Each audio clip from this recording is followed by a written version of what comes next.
Mr. President, Mr. Secretary General, Your Excellencies, over the past quarter century, I have stood at this podium amidst regional conflicts, global upheavals, and humanitarian crises that have profoundly tested our global community.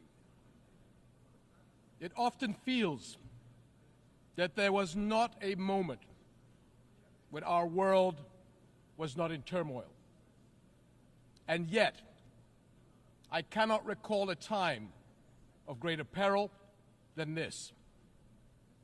Our United Nations is facing a crisis that strikes at its very legitimacy and threatens a collapse of global trust and moral authority. The UN is under attack, literally and figuratively. For nearly a year, the sky blue flag flying over UN shelters and schools in Gaza has been powerless to protect innocent civilians from Israeli military bombardment. UN aid trucks sit motionless just miles away from starving Palestinians.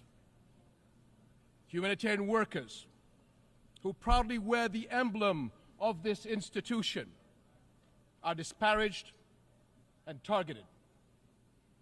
And the rulings of the UN's International Court of Justice are defied, its opinions disregarded.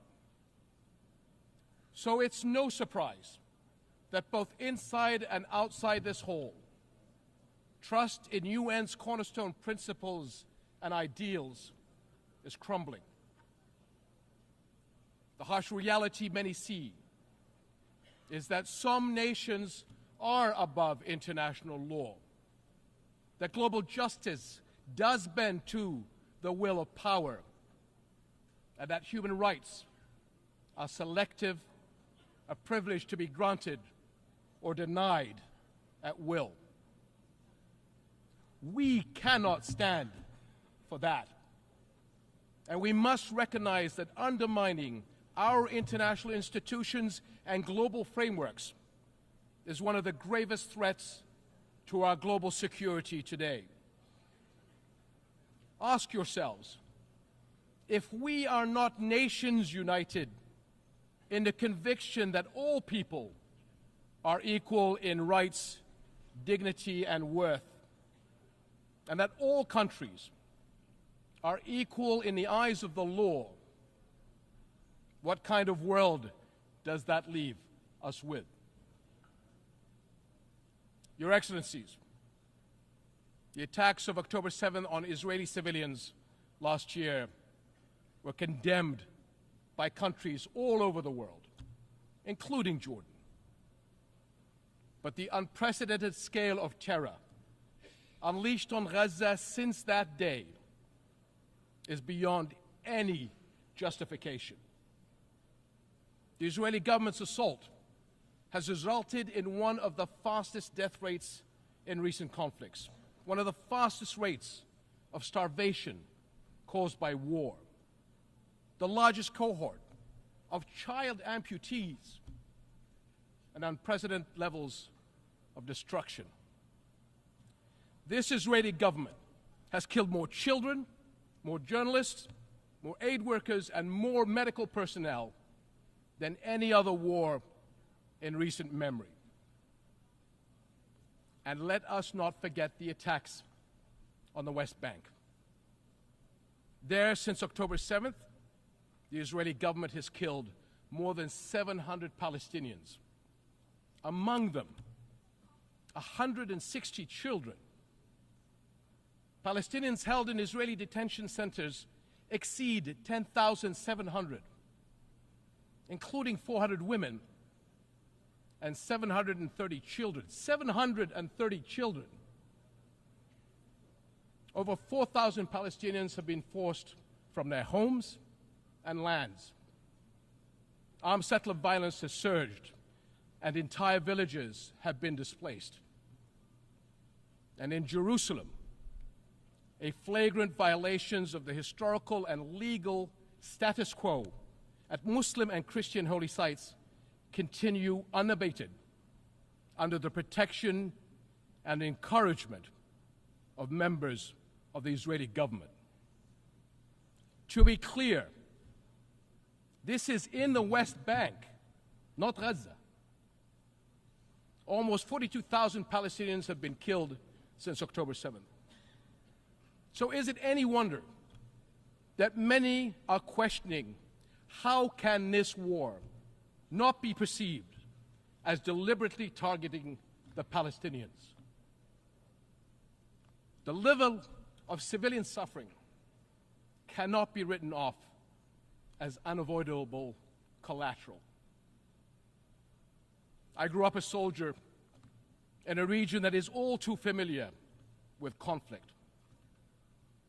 But there is nothing familiar about this war and the violence unleashed since October 7th. In the absence of global accountability, repeated horrors are normalized, threatening to create a future where anything is permitted, anywhere in the world. Is that what we want? Now is the time to ensure the protection of the Palestinian people. It is the moral duty of this international community to establish a protection mechanism for them across the occupied territories.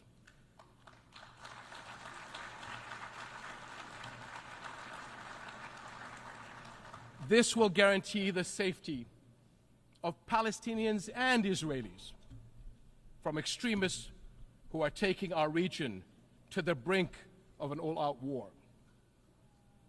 That includes those who continue to propagate the idea of Jordan as an alternative homeland. So let me be very, very clear. That will never happen. We will never accept the forced displacement of Palestinians, which is a war crime.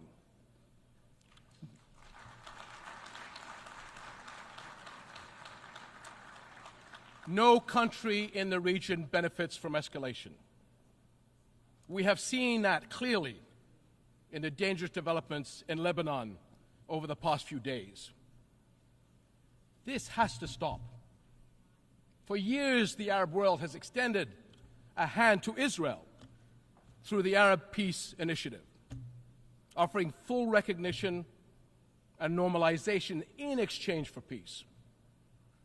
But consecutive Israeli governments, emboldened by years of impunity, have rejected peace and chosen confrontation instead.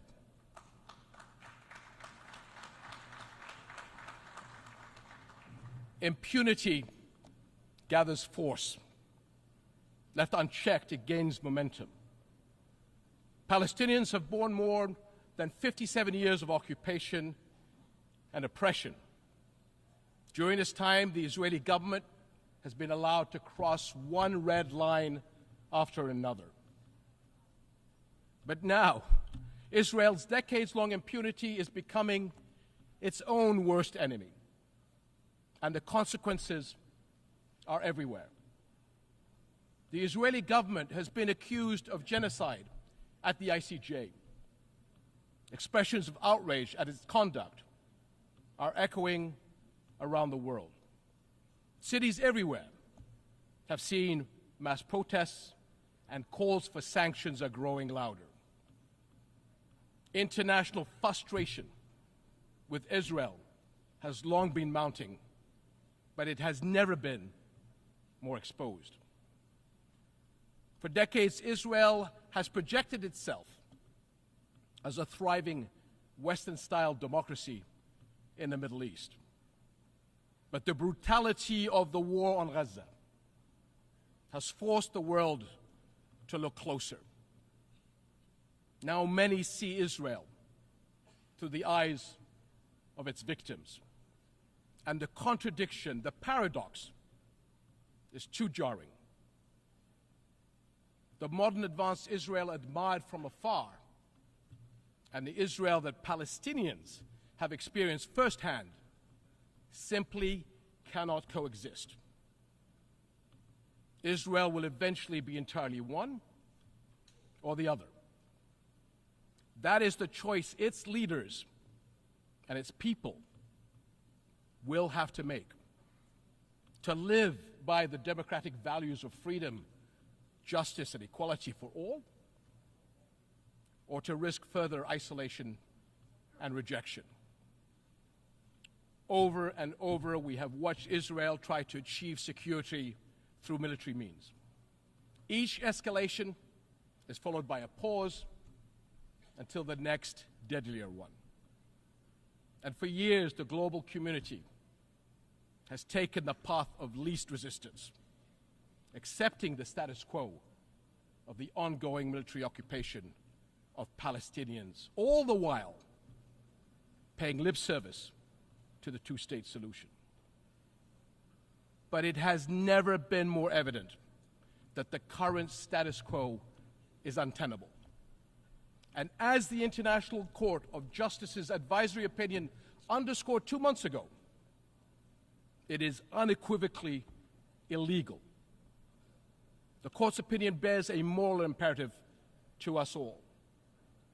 The obligation it carries is one that our nations cannot afford to ignore for the sake of our world, as well as the future for Palestinians and Israelis alike. Because both peoples deserve to live their lives in dignity, free of violence and fear. And the only way to achieve that is a just peace, one grounded in international law, justice, equal rights, and mutual recognition. That is something we, as nations and people everywhere, can and must unite around. Your Excellencies, the world is watching, and history will judge us by the courage we show. And it is not just the future that will hold us accountable, so will the people of the here and now. They will judge whether we, as the United Nations, will surrender to inaction or will fight to uphold the principles that anchor this institution and our world. Right now, they are asking whether we will stand by as parents watch their children waste away, as doctors watch their patients die for lack of basic medical supplies, and as more innocent lives are lost because the world failed to act. This war must end. Hostages and detainees must return home. But every day we wait is one day too long for far too many.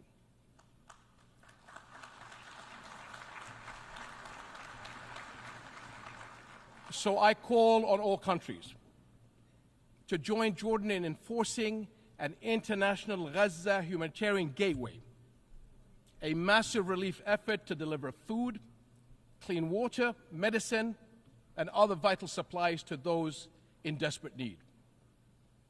Because humanitarian aid should never be a tool of war. Whatever our politics, one truth is undeniable. No people should have to endure such unprecedented suffering, abandoned and alone. We cannot surrender the future to those who thrive on division and conflict.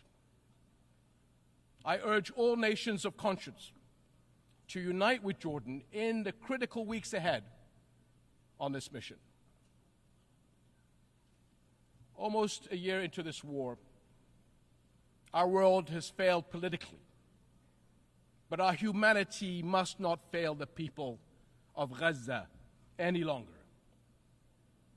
Echoing the words of my father from 64 years ago at the 15th session of the General Assembly, I pray that this community of nations may have the courage to decide wisely and fearlessly, and will act with urgent resolve that this crisis and our conscience demand.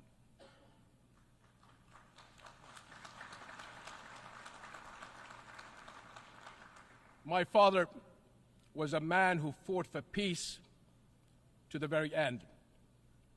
And like him, I refuse to leave my children or your children a future we have given up on. Thank you.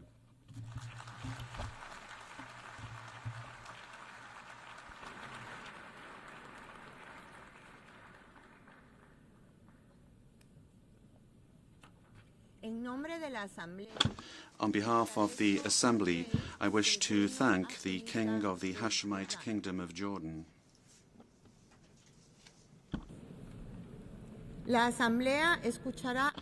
The Assembly will now hear an address by the President of my country, the Republic of Guatemala, His Excellency, Mr. César Bernardo Arévalo de León.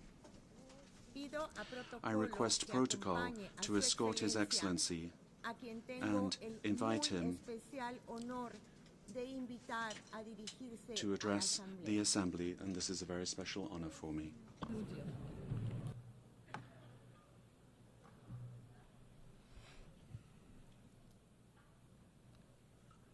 Excelentísima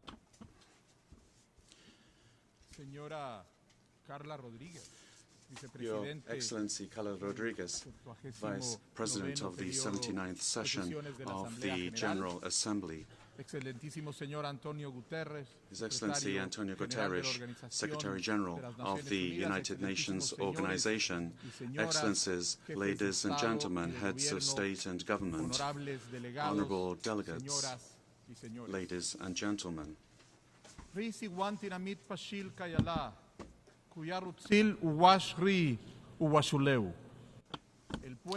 people of Guatemala greet the world. I greeted you in the language of the Quiché people, one of the ancestral and most influential communities of Guatemala. Their power and that of the various peoples of Guatemala is what sustains our government. It is the strength of our country. It is the resounding voice of those that have not been heard, of those that have been marginalized, but who have a lot to say, a lot to contribute, who have a place to play in building our collective future. I'm here as a result of two clear expressions of popular will. The first, a vote which unanimously rejected the representatives of the authoritarian past of Guatemala, and it granted me the honor of the presidency to lead the national effort to move towards a future of justice, equality, and progress. The second was the defense that the society of Guatemala, by various means of expression, reaffirmed and defended on the streets with regard to the decision that they took at the polls when a corrupt minority attempted to impose their further rule and cheat democracy. Our democracy will not be complete, it could not exist, without the impetus which is so decisive and courageous of the Mayan people of Guatemala, of people of mixed descent, of the Garinagu people of the Caribbean, and of the Xinca people. It is a democracy that comes from the four corners of the country, from these four peoples. Together we form a nation, and the role of our government is to give a sense of unity to this diversity and to move forwards towards a prosperous and inclusive future. I would like to express particular thanks on the part of Guatemala to the countries, peoples and governments that were together with us, together with the people of Guatemala during this historic gesture in 2023, and for the support that they continue to give us in our efforts to rescue our democratic institutions.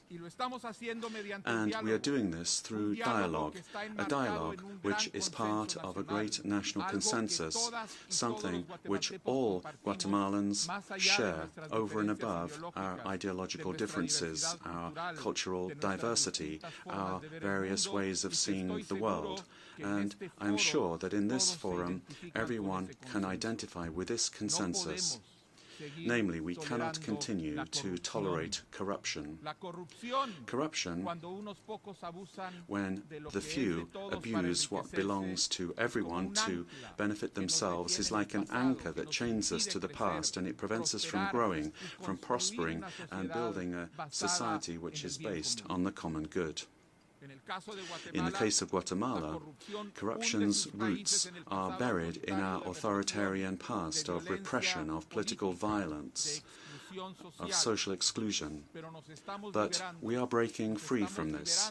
We are freeing ourselves from the chains of the dark past, and what we are seeing reborn is a young, creative, vital, joyous but anxious nation, young people who will not be silent in the light of injustices and in the light of corruption, a diverse community that is building the future, a future where everyone has a seat at the table, where opportunities multiply, where cooperation and solidarity optimize talent, creativity, and individual efforts, where parents are able to sleep peacefully, knowing that health and educational opportunities for their children are will be guaranteed, where work will be fairly remunerated, and where prosperity will not require immoral acts of corruption, where the earth, our earth, will be treated with gratitude and respect, and it will give us, in exchange,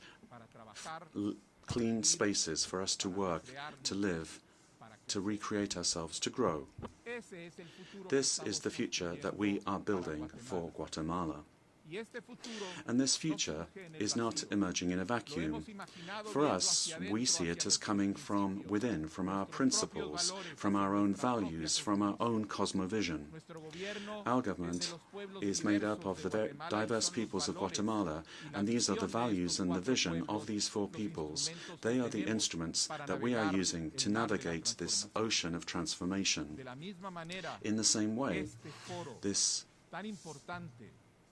very important forum, and so necessary for global coexistence and for the progress of all nations, must look inwards and return to its fundamental values and use them to navigate the complex reality that we are facing today as a planet. The time has come to rescue multilateralism, to revitalize dialogue for peace, and to take concrete actions in order to resolve the most urgent problems afflicting us. Let us begin at the beginning. War, this horror that motivated the opening of this global forum, has commanded once again our attention. It is becoming a permanent reality, but in the recent last 2 years has become desperate, an intensity that we did not expect. We cannot tolerate it. We cannot tolerate war. We cannot ignore international conflicts that affect the peace and security of us all.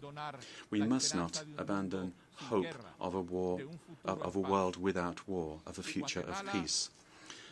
Guatemala would like to reiterate its solidarity with countries that are suffering from armed conflicts and unjustified wars. We would call upon the members of this Assembly to redouble regional and international efforts so that we can find peaceful solutions to our disputes based on respect for international law and international humanitarian law and the fundamental principle of human dignity. We cannot accept any violation of the United Nations Charter or of the Security Council resolutions by any member state of this organization, not in Ukraine, not in Gaza, not in Sudan, and not in any other part of the world. Ladies and gentlemen, rescuing multilateralism as a fundamental principle for the international system is an urgent necessity. And for each and every one of the nations that make up this forum, it's an unavoidable commitment if we really and sincerely want a future of peace and progress. Only with substantial reforms can we resume the path that we set out on when this organization was founded in 1945. A multipolar world needs new focuses which will be adapted to emerging needs of nations. We support the reform of the Security Council. Once again, it should resume a collective approach that is pacifist and democratic in the way it acts. It's not acceptable that decisions are not adopted in favor of peace because of the right exercised by the few. I'm referring to the right of veto. And with that, avoiding decisions being taken that are hard-hitting against those states which repeatedly violate the charter of this organization. Let us recall to the members of the Security Council that it is their primary responsibility to maintain international peace and international security, and that in the performance of its functions it must proceed according to the purposes and principles of the United Nations. Madam Vice President, Guatemala contributes as part of our commitment to peace with 213 officials, military observers and military staff in 7 of the United Nations peacekeeping missions. And this is a contribution which fills us with pride. Our professionalism and experience in this area have led us to be recognized internationally as one of the main countries to make the greatest contribution to peace in Latin America and the Caribbean. And I would like to share with this General Assembly that we are in the process of finalizing administrative steps to ensure our participation and deployment as a military police contingent in the multinational security support mission in Haiti, pursuant to Resolution 2699 of 2023 of the United Nations Security Council. Guatemala expresses its readiness to support all efforts aimed at re-establishing security and stability in Haiti, the first contemporary independent nation of this hemisphere, and with which we are unified. Together with all countries of the America, we share historic links of responsibility. We have known for a long time that an attack against human dignity in any part of the world is an attack against all of humanity. And that's why peace is such a global imperative. We can all make a contribution. We all must do our part. This is the idea that is at the heart and the existence of this organization. In the same way, this organization has the obligation to maintain and increase its cooperation to ensure the protection of migrants, displaced persons, people who, for political, social, or economic or environmental reasons, have taken their lives to other countries. Our government has committed to transforming the relationship between the state of Guatemala and Guatemalan citizens residing outside the country, because they continue to be an integral part of our nation, and their work is a fundamental part of our economy. We are doing this through a strategy that makes it possible for them to have effective participation in our national development, converting them into project partners in order to improve the living conditions for the families that have decided to remain in Guatemala. In the future that we are building, migration is a right, an option. It's not a sentence arising from the lack of opportunities, or from violence, or from hunger. Over the last decade, Guatemala has moved from being a country of origin for migrants and increasingly one of transit and return, and also to a lesser extent, a place of destination. Our commitment is to give dignified treatment to all people that arrive on our shores, consistent with the treatment that we demand for Guatemalans abroad. Our state is making substantial changes in the way that we protect and care for migrant persons. We have identified areas that need improvement and where we can offer greater opportunities in order to strengthen our management of migration flows, to ensure that it is orderly, regular and safe. It's my personal conviction, that of my government and of the broad majority of Guatemalans, that all migrants deserve to have the opportunity of a dignified life and to ensure that their fundamental rights are respected, irrespective of the causes that led them to migrate. For this reason, we firmly believe in the work that is being done through the United Nations system. Guatemala promotes the achievement of the 23 goals established in the Global Compact for Migration, for safe, orderly and regular migration, promoting international cooperation in the area of migration. With that same conviction, we welcomed 135 Nicaraguan brothers who were released from arbitrary detention by their government. Our commitment is that Guatemala will always be a space for dignity and freedom for those who come to our country, particularly for Central Americans who are, in accordance with our Constitution, our history, and are generally felt to be our people, fellow citizens and brothers and sisters.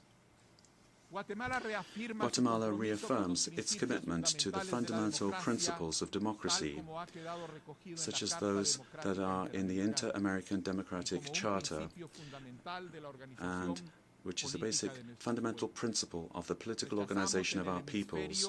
We reject in our hemisphere and throughout the world any attempt to suppress the aspirations for freedom and justice that are expressed by the peoples of the world through free and democratic processes, as we are seeing currently in Venezuela and Nicaragua. The principles of democracy are fundamental in order to preserve freedom, dignity, and inclusive and equitable prosperity for humanity. Madam Vice President, before this General Assembly, I would like to reaffirm the commitment of Guatemala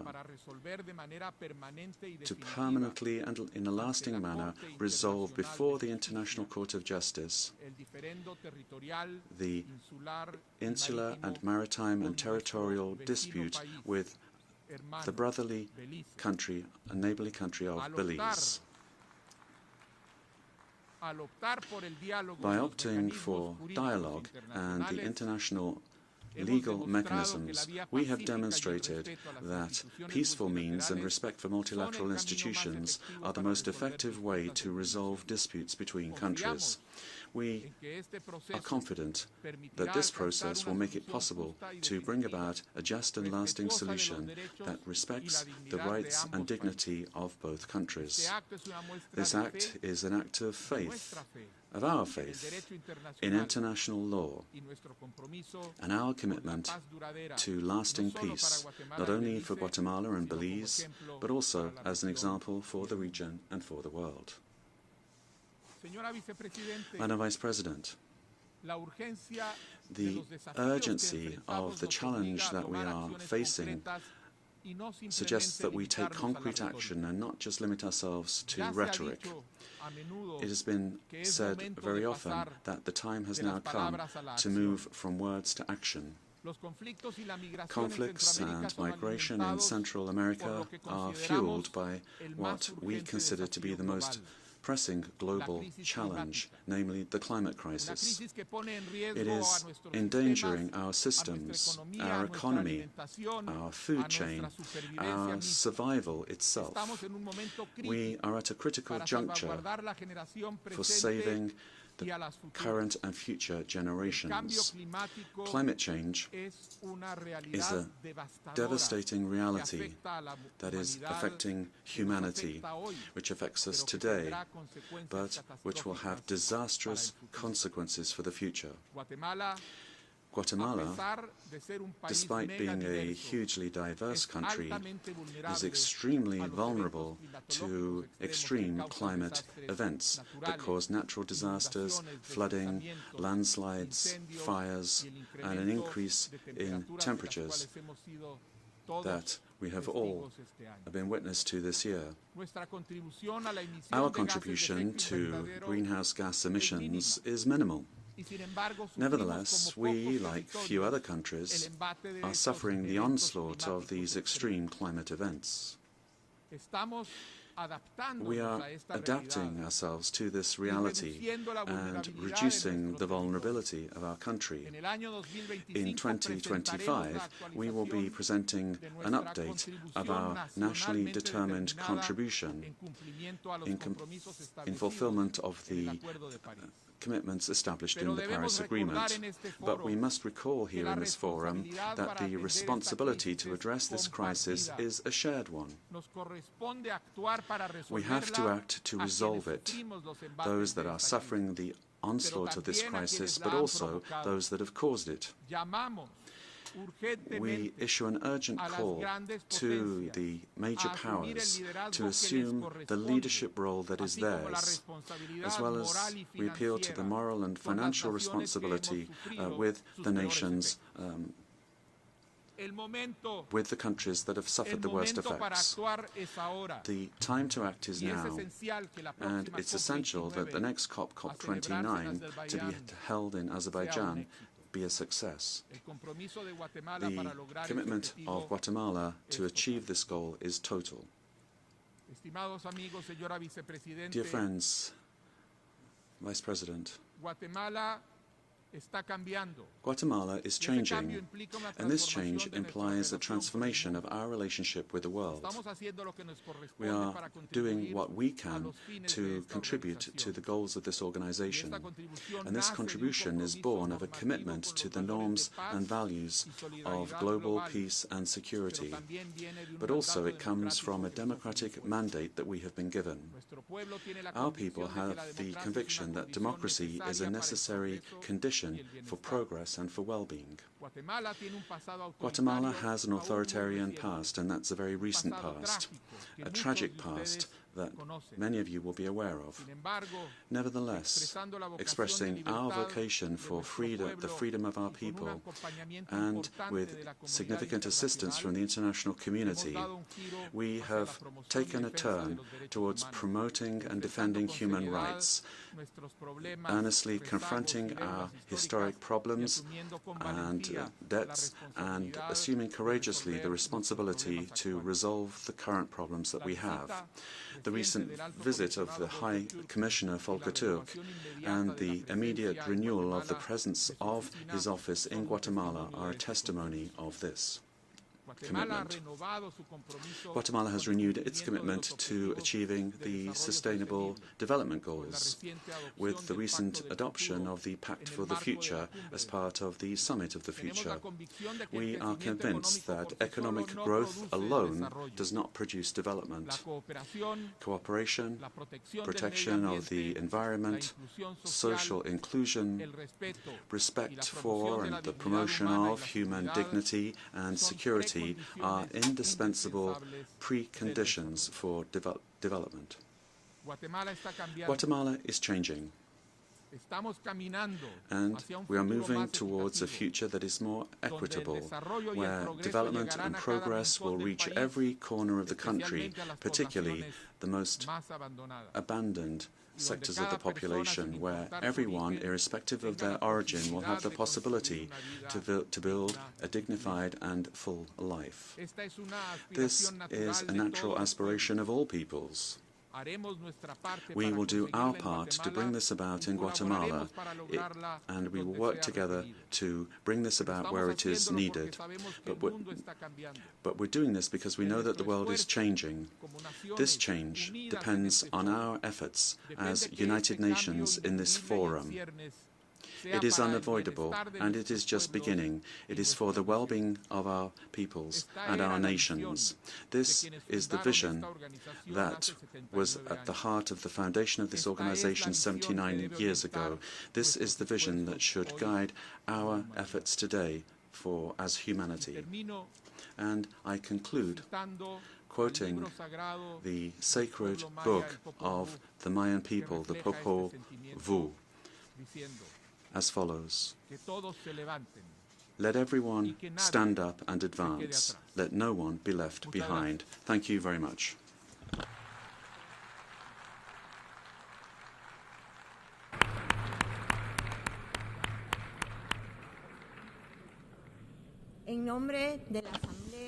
On behalf of the Assembly, I wish to thank His Excellency President of the Republic of Guatemala. The Assembly will hear an address by Her Excellency Viola Amherd, President of the Swiss Confederation. I request protocol to escort Her Excellency and invite her to address the Assembly.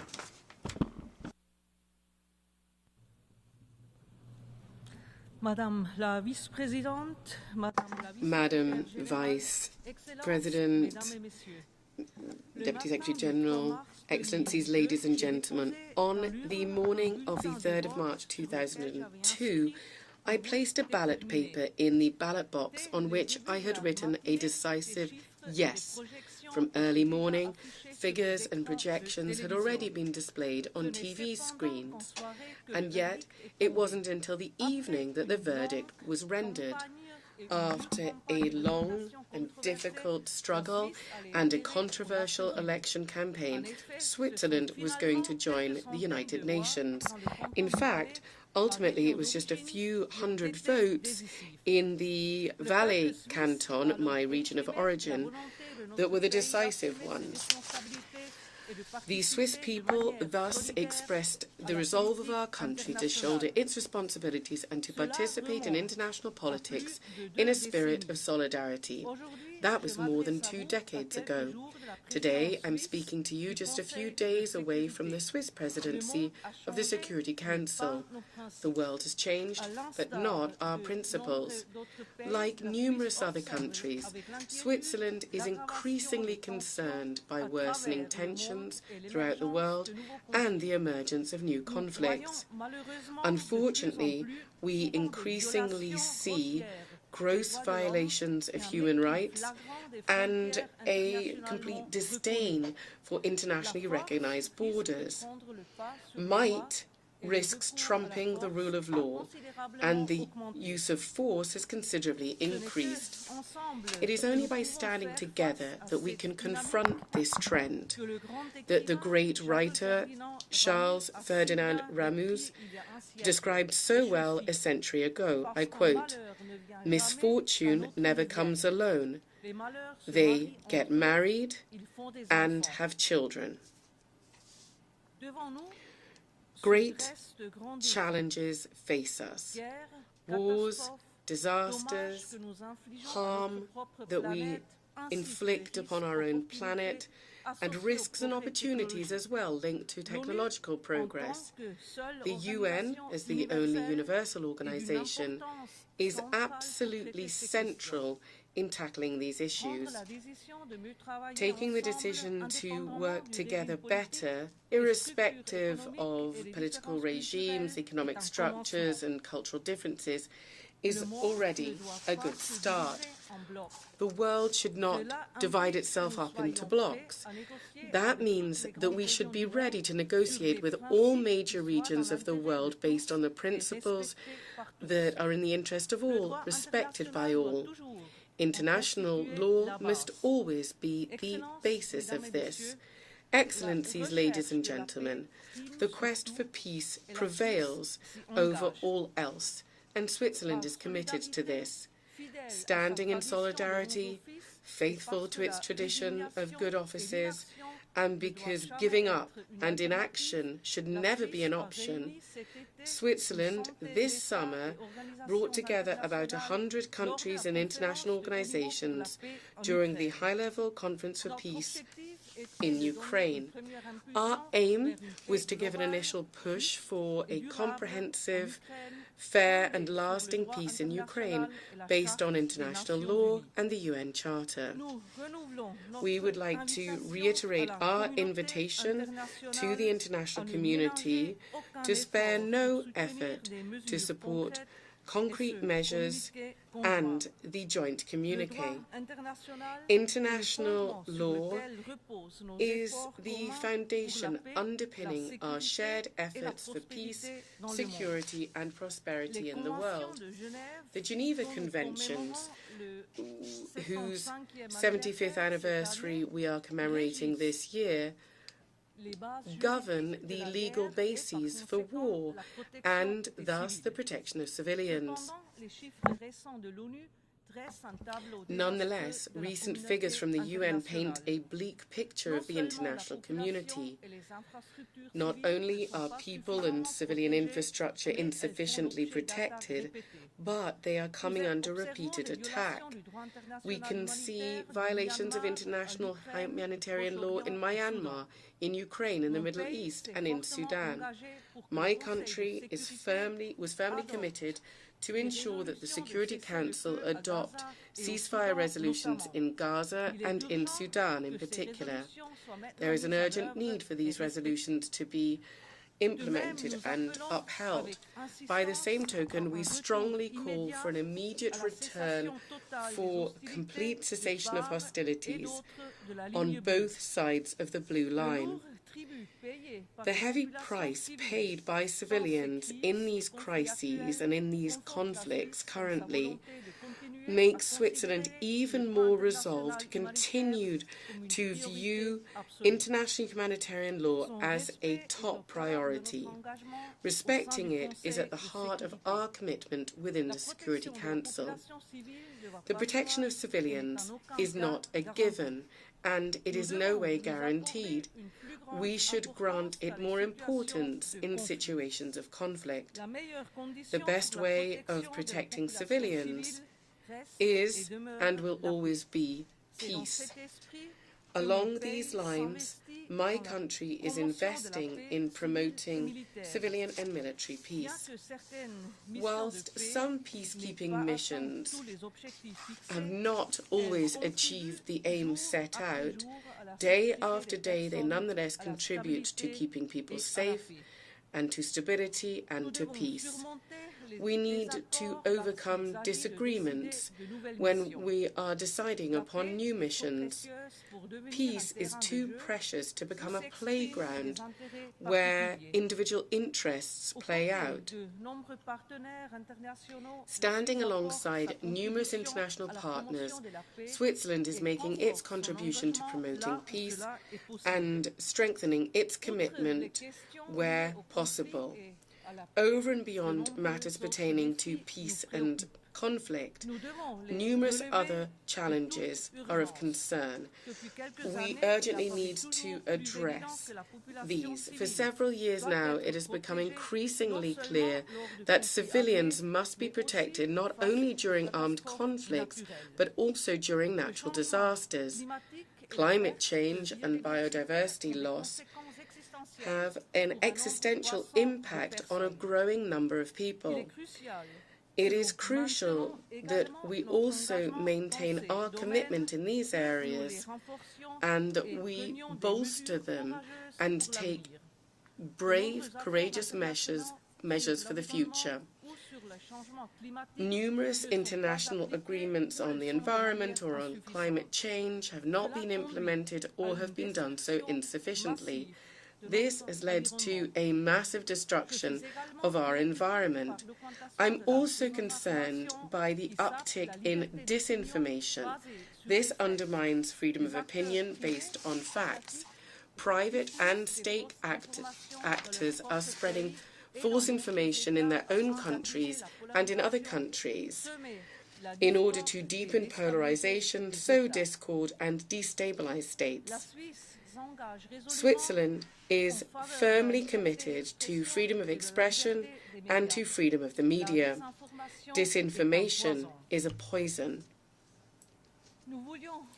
We want to address this by better distinguishing between what comes under the rubric of freedom of expression and what is the manipulation of facts, by debunking illegitimate influence, by fostering open and fair debate, and by informing people transparently and objectively, both as governments and as international organisations. We can achieve this. Excellencies, ladies and gentlemen, Switzerland is firmly committed to strong and effective multilateralism.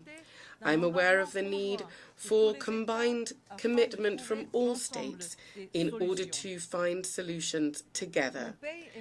My country stands out for its regular democratic debates at all levels of our country, within the municipalities, our regions, and at the confederation level.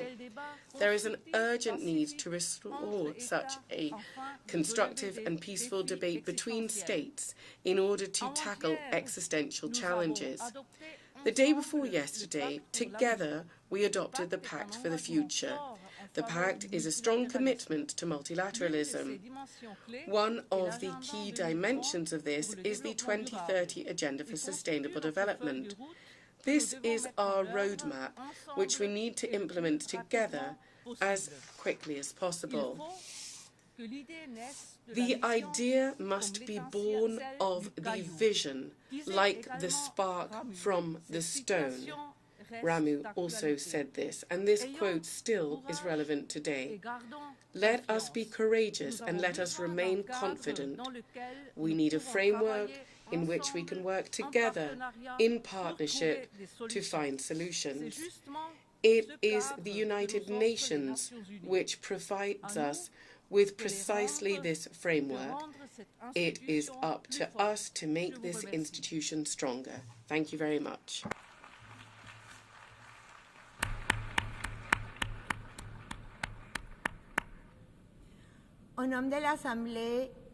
On behalf of the Assembly, I wish to thank the President of the Swiss Confederation. The Assembly will hear an address by His Excellency Gustavo Petro Urrego, President of the Republic of Colombia. I request protocol to escort His Excellency and invite him to address the Assembly. My daughter, Antonella Penetro, has just sent me a paragraph, and she wanted me to begin my speech with that paragraph. So with your indulgence, I will read it. It is a paragraph written by a child of 15, 16 years old, and it reads as follows. Today I am proud to appear before you as the President of the Heart of the Earth. That is how our indigenous people on the Sierra Nevada defined my beautiful country. Geographically speaking, what they said is logical, and it's logical that we call ourselves the heart of the world. However, if we are the heart, we have to set an example of unity, total peace, and preservation, conservation of nature. If a heart works and beats, that's a great step forward. However, all other parts of the human body are important. If one fails, the rest will follow. As such, from the heart of the earth, we now invite all countries to have their conscience piqued, to stand up and leave aside the greed that is killing human beings and Mother Earth. We invite you all to take a step towards total peace. My daughter is in those paragraphs. Those are her orders. Please take heed. Ladies and gentlemen, presidents of the world, in this very house, the ability of a president to communicate depends on how many dollars he has in his budget. It depends on how many warplanes he has. And ultimately, it depends on the clout that his country has and its ability to destroy humankind.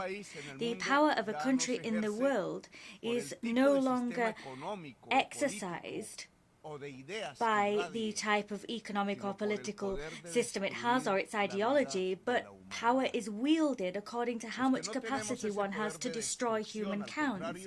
There is this power of destruction, but who are important are those who really have the power to sustain life. We speak, but we're often not listened to. And sometimes perhaps the only people listening to those of us that want to sustain life are our own peoples. That's why we're not listened to when we speak out for the genocide in Gaza to be detained, even though we do speak for the majority of the world and we represent vast swathes of humankind. However, nevertheless, we're not listened to. A small minority of presidents that are able to stop the bloodshed and but they're not listened to. And we're not listened to by the presidents that can destroy humankind. We ask them to swap debt for climate change spending, but we're not listened to. If we ask for war to stop so that we can concentrate on the expeditious transformation of the global economy so that we can save the very human species, we're not listened to either then. The power to destroy life is the power that allows voices to reverberate throughout the United Nations House, and it's that destructive power that gives convening power to representatives. The voice of nations is not heard when we ask humankind to unite to preserve existence. We speak here, but we're not listened to. However, perhaps we're not really speaking any longer to be listened to. We need to speak so that the peoples of the world are listening. That's now what we're interested in. In the last year, 11 million hectares on the Amazon jungle have been burned in only actually 1 month as a result of global warming and climate change. Scientists said that if we were to burn the Amazon rainforest, we would reach a point of no return in climate terms, where human decisions to halt the collapse of the climate would now have no effect whatsoever. Well, the Amazon rainforest is burning. Bells are already tolling for the whole planet. Bells are tolling for you, for us, for humankind and life. That was said by Ernest Hemingway, "The bell tolls for thee." Bells are not only tolling for you, but for all of life. The end has begun. A year ago, I called for a conference for peace on Palestine at this very rostrum. But the first bomb yet had not been dropped. Now 20,000 boys and girls have been killed under the bombs. And the presidents of the countries of human destruction are laughing in these very corridors with the help of mass media that today are the owners of major capital. They are reordering a world, and they're creating a world without democracy and without freedom. The democratic project of humankind is dying along with life, while at the same time, racists, supremacists, those who stupidly believe that the Aryan race is the superior race are getting ready to dominate the world, brandishing the threat of bombs and terror over human beings. The control of humankind on the very foundations of barbarism is being built. And that is being played out in Gaza, Lebanon. When Gaza dies, humanity will die, the whole of humanity. The people of God was not the people of Israel, it would seem. It is not the people of the USA. Rather, the people of God is humankind as one. The children of Gaza, they were humankind, the chosen people of God. They are killing God's chosen people, the children of our very humankind. There is one reason for this contemporary Armageddon. In the senselessness of governments that applaud genocide, governments that don't act to change economies and decarbonize them. There is a logic behind all of this. It's not politics or this atrium where all presidents speak. That logic, that rationale lies outside, and it's called social inequality. Oxfam says that the richest 1% of humankind has more wealth than 95% of all humankind combined. It is in that level of inequality where the best of our history lies. That is where the logic of mass destruction lies. Destruction that's been unleashed by climate change, the logic of bombs. Netanyahu, as a criminal, is letting those bombs raise down on Gaza. Netanyahu is a hero for the richest 1% of humankind because he's able to demonstrate that people can destroy themselves with bombs. If wealth is measured in CO2 issued and not in dollars, we have the answer. The richest 1% of humankind is responsible for the climate change, which is gaining ground and is getting ready to destroy the world with oil and carbon, because that is how the world grows rich. The politicians, including the presidents of the most powerful countries of earth, quite simply obey them. They pay their campaigns. They are the owners of the means of communication, the global media. They are those who conceal the truth of science. Like we see in the film Don't Look Up. They are the people who decide what is thought, what is said, what should be forbidden, and what should be silenced. In their power to prohibit and to ban, they scream, "Long live liberty!" But what they're talking about is nothing more than the freedom of the global 1%. They are obsessed with the free market, and that obsession brings us to the destruction of life and our atmosphere. The free market wasn't freedom, as they claimed it would be. Rather, what it meant was the maximization of death. The richest 1% of humankind is the powerful global oligarchy. They are the people who allow us to drop bombs on women, elderly people, and the children of Gaza, Lebanon, or Sudan. They impose economic blockades on rebel countries, countries that don't yield to their domination, Cuba, Venezuela, because they need to demonstrate their destructive capacity to the remaining 99% of humankind, so that they let them continue to wield power, continue to grow their wealth, and continue to tighten their control. This oligarchy is bringing humankind to the very brink of its own destruction. Politics just nods its head at them. They ignore the fact that people need freedom, people have power. They ignore the idea of democracy. The question we need to ask from this rostrum is, will the people allow this to continue? There is no more time to waste. Governments are incapable of halting the extinction of human life. Life indeed. Today we need to choose between life or greed, between humankind or capital. All I can say to the people of the world, as a representative of a country without weapons of mass destruction, without dollars, but a country that is beautiful in its biodiversity and cultural wealth, a country that's the country of butterflies of all colors, all I can say to you that now is not the moment for governments, it's the time of our people. Time has run out. Let us fly the flag of life, or our people people will fill up mass graves. This was revealed to us by the epidemic. The time has come for people to act. Local action needs to be taken. Globally, we need to come together. Fossil fuel capital cannot continue. People must stop the rising tide of capital.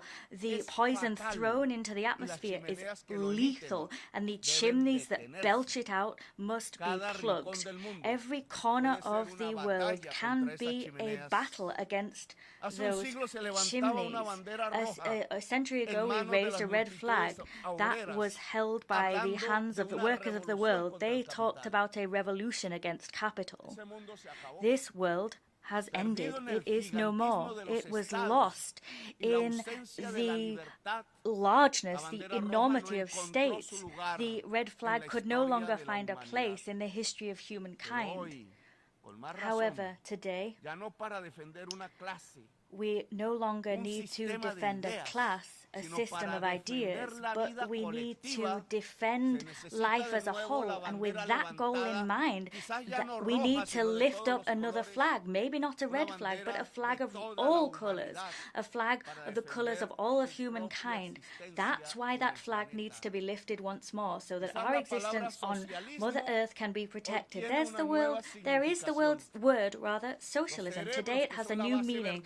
The brains that are really behind our work are today more connected now than ever before. Human knowledge is more collective than ever before.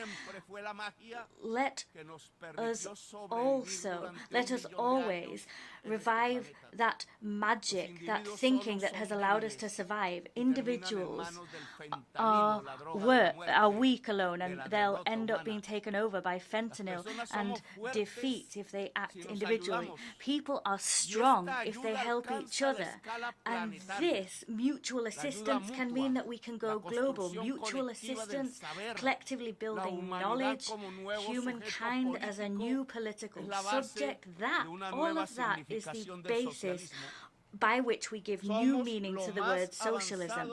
We are more advanced than we've ever been. We are at the forefront of intelligent life. Intelligent life must defend itself and defend other lives from a global oligarchy who wields its weapons to destroy that life. New wealth needs to be built, wealth no longer based on oil, but rather on the intensity of free creative work that itself will produce and will allow us make progress even with AI. But that AI does need to be controlled at a global level with public power. Productivity allows us to have creative free time. It allows human brains to come together. And coming together, human brains can achieve more. That network of humanity's neurons is what will allow us to vanquish with our flag held high. That is the flag of life. Now, I'm not really talking to Biden, Macron, Schultz, Xi Jinping, or Putin. But from China, I have the idea of a dialogue between civilizations. From Europe, I've taken the idea of its social compact. From the United States, I've taken its love of its original democracy, the democracy of its founding fathers. From South America, I've taken its diversity, its jockey on a horse, it's Simón Bolívar. From Africa, I've taken their drums, the drums that summon us to communicate with the spirits of nature. Jesus. From Jesus, I've taken the idea of universal love, light giving life. I've taken all of these civilizational forces that lie within all the peoples of the world. We need to bring them together and draw from them the strength that we need to wage the greatest battle in humankind's history. That battle is, and about this there can be no doubt, a global revolution. We need to build the largest army ever seen, with spaces for warriors for life, men and women. This global army for life will not have weapons from the global oligarchy. It will not have nuclear weapons. It will not compete for weapons. Neither will it have the full coffers and vaults of banks. Neither will it have the power to destroy children in the genocides waged by oligarchies, but it will have the greatest power of us all. That is the power of a humankind that is united and will not allow its very existence to be torn from it. There is only one. There have been millions and millions of light years, and there's only one point we can see in the black universe. That is Earth. There is human life, intelligent life, humankind. We can't let that one light in the universe go out. Without life, all we'll have is inert darkness. And that inert darkness is what fills the hearts and soul of the global oligarchy and its idols. It is now up to humankind to wage a battle.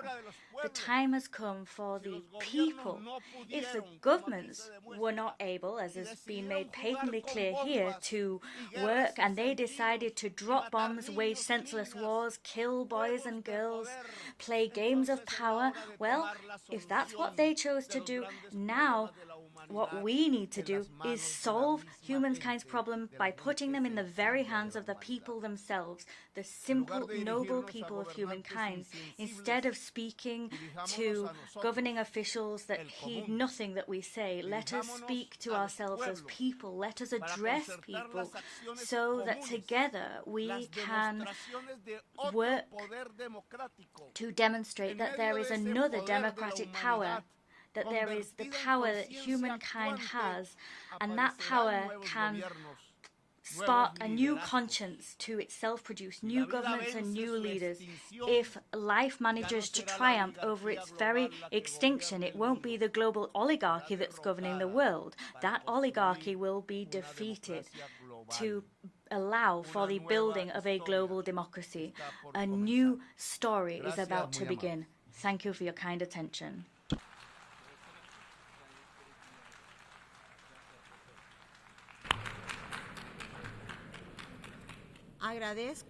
I thank, on behalf of the General Assembly, the President of the Republic of Colombia. The Assembly will now hear an address by His Highness Sheikh Tamim bin Hamad Al Thani, Emir of the State of Qatar.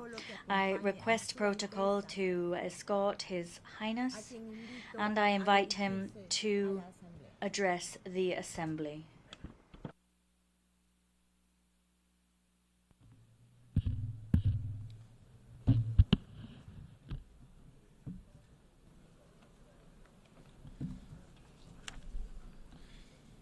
Bismillah ar-Rahman ar-Rahim. In the name of God, the merciful, the compassionate. Excellencies, may the peace, mercy, and blessings of God be upon you. At the outset, I would like to congratulate His Excellency Mr. Philemon Young on assuming the presidency of the 79th session of the General Assembly, wishing him every success in his tasks. I express appreciation to His Excellency Mr. Dennis Francis for his efforts during his presidency of the previous session, and we commend the prominent role played by His Excellency Mr. Antonio Guterres, Secretary General of the United Nations, in strengthening its role and achieving its lofty goals. Mr. President, the blatant aggression that befalls the Palestinian people in the Gaza Strip today is the most barbaric, heinous, and extensive aggression violating human values, international conventions, and norms. This is not a war within the international relations well-known and common concept of war, but rather it is a crime of genocide by means of the most sophisticated weapons against the people besieged in a detention camp where there is no escape from the barrage of aerial bombing. Resolutions, condemnations, and reports have been exhausted. Nothing is left except the undeterred, ongoing, and premeditated stark crime with children, women, and the elderly as their victims. We oppose violence and the targeting of innocent civilians by any party.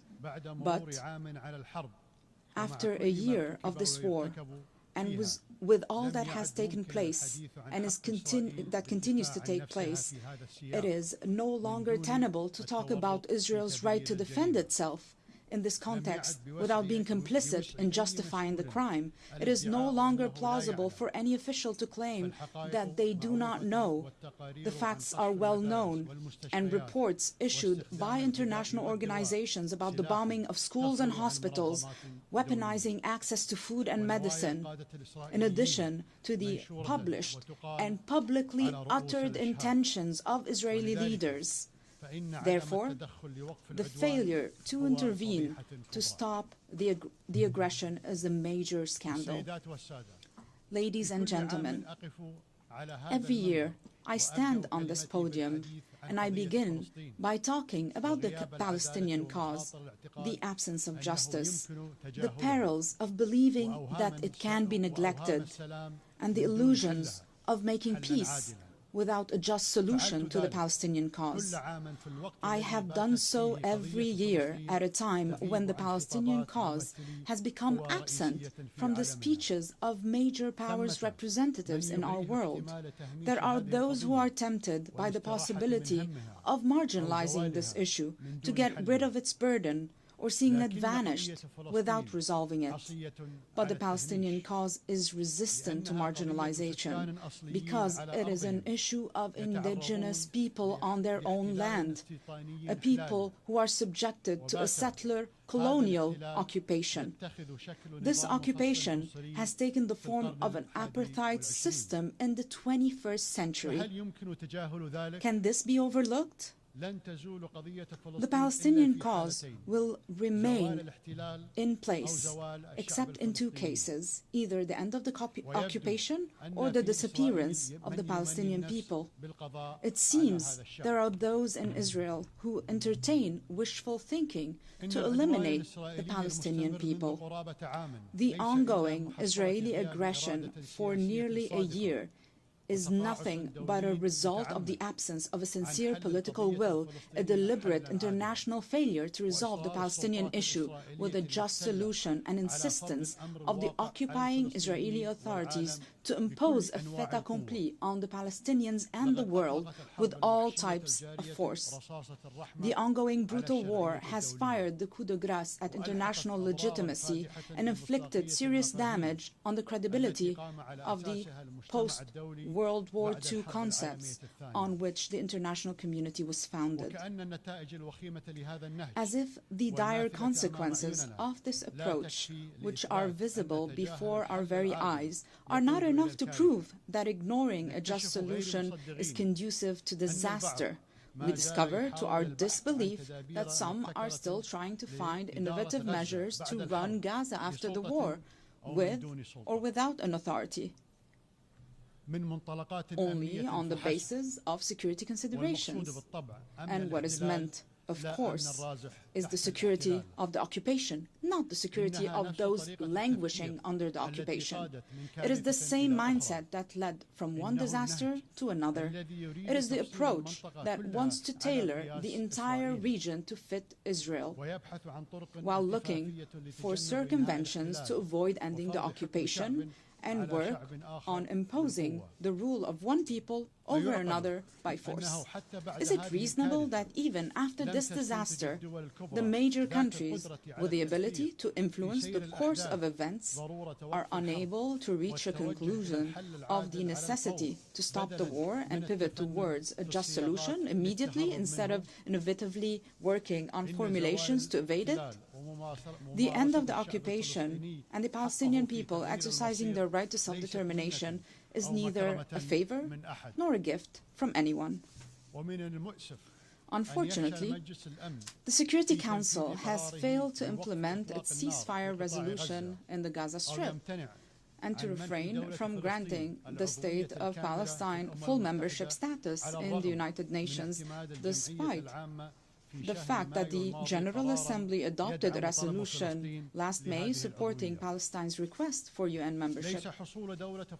The State of Palestine's full UN membership neither establishes its sovereignty nor ends the occupation, but at least It sends a message to the far-right government involved in challenging international legitimacy that force does not eliminate rights.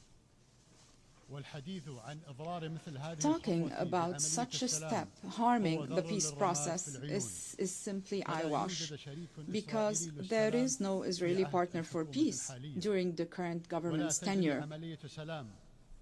No peace process is taking place, but rather there's a genocide.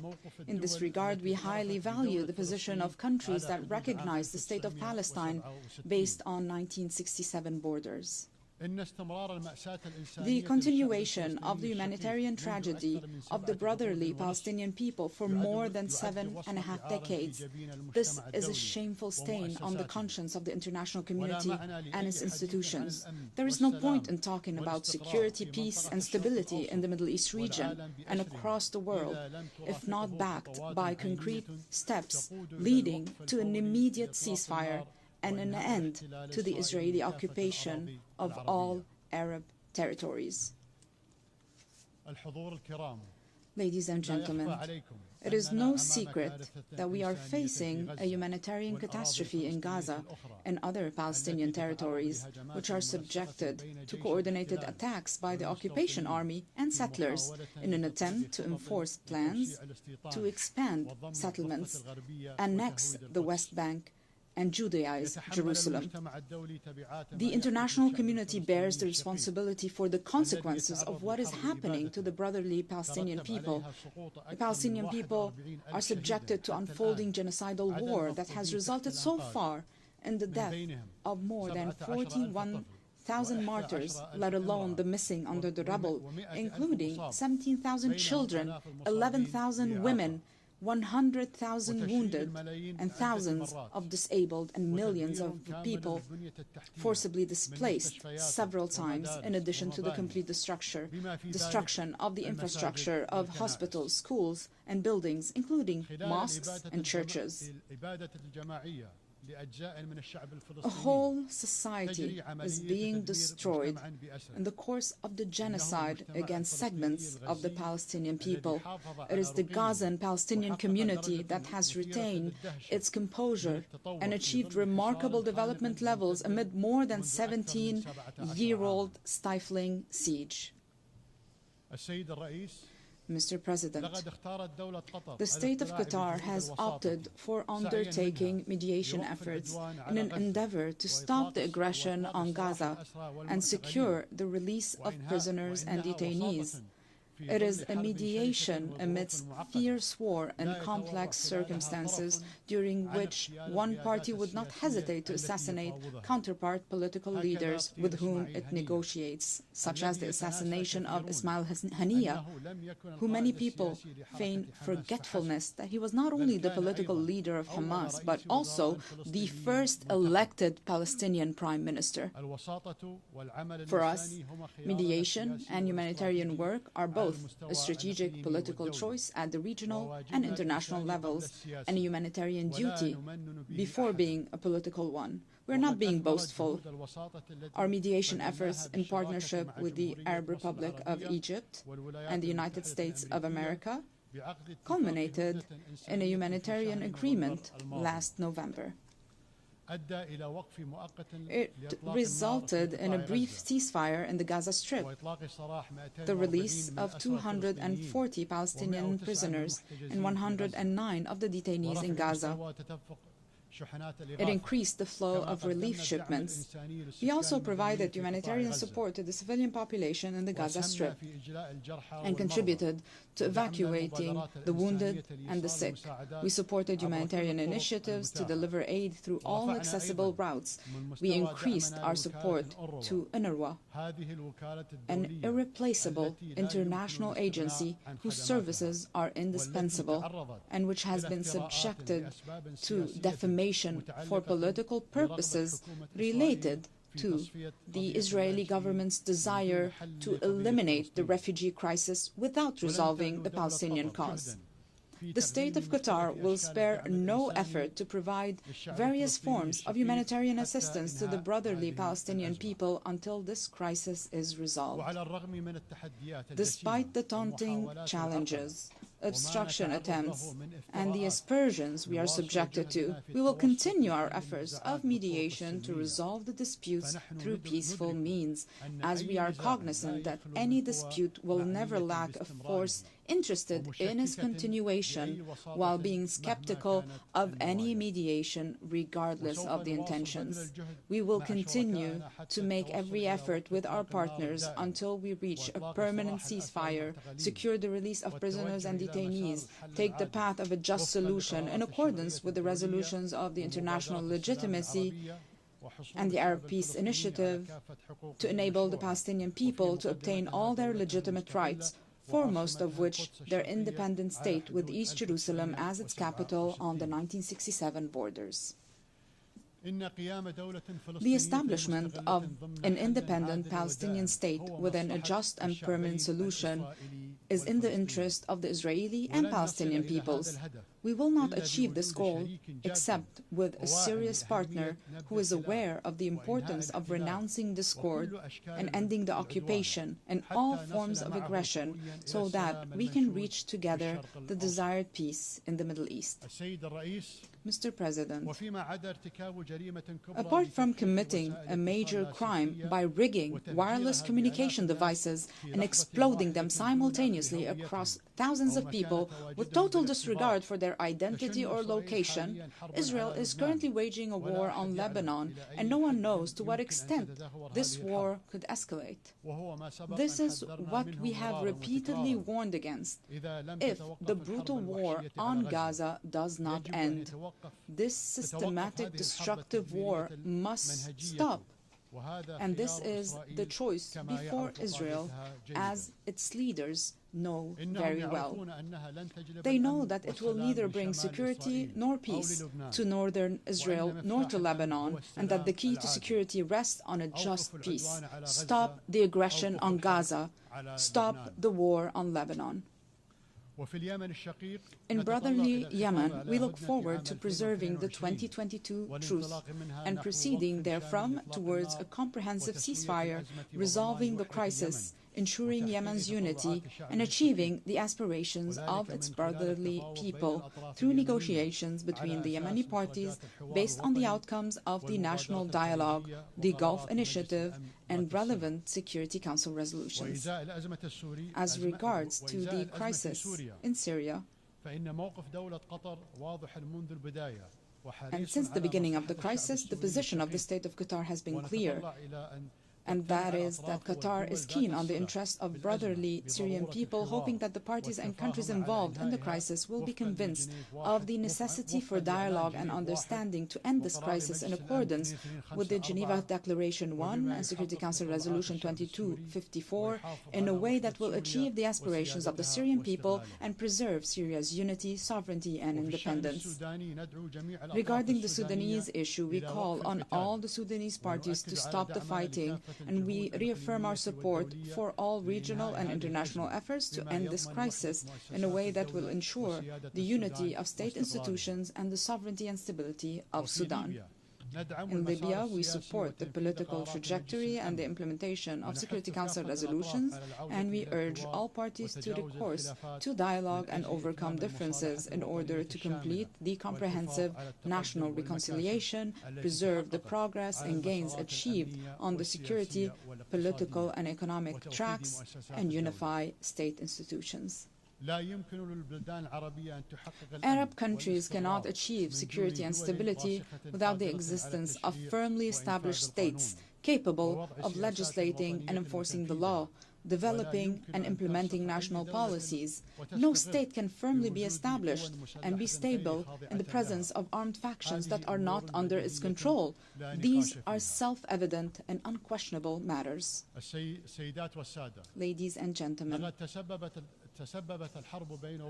the war between Russia and Ukraine has caused great human suffering and left repercussions on Europe and the world. We reiterate our call on all parties to implement the provisions of the Charter of the United Nations and the rules of international law to seek to find a peaceful solution as the only possible solution. In this context, and based on our firm belief in the principle of peaceful settlement of disputes, we have made a tangible contribution over the past year as Qatari mediation led to prisoner swap between the United States and Venezuela. And dozens of Ukrainian children were reunited with their families after being separated by the war. Finally, we affirm that the State of Qatar will spare no effort in working with its international partners and the United Nations to firmly consolidate the pillars of peace, security, sustainable development, human rights, and the rule of law at all levels, and to address global challenges in order to achieve a better future for all. Thank you, and may the peace, mercy, and blessings of God be upon you.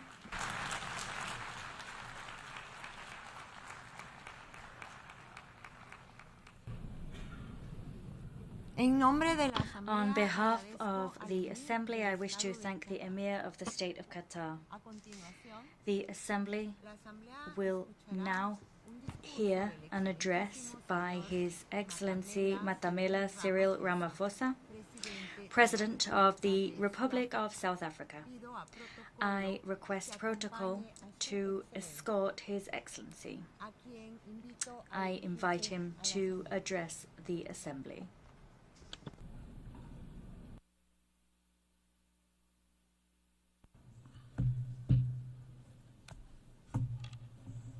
Thank you, Your Excellency, the Chair of the Assembly. We take this opportunity to thank the United Nations Assembly to give us a chance to speak. 30 years ago, South Africa was born as a new nation, equal, united, and free from apartheid. We adopted a new constitution as the birth certificate of our new nation. Our first democratic elections brought the tyranny of apartheid to an end, a system that this General Assembly had declared to be a crime against humanity. In adopting Resolution 2202A in 1966, as later endorsed by the Security Council in 1985, the United Nations was a beacon of hope in our quest for justice.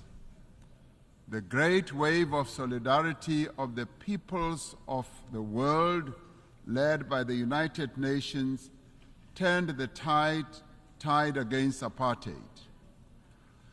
Today, democracy flourishes in South Africa.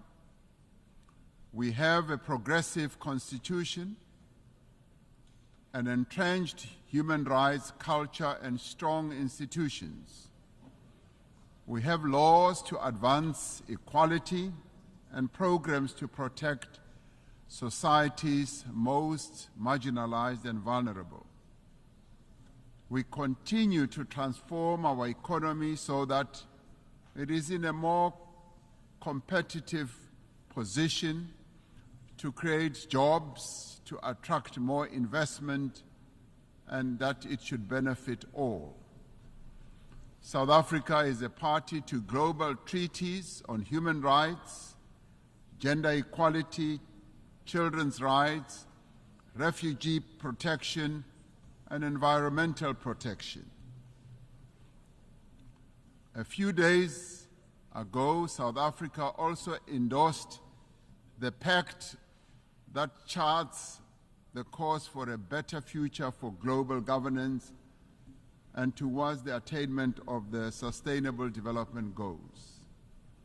As signatory to the Paris Agreement, We are contributing our fair share towards the global effort and have a just energy transition plan to guide our carbon journey and climate resilient development.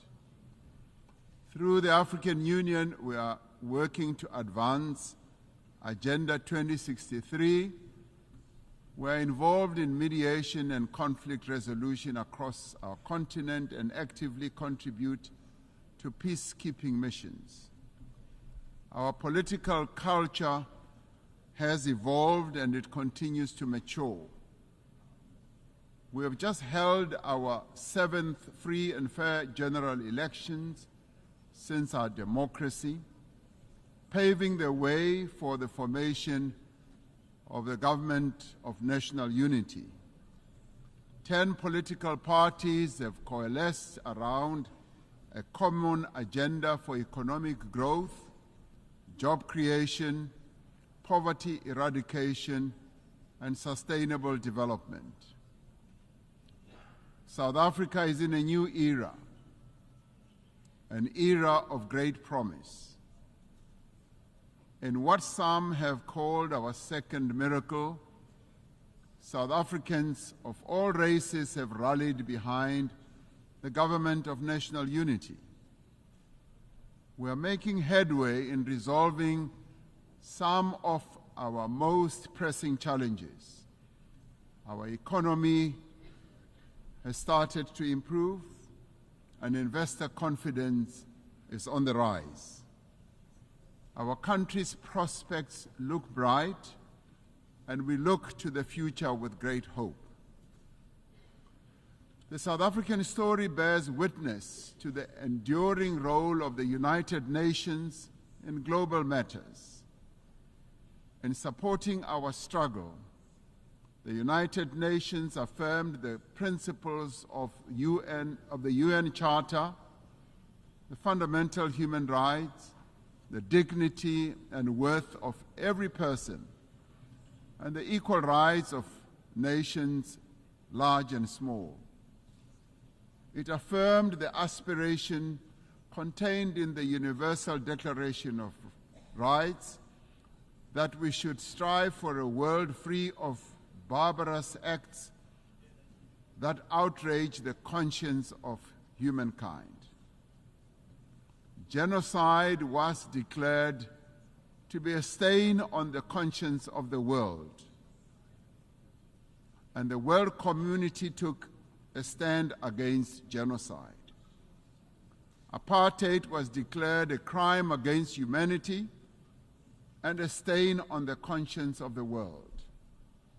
The United Nations took a stand against apartheid.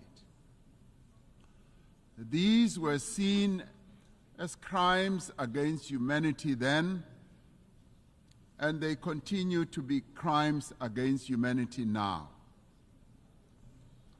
It has been 11 months since the Hamas attack that killed 1,200 people and where hostages were taken. As South Africa, we have condemned this attack. In response, Israel embarked on an act of collective punishment in its assault on the people of Gaza. The torment of the people of Gaza continues unabated. More than 41,000 Palestinians have been killed. Homes, hospitals, churches, mosques, and schools lie destroyed. Famine and disease stalk the streets of Gaza. This cannot but shock our collective humanity.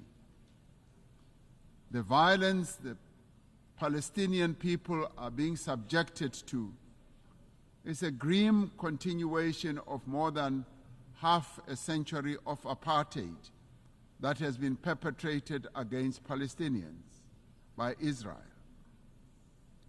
We South Africans know what apartheid looks like.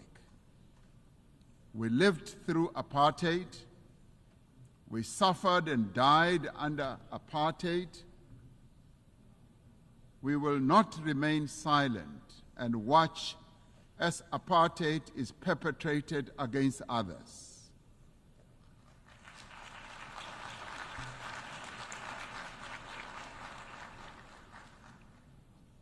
Through the United Nations and the instruments it wields, we must end the suffering that Palestinians are being subjected to. We are called upon to uphold the principles of the UN Charter and to uphold consistently and in their entirety the fundamental tenets of international law. International law cannot be applied selectively. No one state is more equal than any other. In December last year, South Africa approached the International Court of Justice, seeking an order to prevent Israel from committing genocide against the people of Gaza. We did so in terms of our obligations as a state party to the Convention on the Prevention and Punishment of the Crime of Genocide. As South Africa, we welcome the support that a number of countries have given to the case that we have launched at the ICJ. The ICJ's orders make it clear that there is a plausible case of genocide against the people of Gaza. They further make it clear that states must also act to prevent genocide by Israel and to ensure that they are not themselves party to the violation of the Genocide Convention by aiding or assisting in the commission of genocide. We reiterate our call for an immediate ceasefire and for the release of all hostages. The only lasting solution is the establishment of a Palestinian state, a state that will exist side by side with Israel, with East Jerusalem as its capital. Our moral conscience further demands that we exert every effort to bring peace also to other countries, especially the eastern part of the Democratic Republic of the Congo, to Sudan, to Ukraine, and other parts of the African continent. We must realize the aspirations of the people of Western Sahara to self-determination. Achieving and maintaining peace and security requires the collective will of the community of nations gathered here. It requires that the UN Security Council should be a more representative body and inclusive. 78 years since its formation, the structure of the United Nations Security Council remains largely unchanged. Africa and its 1.4 billion people remain excluded from its key decision-making structures. This cannot continue. The Security Council has not fulfilled its mandate to maintain international peace and security. The UN Security Council must be reformed as a matter of agency.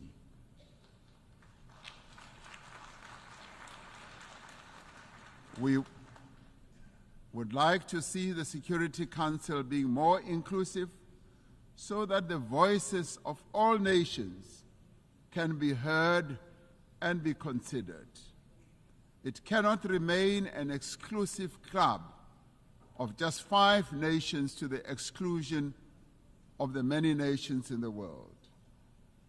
Africa stands ready to play its role in building a safer global order by participating in the work of the UN Security Council on the basis of respect and acceptance.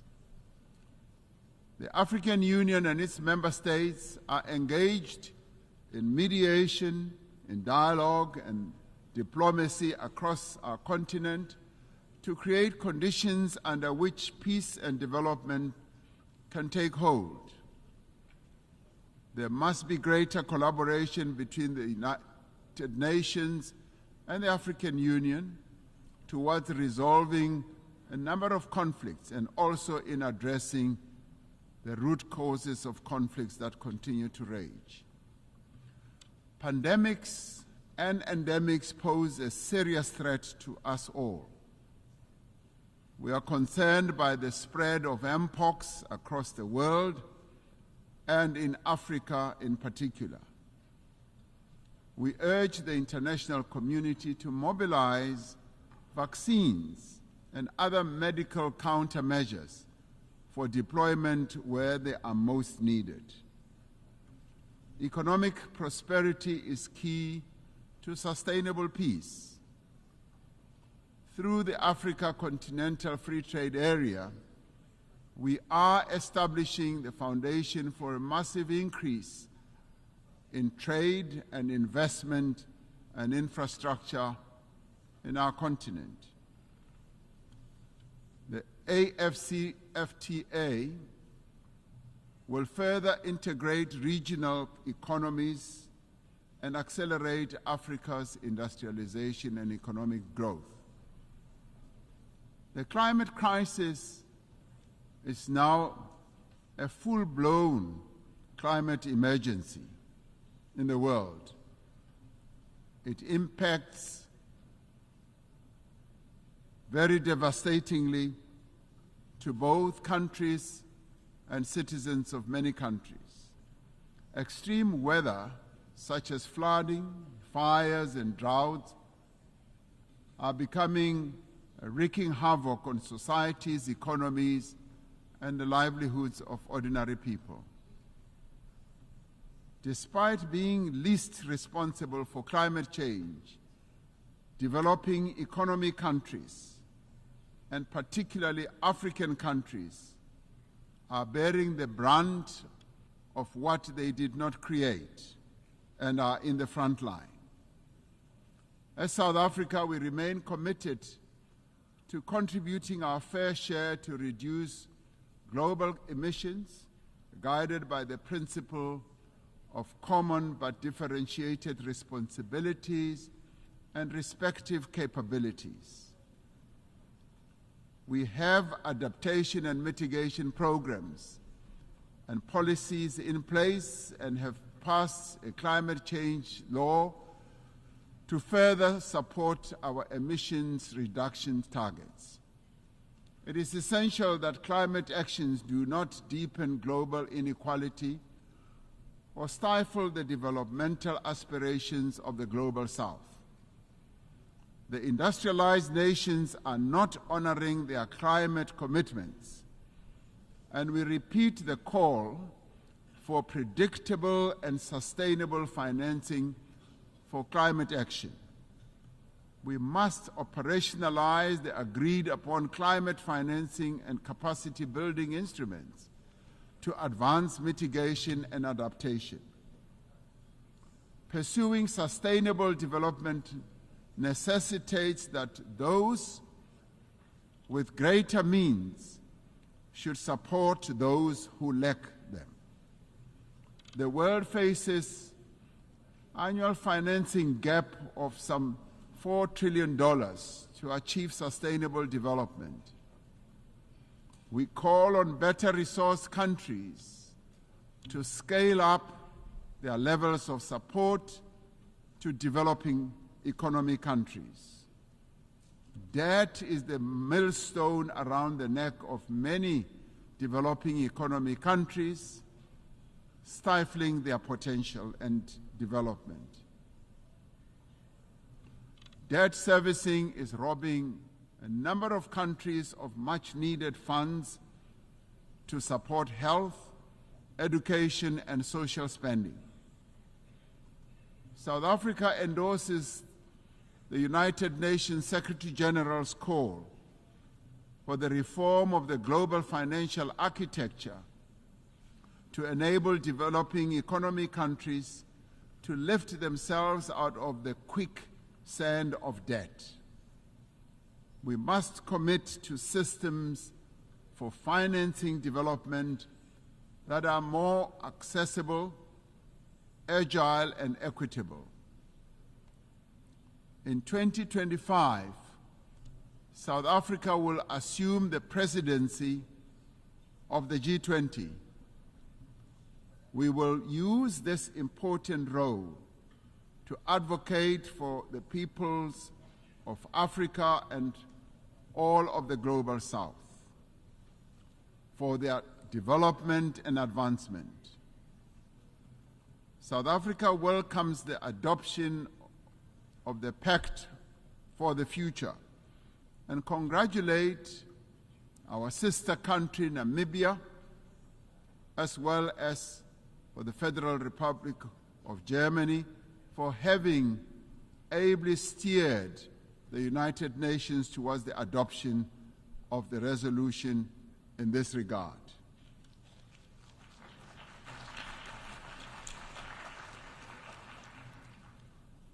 This Pact of the Future is a platform for us to focus on those actions we need to take together to build a world in which the equal worth of every person and the equal worth of every country is recognized and valued. We particularly welcome the commitments to place poverty eradication at the center of all our efforts, and for the Sustainable Development Goals financing gap in developing countries to be closed. The disparities in wealth and development within and between countries is simply unjust and unsustainable. We must continue to strive for equal treatment, for equal opportunity and advancement for all individuals and all nations. The Pact for the Future must reinvigorate international solidarity, like veins that carry sustenance to every part of the body. Solidarity is the lifeblood of human progress. It binds us together to nourish the greater good. It is achieving the greater good for the common good to which we all strive. Through dialogue, through respect for the rule of law, through the advancement of human rights, through cooperation and solidarity, we can and we will be able to achieve a better world for all the peoples of the world. I thank you.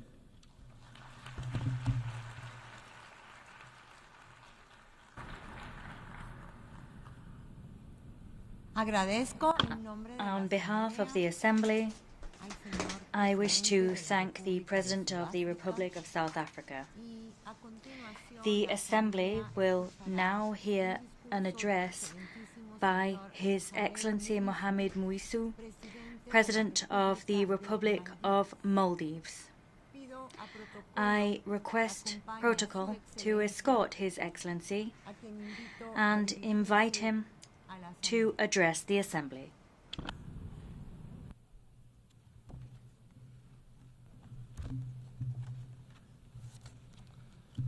Bismillahirrahmanirrahim. Mr. President, Mr. Secretary General, Assalamu alaikum and good afternoon. Mr. President, congratulations on the assumption of your presidency of the General Assembly. Our appreciation also to your predecessor for his strong leadership. We extend our gratitude to the Secretary General for his tireless efforts in steering the Secretariat. We gather here today at a delicate moment in the world history. Let's not mince our words today. Humanity is in deep trouble, facing an ever-growing list of crises: conflict, poverty, hunger, climate change, the wealth gap, the cost of living crisis, migration, occupation, opioid addiction. The list goes on and on and on. In fact, I have a map here of the world with countries which are facing some sort of crisis in red. Do you see any countries in green who are not facing any crisis? Do you know why? Because we are all deep in the red. Humanity is in crisis, and in many cases, it's man-made. But we look the other way, continuing with business as usual.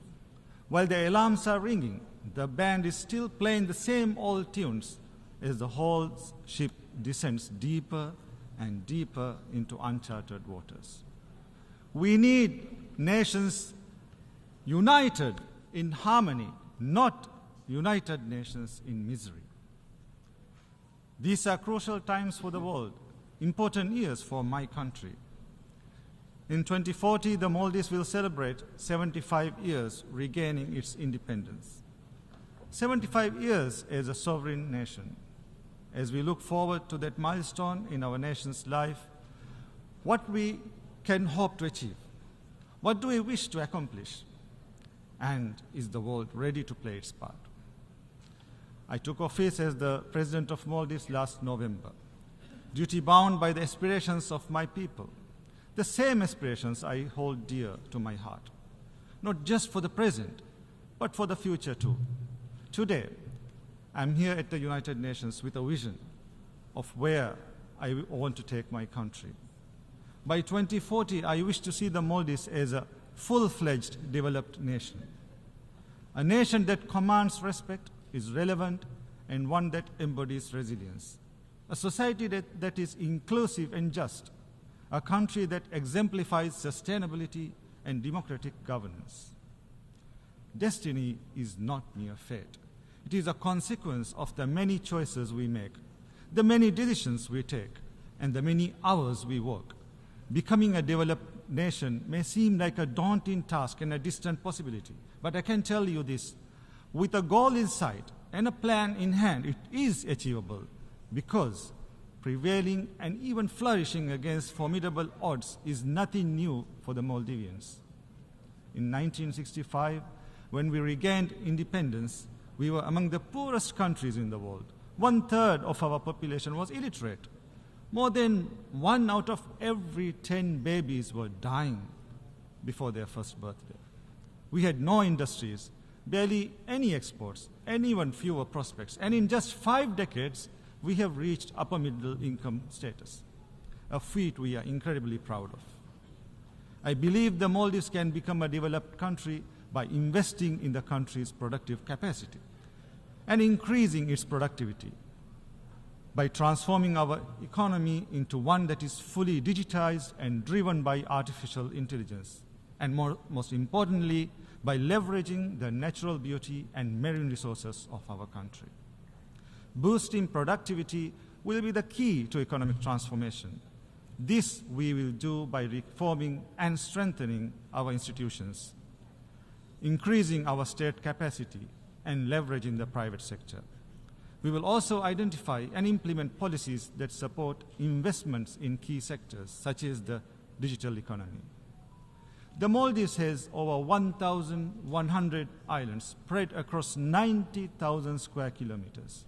Enhancing digital connectivity is key to achieving inclusive development, mobilizing economic activity, and fostering a more diversified and resilient economy. We believe the future is intelligence-driven. This is why we are working towards a digital economy that can contribute up to 15% of our GDP by 2030. This can be achieved through investing in our ICT infrastructure. We are using and expanding artificial intelligence systems to deliver essential services such as healthcare, education, and social welfare. We are also delving into cutting-edge applications of 5G technology, using drones for medical supplies, delivery and implementing smart road systems, and using AI-enhanced technology for erosion detection and environmental monitoring. The transformation can be sustainable only if we transform our education and financial systems. We need to invest in digital literacy from a young age to build a generation that can use artificial intelligence to enhance public service delivery, build new products, and successfully compete in the global digital economy. We need to bridge the digital divide within the country, including through improving data collection and utilization. We need to strengthen the regulatory frameworks, strengthening existing institutions, cultivating startup ecosystems, and providing the impetus for the future we envision. Becoming a developed country will also require fostering new industries. This is why we are also working on building a robust financial sector in the Maldives. With this in mind, in May this year, I set up the Development Bank of Maldives with a focus on improving and investing in economic diversification. The result we desire is inclusive development, where equality of access to opportunities is guaranteed, where women and young people play key players in development, not mere spectators, and where every Maldivian citizen has adequate housing. To support objectives, my government has launched $6.5 million loan facility. It's specifically for women entrepreneurs, of which 25% is allocated to those with disabilities.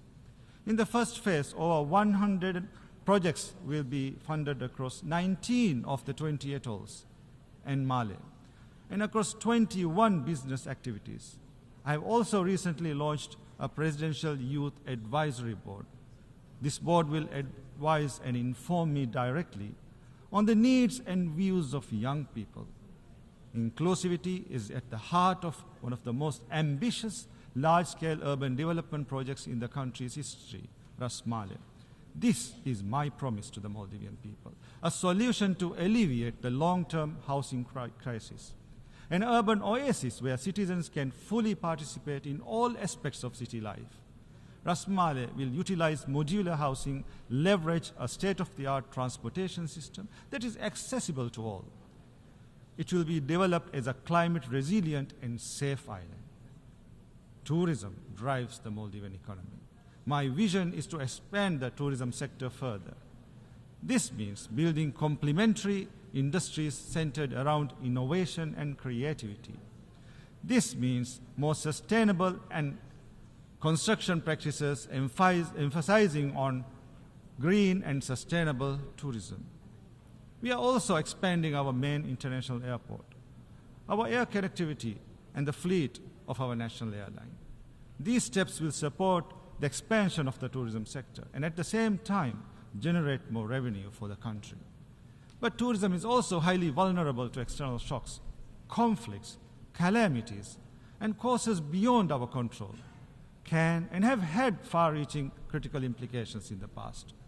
We need the international system to anticipate and address these threats such as armed conflicts, terrorism, violent extremism, transnational organized crime, climate change, ocean degradation, crimes that transcend national borders.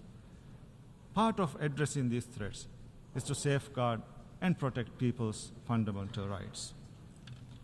In 2015, the world came together to endorse humanity's fundamental rights by committing to the Sustainable Development Goals, or SDGs. But 6 years to the SDGs deadline, we are only on track in less than a fifth of those targets. In June, this organization, the UN, issued a report saying the world is failing to deliver on Sustainable Development Goals. This week, we agreed on a pact for the future. But do we want this document, the pact, to go the same way as this one, the 2015 SDG commitments? I'm sorry, but we can't keep doing this. We can't keep meeting, talking, pledging, but not doing. We don't want these days to come back to haunt us. The days when we had a chance but not a will, we believe the best approach to protecting fundamental rights is to cultivate a culture of respect. This requires support. The Maldives has a good track record of treaty ratification, implementation, and reporting. We champion the right to environment because we are keenly aware of the consequences of environmental degradation. We also believe that violation of a right by any country, large or small, rich or poor, with powerful friends or not, must not be tolerated. This is why the ongoing massacre, the genocide by Israel in Gaza, is a travesty of justice and the international system. The repeated destruction of homes, hospitals, schools, humanitarian infrastructure, the repeated cycles of killing of men, women, children, babies, thousands upon thousands. The world is struggling to process the deaths of so many civilians in Gaza, and now Israel raids Lebanon, claiming hundreds more civilian lives there. Their cries haunt anyone with humanity. Their tears bitter our conscience. Israel's targeting of journalists, the eyes and ears of humanity, the killing of journalists, Palestinian journalists, Lebanese journalists, Al Jazeera journalists, the closure of Al Jazeera officers. How can we interpret this as anything other than brutal attempts to prevent the world from knowing about the crimes taking place? Israel must be held accountable for these acts of terrorism, for these violations of international law and UN resolutions. We must accept a sovereign and independent Palestinian state on the pre-1967 borders, with East Jerusalem as its capital. We welcome the decision to seat our brothers and sisters from Palestine with us here in the General Assembly for the first time, instead of behind us. Now we must ensure that Palestine becomes a full member of the UN. Mr. President,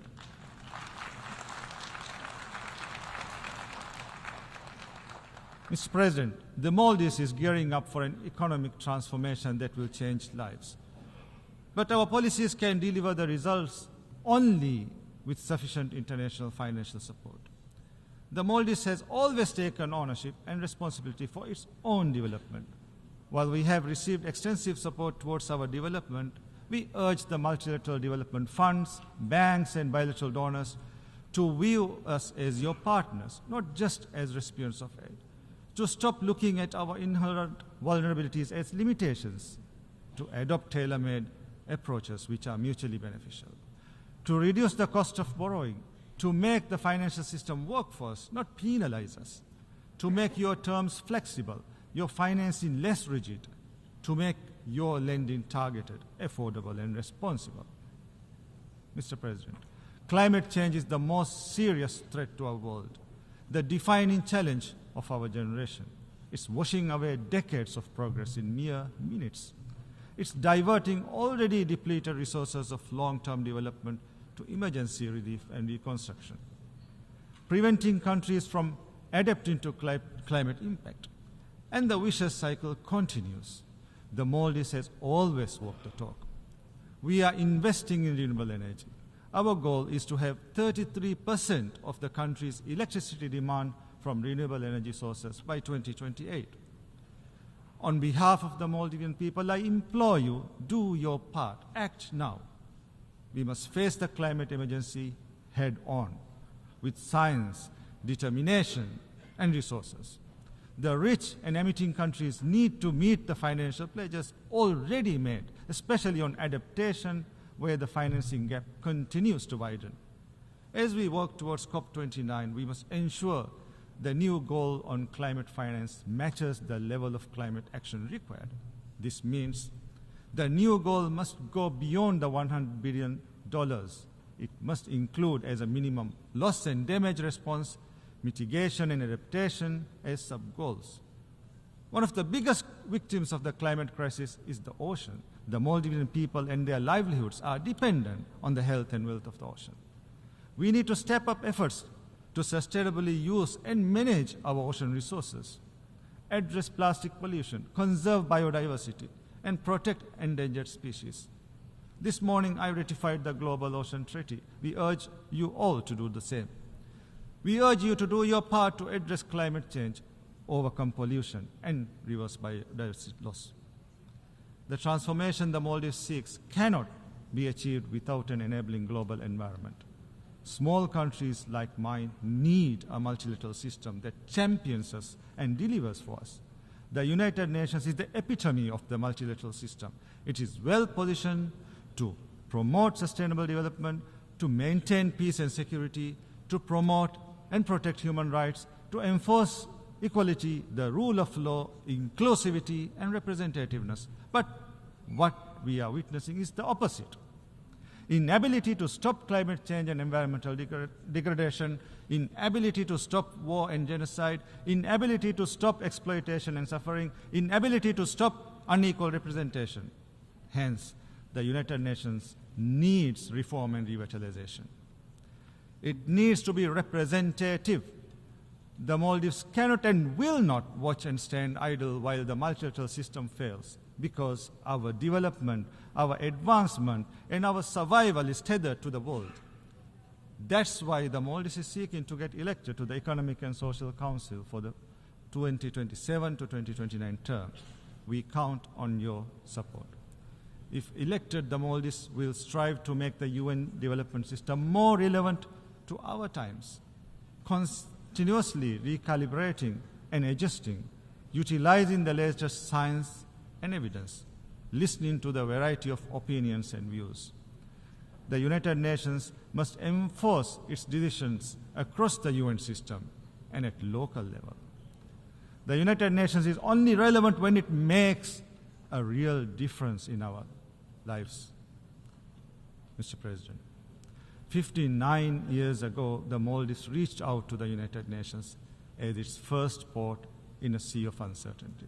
We came here to this great hall, seeking recognition, seeking a partner. We came to you as a poor and impoverished country, but with a vision of prosperity, a vision which we made great progress with your support. Today, once again, we come to you aiming higher, to reach further, and to do better, with a vision to make the Maldives a developed nation by 2040. For I believe development is destiny, and our destiny beckons towards a brighter future for the present and future generations. I thank you.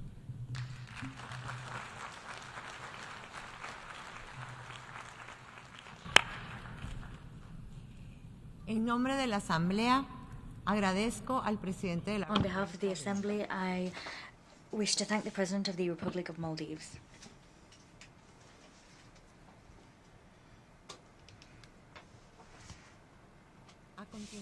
The Assembly will now hear an address by His Excellency Emomali Rahmon, President of the Republic of Tajikistan.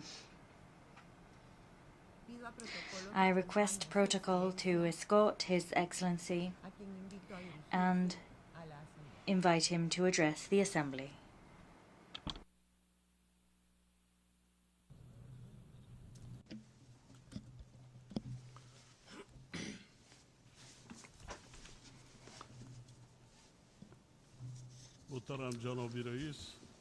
Honorable President, Excellency Secretary General, distinguished delegates, ladies and gentlemen, I at the onset extend my warm words of congratulation to His Excellency Mr. Philemon Yan on his election as the President of the 79th session of the United Nations General Assembly. My heartfelt thanks also go out to His Excellency Mr. Denis Francis in recognition of his fruitful engagement as the President of the 78th session of the United Nations General Assembly. Distinguished delegates, today the world is facing up to a turbulent and intricate situation. The controversial geopolitical process, rapid weaponization, escalation of the Cold War, armed conflicts, aftermath of climate change and other global jeopardies and threats will undoubtedly give rise to the long-term negative consequences. In this context, it is critical more than ever that we consolidate joint efforts of the international community to protect security, maintain stability, and ensure overall sustainable development. Obviously, we can bring lasting peace, build a harmonious life of mankind and prosperity of countries, primarily on the basis of mutual understanding and constructive cooperation.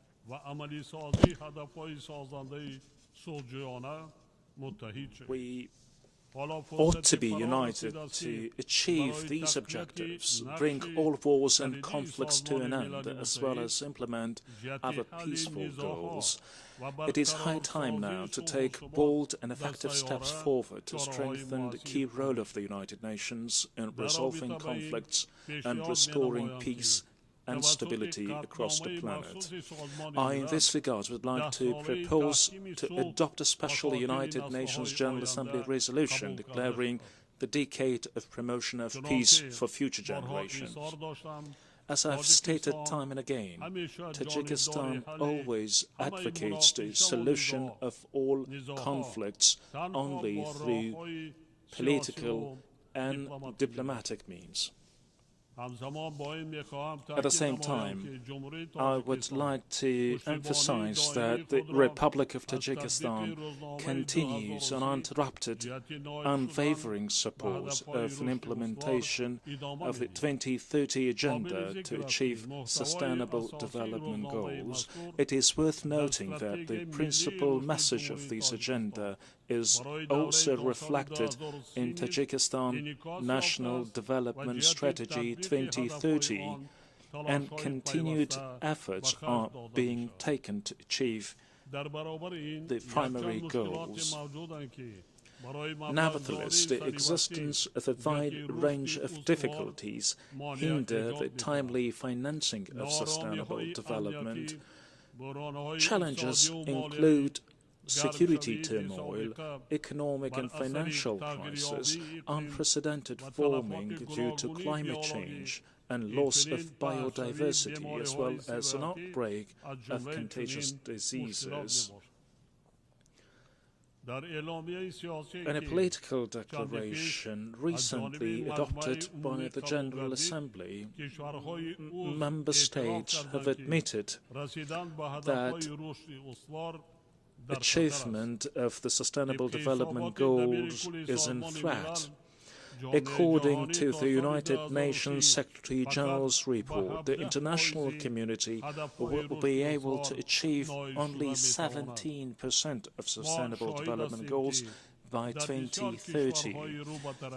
We are witnessing the setbacks in results achieved within the Sustainable Development Goals in many developing countries.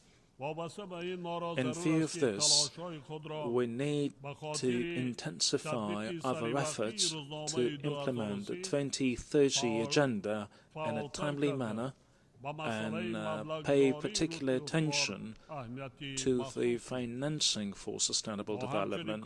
It means that we need to prioritize sustainable development for developing countries and financing with a view to facilitate and promote this sustainable development achievement. We do also believe that the 4th International Conference on Financing for Development, scheduled to be held in Spain in July 2025, as per the United Nations General Assembly resolution, will play a crucial role in exploring new approaches to remove barriers on the way to financing for development. Necessarily, the activities of the international financial and economic system should meet the needs of developing countries so that it can facilitate the timely counter-response of member states to modern threats and challenges. In that context, in order to implement the goals and programs we've outlined, we believe it is important to continue financing countries in need by international financial institutions, especially through the means of the International Development Association, IDA. Digital technologies and artificial intelligence pave the suitable ways for achieving the Sustainable Development Goals. Tajikistan is taking effective and the most necessary measures for the gradual transition to digitalization system by adopting the national strategy and relevant conceptual legal acts. I, in this respect, propose to the General Assembly to adopt at its upcoming session a special resolution on the role of artificial intelligence in creating new opportunities for socio-economic development and acceleration of the Sustainable Development Goals achievement in the region of Central Asia. Tajikistan recognizes the importance of the Summit of the Future held in the framework of the current session of the United Nations General Assembly. The intergovernmental document, the Pact for the Future, adopted during the summit, plays a key role in ensuring peace, security and sustainable development, and we welcome the willingness of the international community to implement this pact.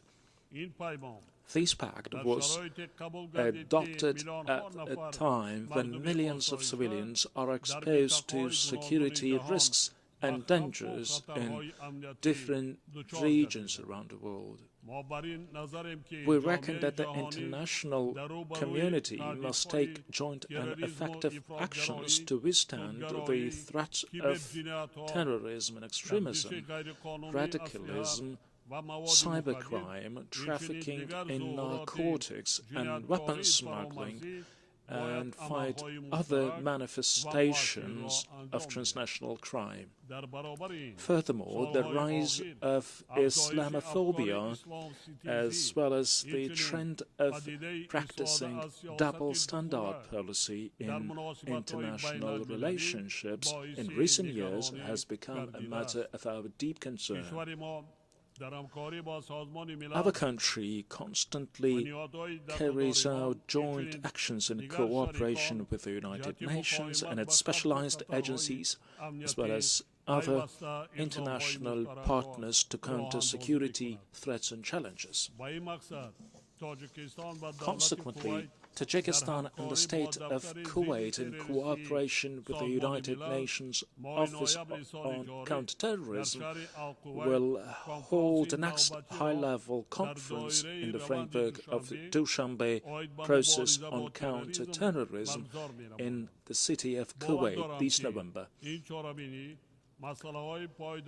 We did believe that this platform will mainly focus on the subjects related to the persistence of inclusive security and stability and contribute to the continuation of an extended and trustful dialogue, as well as facilitate the exchange of helpful experience and ideas among the stakeholders. Ladies and gentlemen, on security matters, I would like to emphasize that the Palestinian crisis remains a matter of deep concern to our country.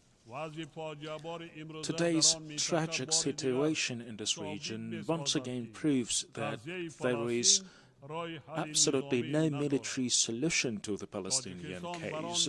Tajikistan believes that an ultimate and tangible solution to this conflict would be possible only through the implementation of the United Nations resolutions on recognition of an independent state of Palestine based on 1967 borders.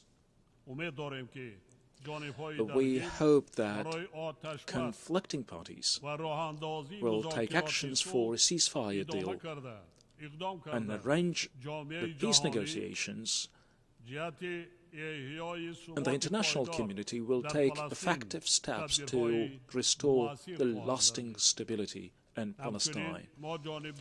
Moreover, we uphold the establishment of enduring peace and stability, as well as economic and social development in neighboring Afghanistan. To this end, Tajikistan is always ready to accord its assistance in the revival and development of a wide range of sectors of peaceful life in Afghanistan. Subsequently, I repeatedly call on the international community to spare no effort to help the long-suffering people of Afghanistan, including regions affected by natural disasters, to prevent a humanitarian crisis in this war-torn country. Honourable delegates, ladies and gentlemen, it has been more than a year since the United Nations Water Conference 2023. According to the reports of relevant United Nations agencies, progress in water supply and sanitation, despite some improvements, does not meet our expectations. It needs to be much more done. As a result, Tajikistan, as a champion country, actively cooperates with all stakeholders to implement the commitments stemming from the Water Action Agenda of the United Nations Water Conference 2023.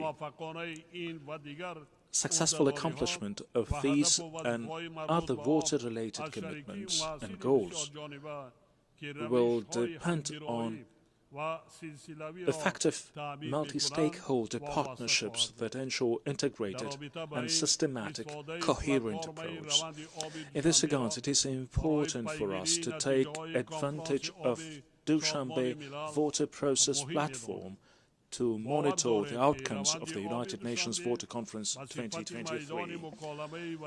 We believe that Dushanbe Water Process will play a pivotal role as a platform for a broad, inclusive dialogue of stakeholders for a comprehensive preparation for the United Nations Water Conference in Dushanbe in 2028.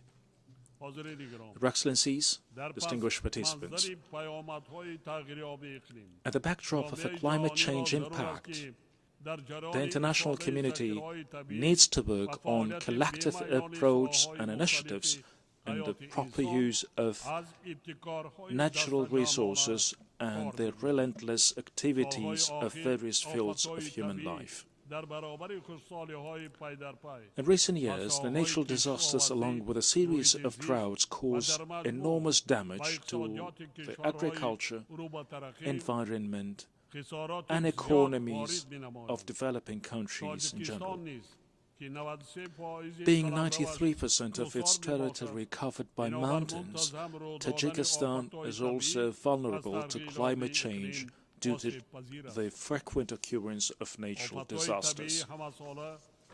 Natural disasters annually bring damage to the national economy of Tajikistan worth hundreds of millions of dollars, and unfortunately in many cases they cause death toll.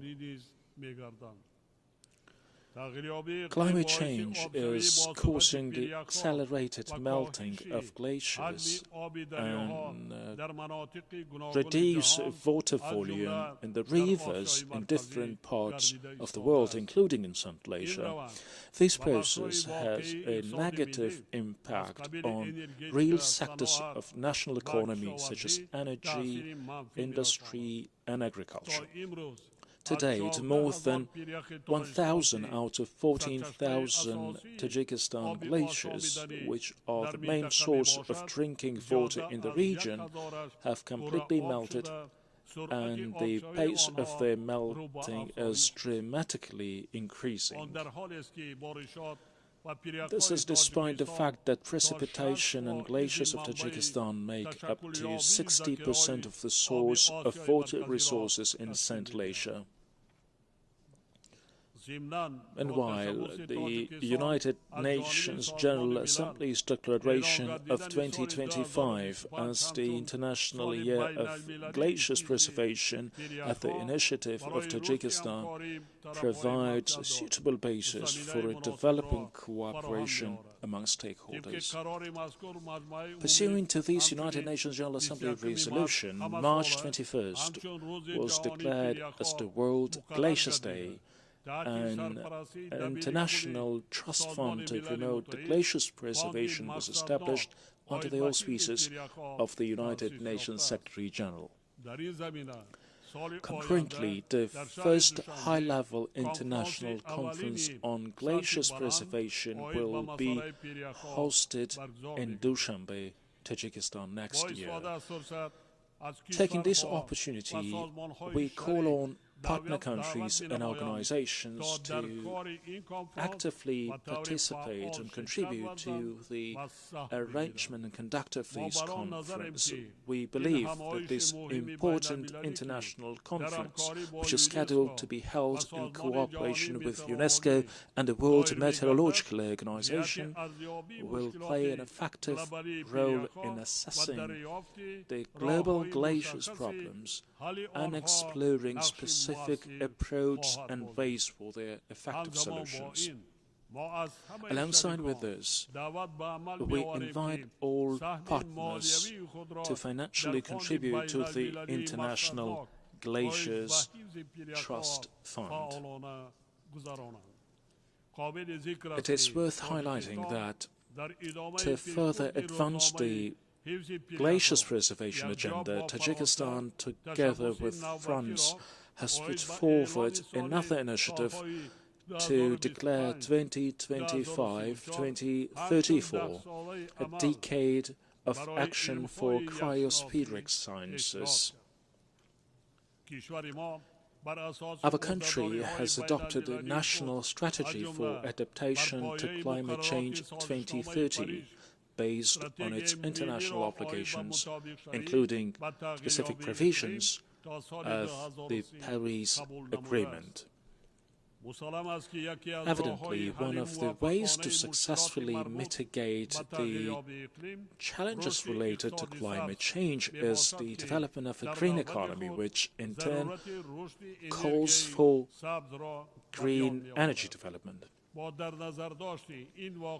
Considering the importance of this reality, our country has approved and currently is implementing the Green Economy Development Strategy for 2023-2037. We currently produce 98% of our electricity from the country's hydroelectric power resources, and we are ranked the 6th in the world in terms of the share of greener energy produced from renewable sources. The goal of the implementation of our plans in this direction is to turn Tajikistan into a green country by 2037. Today, finding solutions to the daily issues of adaptation to climate change and reducing the severity of its negative consequences is considered one of the top priorities for the international community.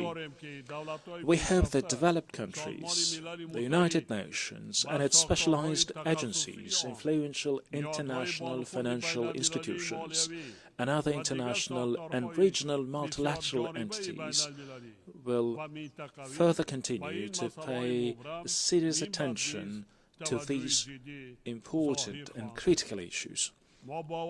We are convinced that the international community succeeds to achieve its common goals and objectives through the development of trustful dialogue, mutual understanding, and constructive, rewarding cooperation.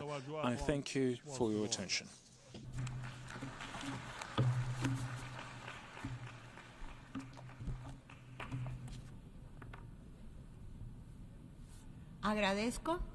On behalf of the Assembly, I wish to thank the President of the Republic of Tajikistan.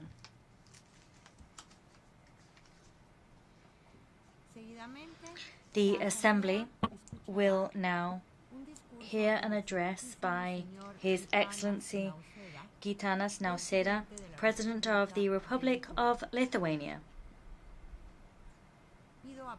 I request protocol to escort His Excellency and invite him to address the Assembly.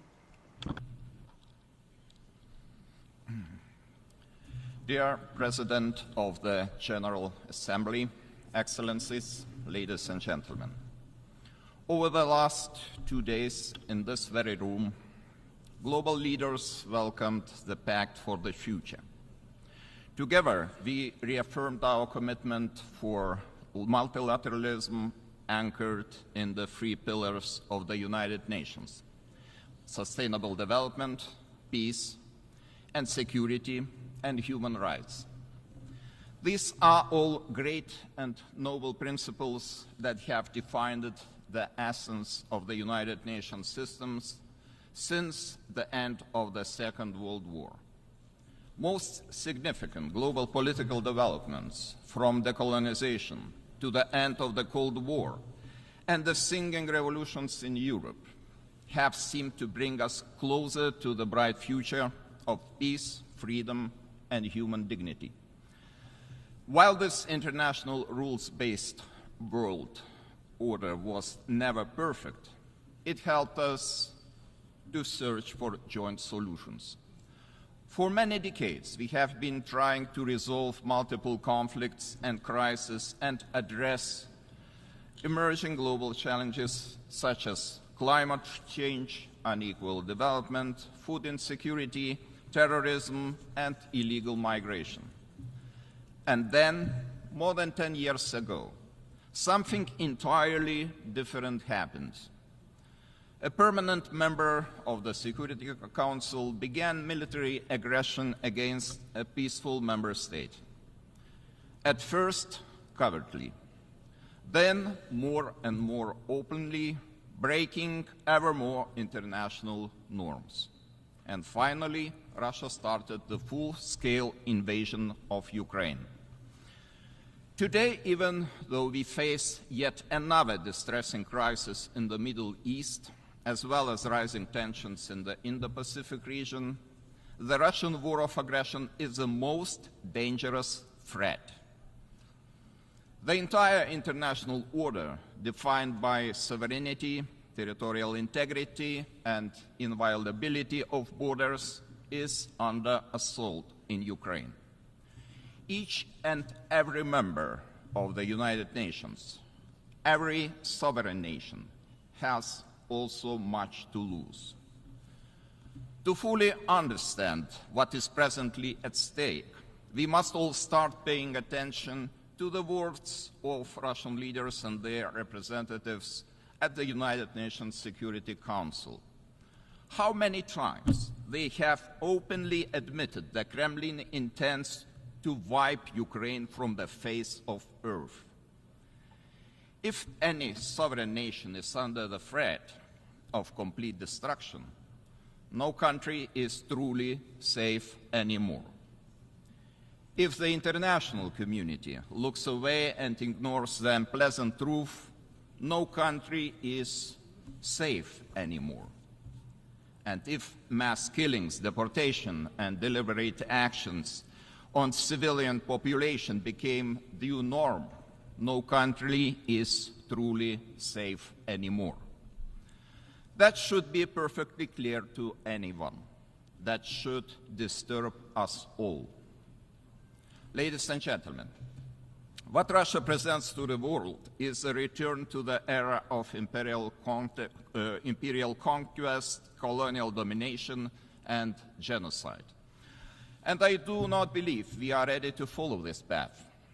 I do not believe any of us want to see powerful neighbors convincing themselves that from now on every dispute should be settled by force. Therefore, right now, Ukraine is fighting not only a war of self-defense.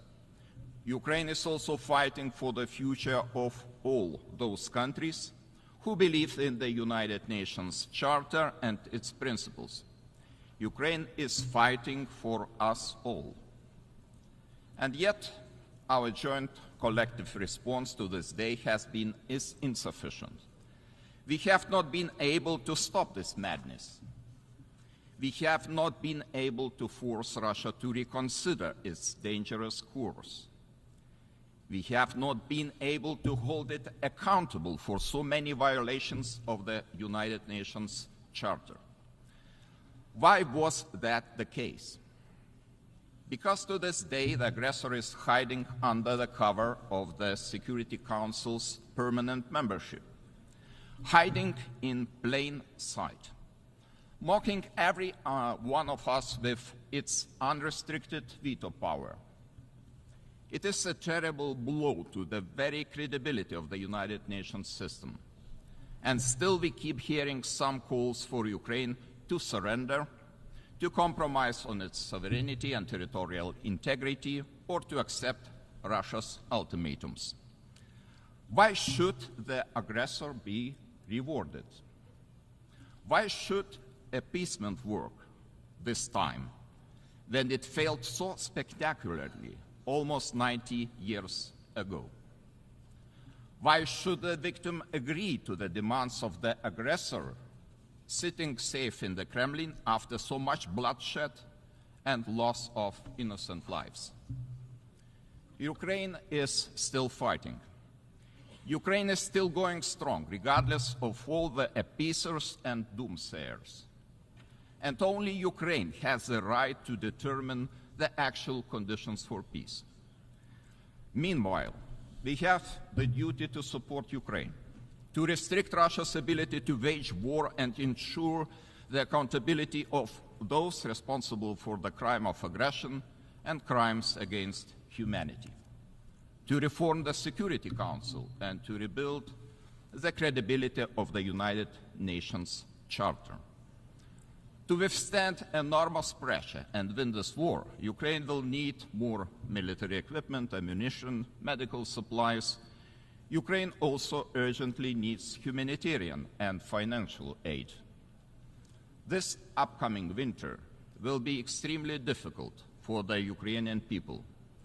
Constant deliberate Russian attacks on critical energy infrastructure have destroyed more than 80% of Ukraine's thermal energy generation and a third of its hydro generation.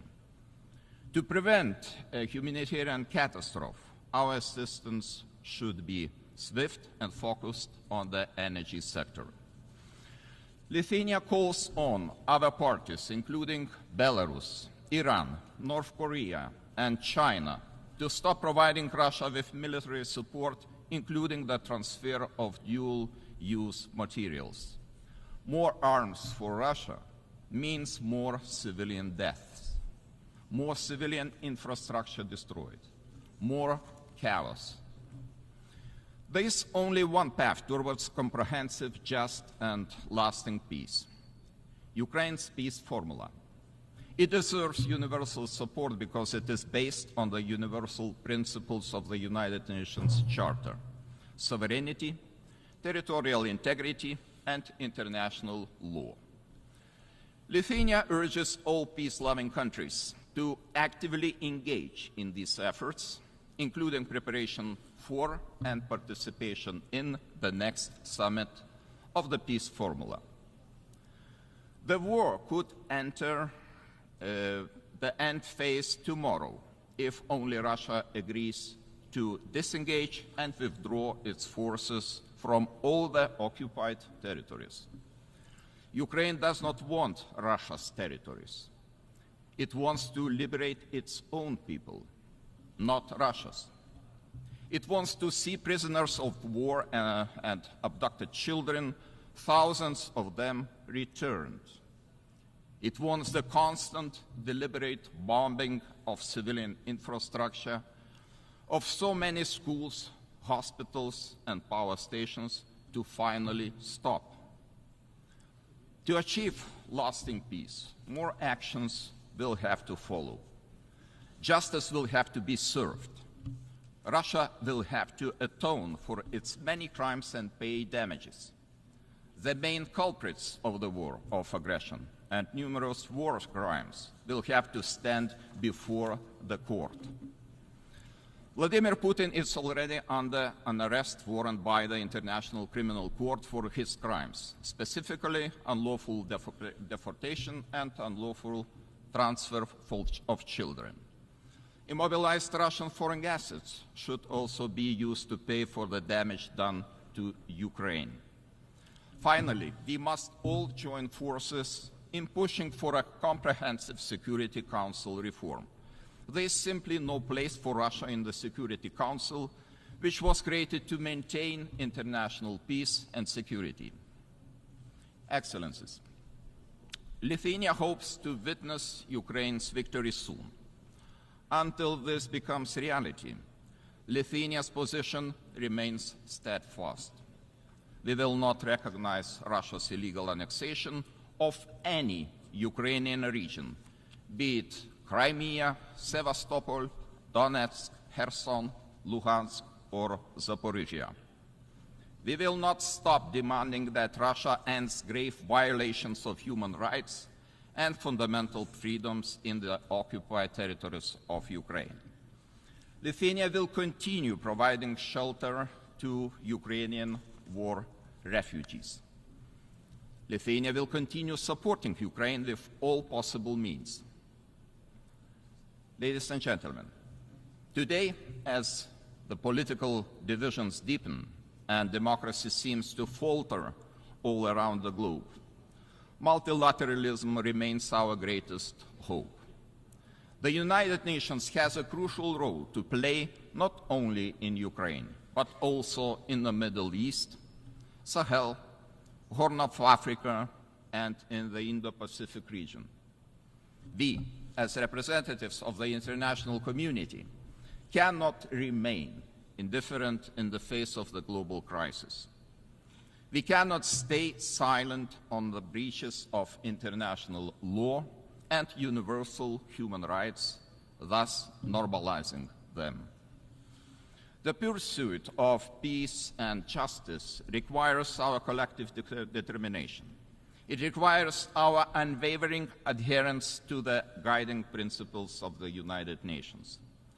Now, as always, Lithuania is committed to promoting democracy, human rights, and accountability on the global stage. We call on all the members of the United Nations to unite in securing a better future for all, a future where every sovereign country is protected from imperialism and every human being from arbitrary violence and war. Let us build a safe future together. Thank you.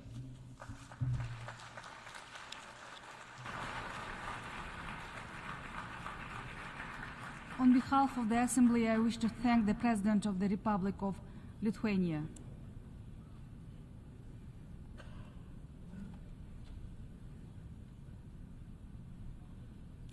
The Assembly will hear an address by His Excellency Julius Maada Bio, President of the Republic of Sierra Leone.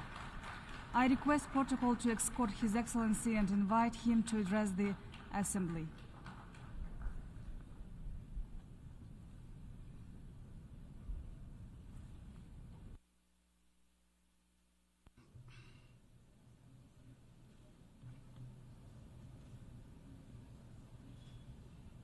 Madam President,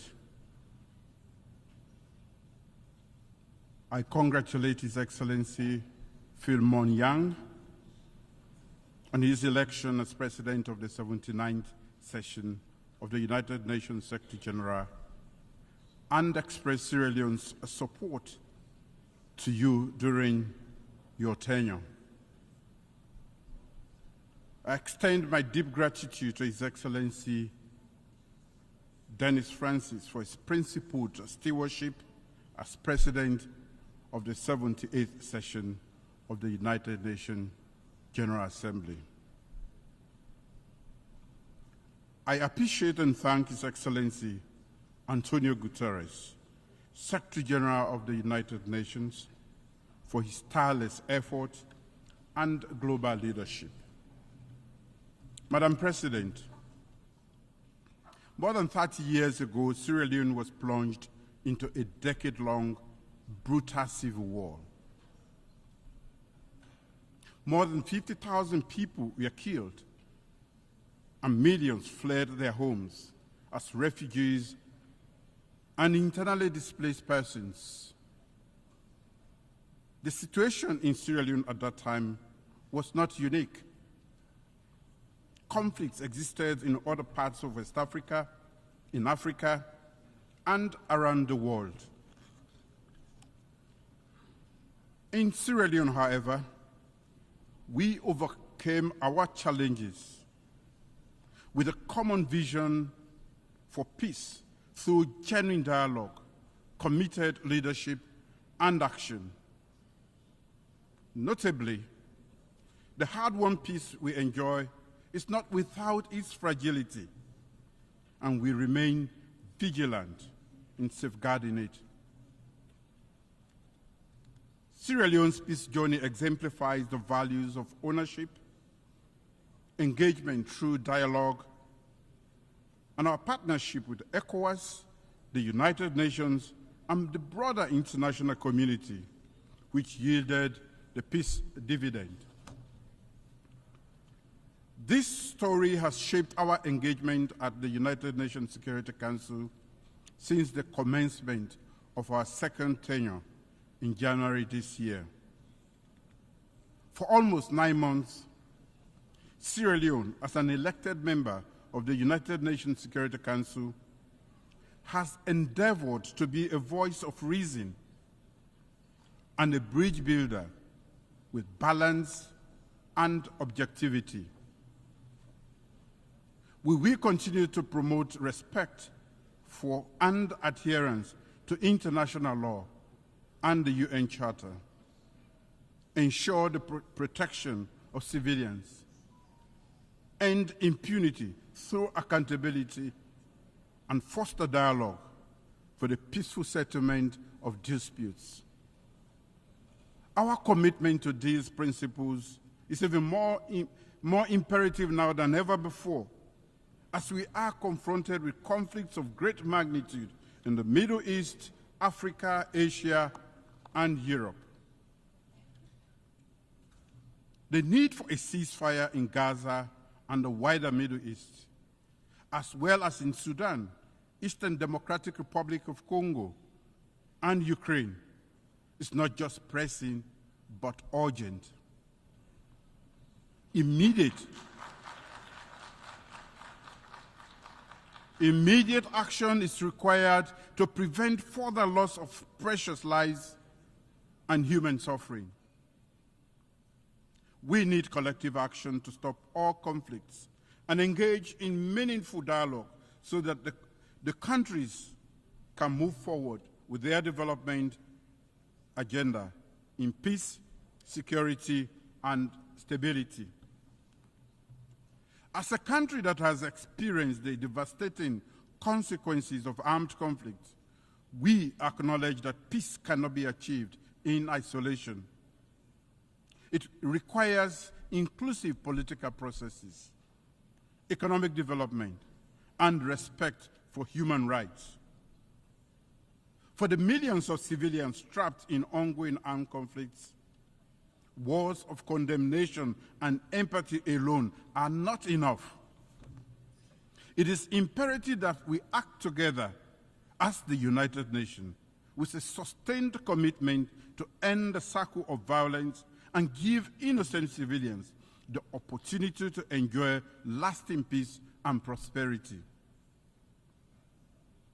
In the Sahel and West Africa, the regional leadership has been hard at work to find urgent solutions to the numerous peace and security challenges, particularly to curb the spread of terrorism and violent extremism. I call upon the international community to strengthen support for African-led peace initiatives and for the United Nations to play a more active role in addressing the root causes of conflicts. The safety and security of the people in the Sahel and parts of West Africa require a strong commitment from all relevant actors to engage in political dialogue and diplomacy actively to ensure we provide countries in the front line, especially Burkina Faso, Mali, Niger, the necessary support they need. Commitment to political transition is necessary, but it should never be at the expense of the safety of vulnerable civilians. There can be commitment and action on both. I've called for meaningful dialogue and led by example by visiting the head of state of Burkina Faso before Sierra Leone assumed the presidency of the United Nations Security Council in August 2024. We need to build bridges, and this requires the international community's commitment to working with the regions to implement dialogue-based, region-led, and region-owned solutions. Madam President, our current tenure at the United Nations Security Council has reinforced the view that there is an urgent need for reform. Nearly 80 years after its creation, the Security Council has been stuck in time. Its imbalanced composition is unjust and at odds with current realities, undermining its legitimacy and effectiveness. Unfortunately, Africa remains the unquestionable victim in all of this. Without structural change, the Security Council's effective performance and legitimacy remains unquestionable. In a historic and successful debate, which I presided over during Sierra Leone's August presidency of the Security Council on addressing the historic injustice and enhancing Africa's effective representation in the Security Council, I spoke as a representative of the continent that has long been underrepresented in the decision-making processes that shape our world on matters of peace and security. That debate had an indisputable resonance. One, that the historical injustice being perpetrated against Africa must be rectified. Two, that Africa must be treated as a special case. And three, that it must be prioritized in the reform process.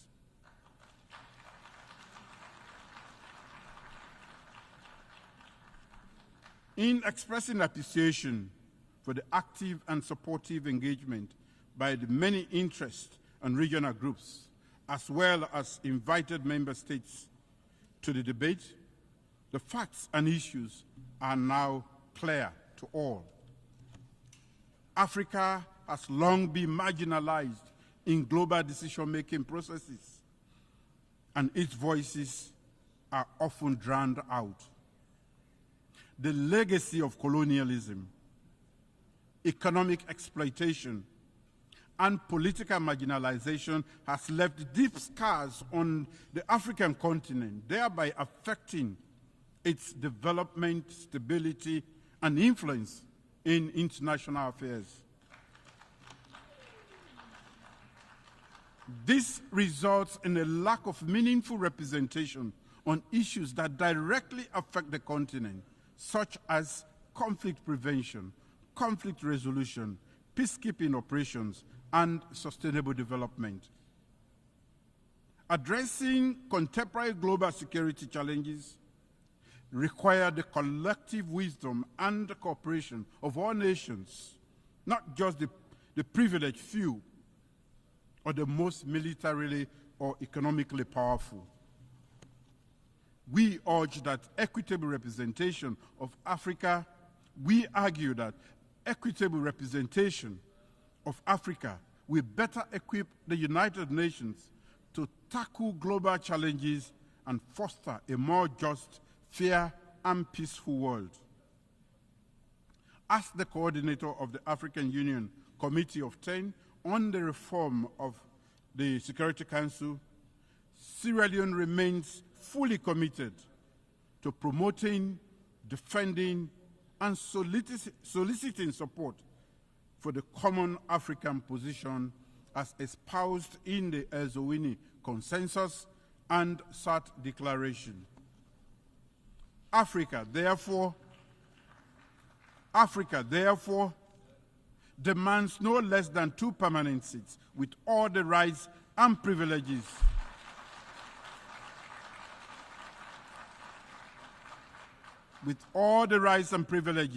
of the permanent members, including the right to veto and 2 additional seats in the non-permanent category of the Security Council.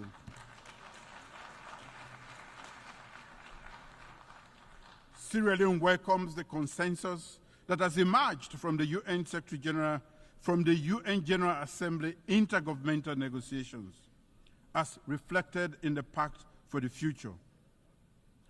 And I quote, "To address the historical injustice against Africa as a priority, and while treating Africa as a special case, improve the representation of the underrepresented and unrepresented regions and groups." End of quote. Let us work together to redress historical injustice and recreate a Security Council that truly reflects the diversity of the world that we live in today. As I stated in the Security Council debate, the time for half-hearted measures and incremental progress is over. Africa's voice must be heard, and its demands for justice and equity must be met, and now. Madam President, the Summit of the Future for Sierra Leone is about delivering peace, human rights, and the dividends of democracy for everyone, everywhere, and now. Accordingly, my government has laid out a strategic vision for Sierra Leone as captured in Sierra Leone's Medium-Term National Development Plan 2024-2030, a framework for delivering socio-economic development and prosperity for our people. Aligned to the Sustainable Development Goals and the African Union's Agenda 2063, our development plan serves as a comprehensive blueprint for transformative acceleration in critical areas such as agriculture, food security, human capital development, job creation for our youth, infrastructure development, and technology. With the adoption of the Pact for the Future, including the Declaration on Future Generations and the Global Digital Compact at the Summit of the Future, my government is reinforcing its commitment to championing and investing in human capital development. Human capital development is a profound commitment to our people's well-being and future. By investing significantly in education, healthcare, and agriculture, my government is laying the foundation for a prosperous and equitable Sierra Leone. Over the past 6 years, our achievements through our free quality education program, legislative reviews, and governance reforms in the education sector, and radical inclusion strategy have been highly impactful, well acclaimed, and seen as a good model for the world.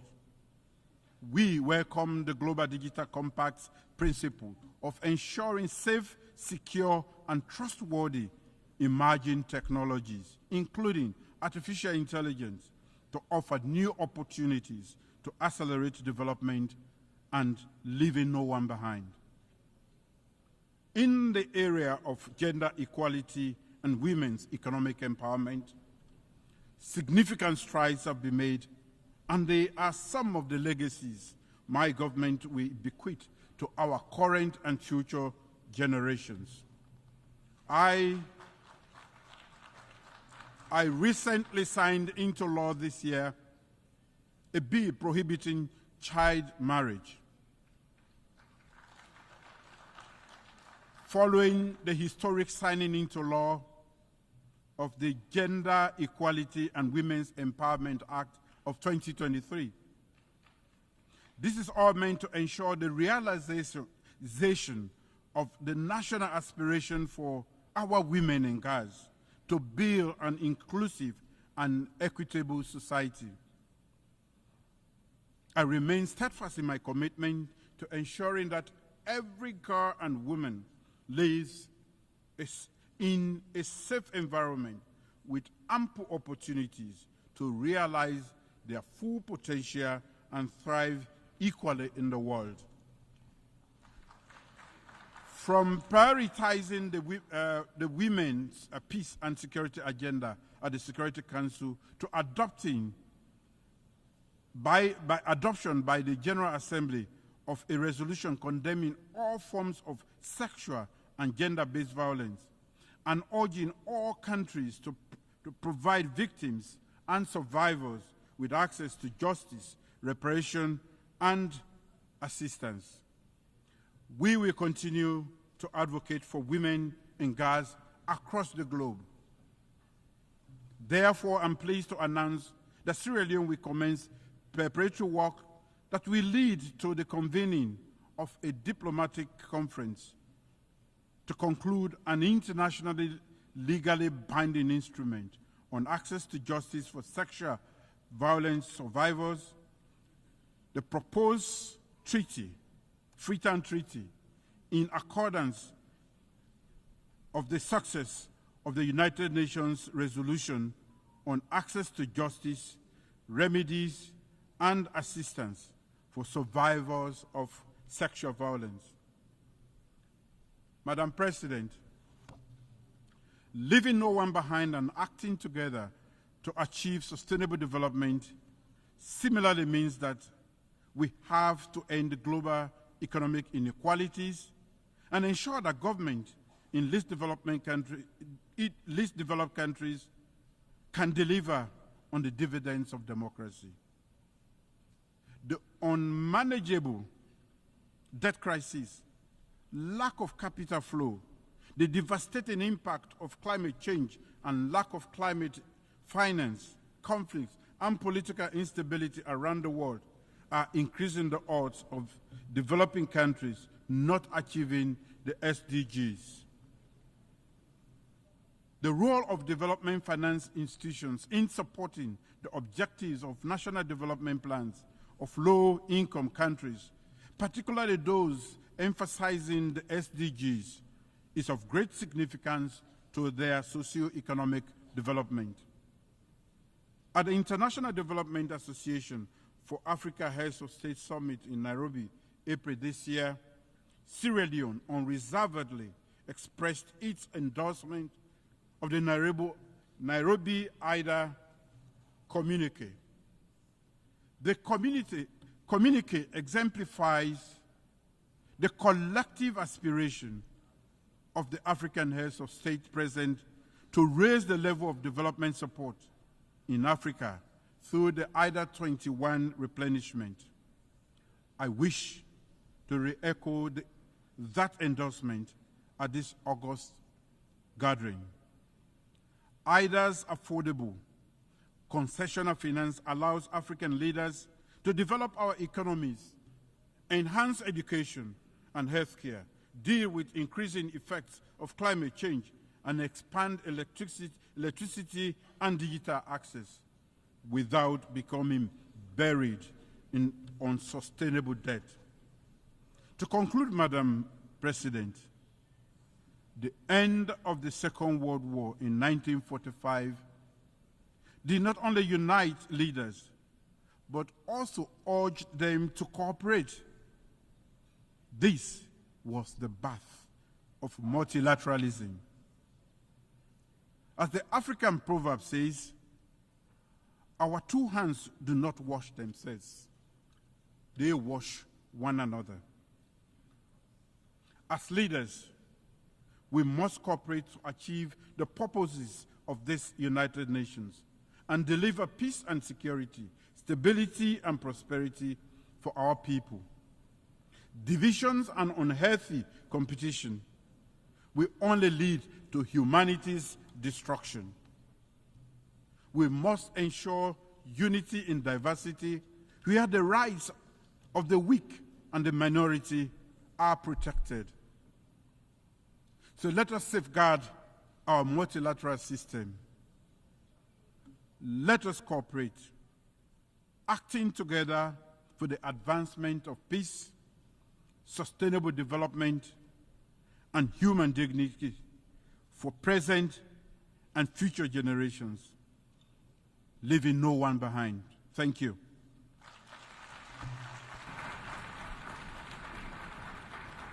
On behalf of the Assembly, I wish to thank the President of the Republic of Sierra Leone. The Assembly will hear an address by His Excellency Alexander Vučić, President of the Republic of Serbia. I request protocol to escort His Excellency and invite him to address the Assembly.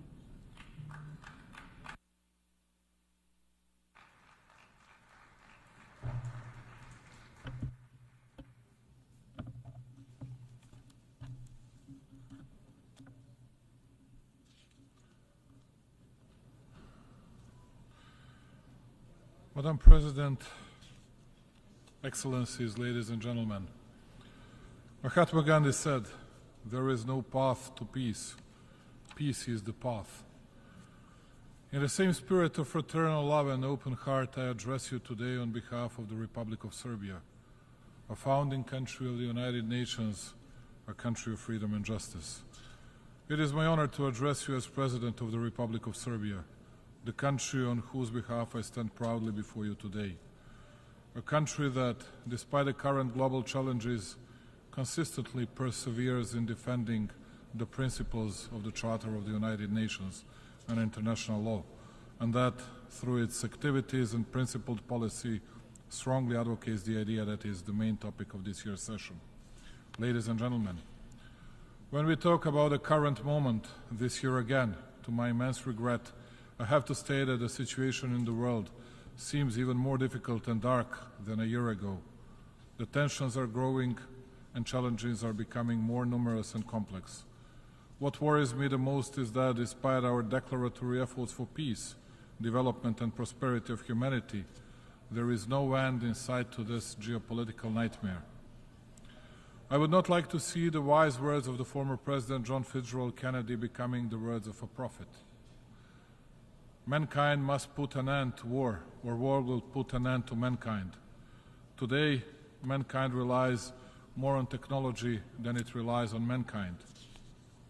This year, we are once again talking about tragic conflicts and destruction that bring suffering and enormous human losses, as well as about the numerous serious consequences that inevitably accompany armed conflicts. The Republic of Serbia and the Serbian people deeply sympathize and share the grief for all the lives lost in the conflicts happening around the world, including the tragic events in the Middle East and Ukraine. It is unforgivable that today, in the 21st century, we are talking about gruesome figures related to children who have died in conflicts. It seems absolutely incredible, but the world is on the verge of nuclear disaster and nuclear holocaust. In a desire to win and destroy the other one, step by step, we were getting closer to the verge of precipice, and eventually we got there. We live in a world where no one listens to anyone. There are only our arguments and our truth, while the other ones must disappear because they always endanger our or universally false values. We need to talk, even when we disagree. We need to restore the eroded credibility and authority of the United Nations. And I need to say, that's why Serbia will strongly support bigger presence of African country in the United Nations Security Council, and we believe that bigger African presence will mean a lot for the world's peace. We need to stop the practice of double standards being applied to restore faith in international law and the principles we all agreed on long ago. We must restore faith in peace, the only path that has no alternative. We owe that to every innocent victim anywhere in the world, to all the current and future generations. The future of the world in the next 5 or 25 years is a matter of our choice, but it is also our responsibility. All of us that have gathered here from all over the world did that for, we'd say, noble, but first and foremost for selfish reasons.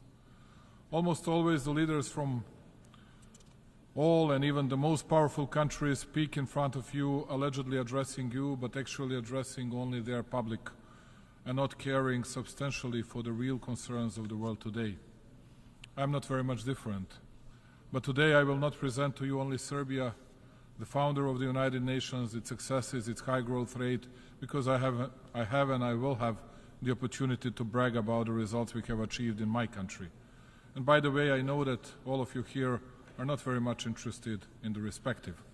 Today, I will speak about how the collapse of the modern world had started, about when and how the UN Charter was discredited, and when we stopped believing in law and started appeasing the force.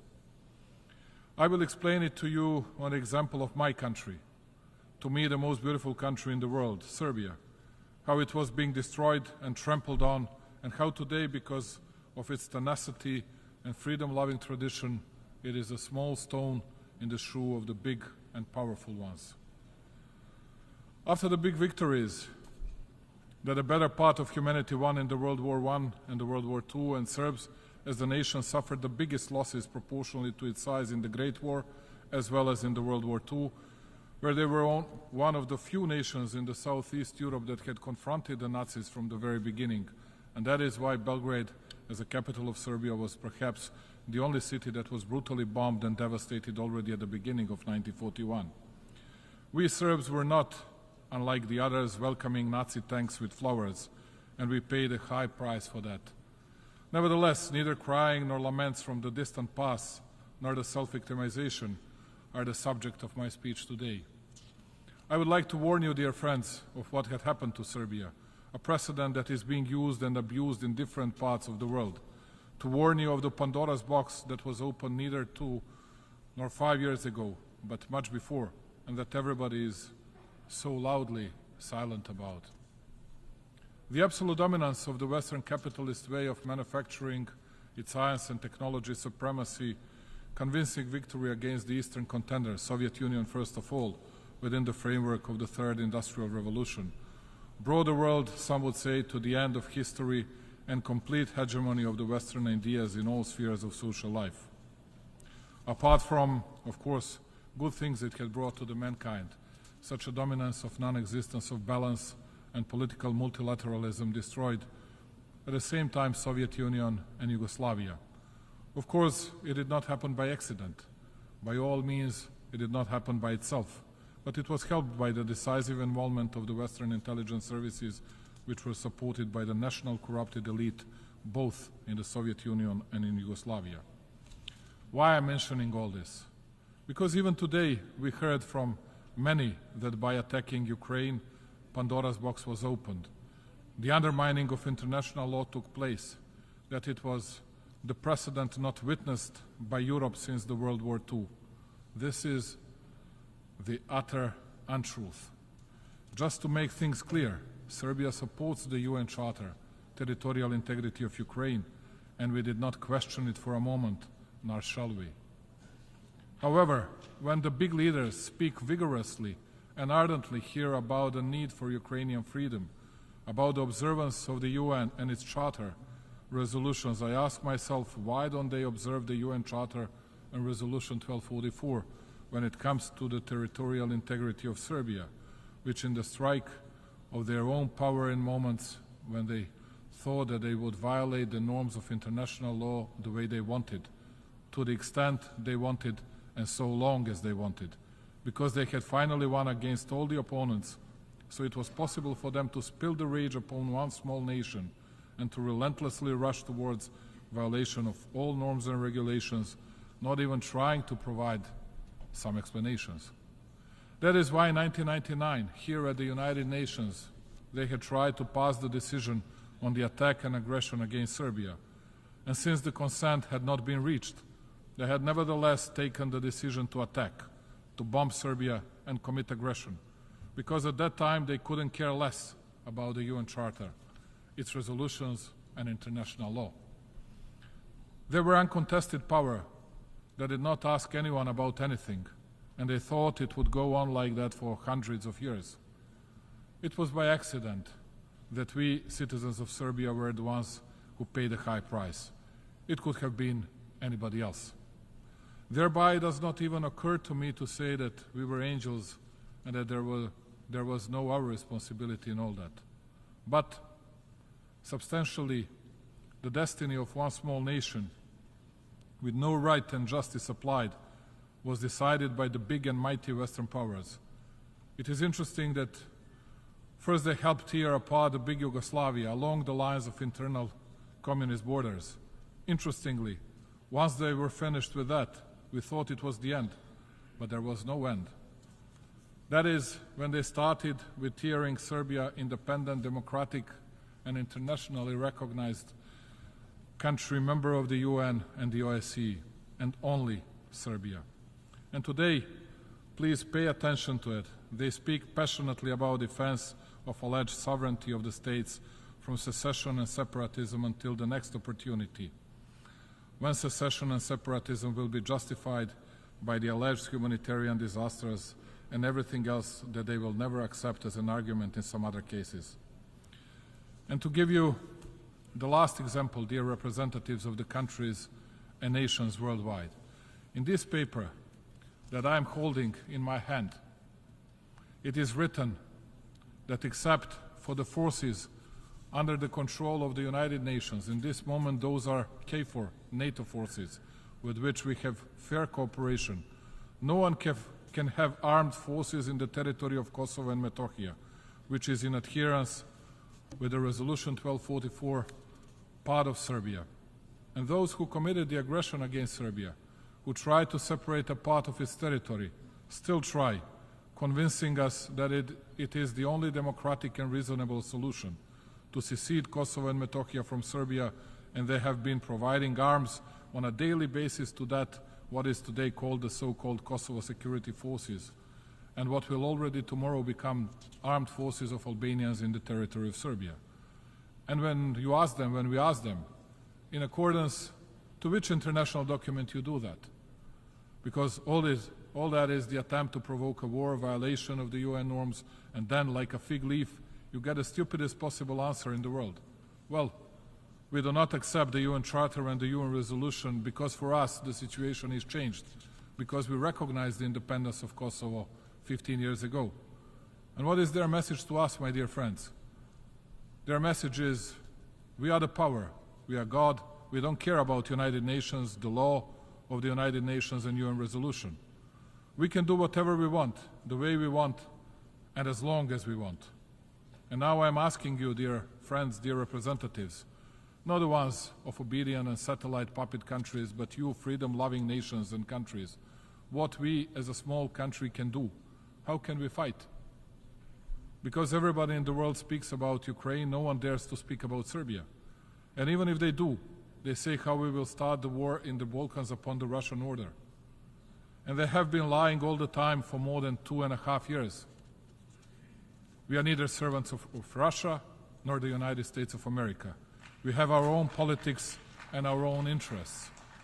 And that is why I want to ask you something and tell you that the only hope, not only for my country, which I love more than anything in the world, but also for your countries, to understand well the mechanisms of lies, the mechanisms of fraud in international relations, and to try to gather here in the most important organization, to try to change it, to try to respect it, because it is the only way to preserve peace.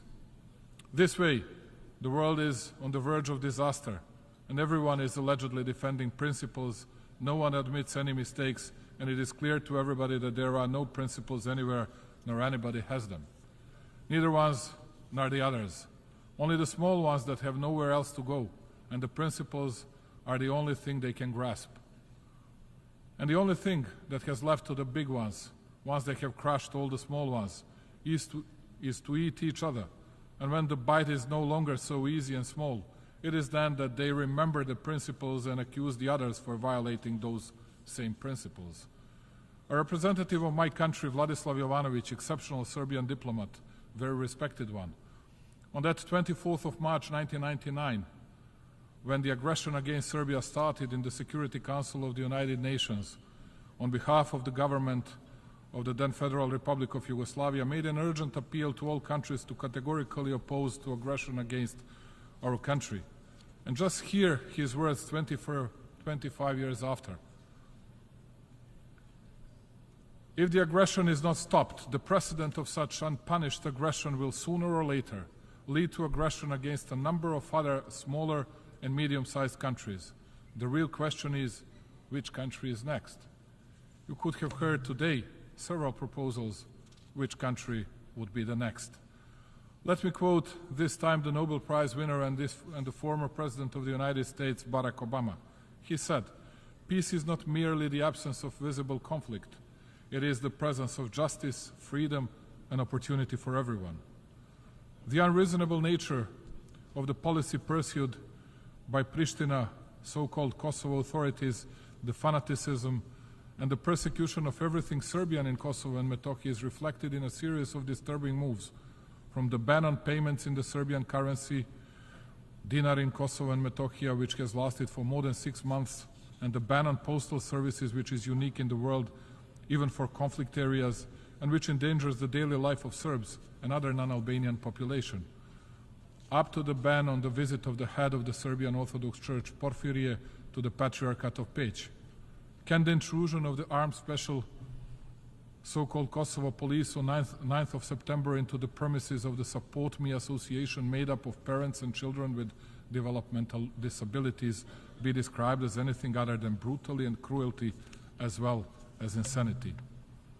Real and lasting peace can be reached only by justice and respect for human rights, Nelson Mandela said. And how can there be peace in Kosovo if the legal order and fundamental rights of one entire nation are being systematically undermined? After everything the aforesaid, the key question today is,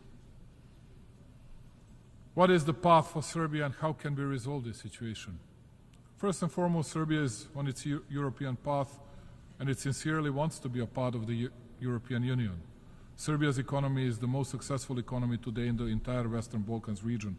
But even today, the very same EU we strive to makes it clear to us through the statement of its spokesperson, Peter Stano, that it does not observe principles based on the UN Charter, and not even the decisions of their own European Council by supporting the independence of the so-called Kosovo, because that is the interest of the biggest and most powerful ones in the European continent. Serbia is a small country which cannot compete with the big powers, and we are fully aware of that. But nevertheless, we are obliged to ourselves and to our people, but also to all the friends in the world. And that obligation is not to lie to anyone, but to tell the truth to everybody. Since all these big ones are interested neither in law nor in truth, there is nothing left to small but proud Serbia, but to be dedicated and committed to its economic progress, accelerated growth, new technologies and innovation, to look towards the future and to wait for the moment when the principles of international law observance will be brought back to the world's political stage. We will remain committed to the dialogue with Pristina and under the auspices of the EU, and we will fight to preserve peace. There is only one thing that we will never give to anyone, that is freedom and independence of Serbia. As the President of Serbia, I believe in a world based on real and not false values, and I believe that the strength of the developing countries, all of us who have raised our heads and who dare to say the truth, will be a foundation of a new, different, and a better world. I thank you very much. On behalf of the Assembly, I wish to thank the President of the Republic of Serbia,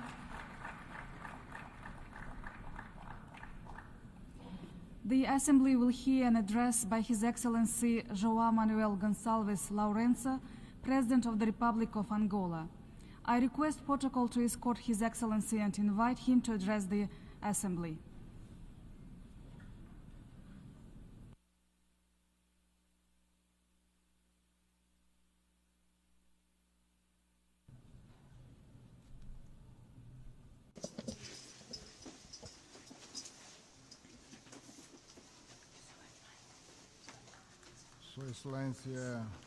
Your Excellency,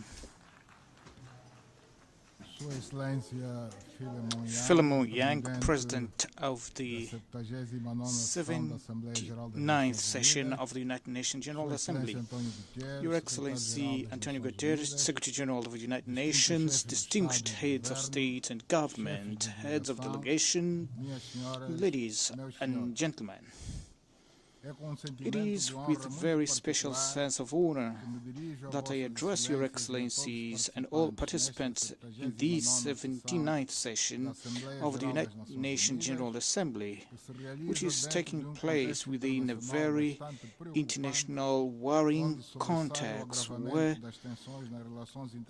international relations, the tensions are worsening due to the prevailing multiple conflicts of different nature and intensity in various parts of our planet. It is understandable that in face of such a high level of instability and insecurity, it would be much more difficult to attain the major sustainable development goals and other goals that we set by this organization with a view to achieving all the targets that we have set for ourselves.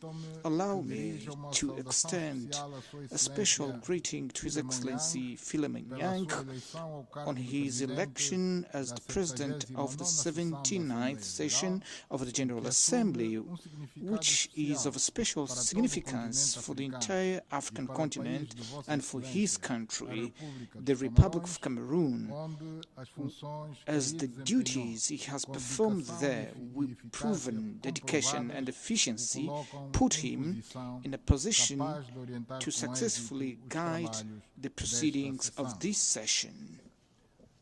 Allow me to extend my sincere best wishes of success in this position, convinced that his commitment will make an important contribution to strengthening the role of our organization as a decisive and irreplaceable player in global governance. I also want to congratulate the outgoing President, His Excellency Denis Francis, to whom I address a word of great appreciation for the way he has performed his duties and for the results he has achieved during his term of office. I also would like to praise and commend Mr. Antonio Guterres, the Secretary General of the United Nations, for his great dedication to our common cause of building a world of peace, security, harmony and concord, development and equal opportunities for all. We value much his work even more as it is being carried out within a complex global context full of challenges and threats that he has managed to deal with pragmatism, responsibility and great wisdom and courage.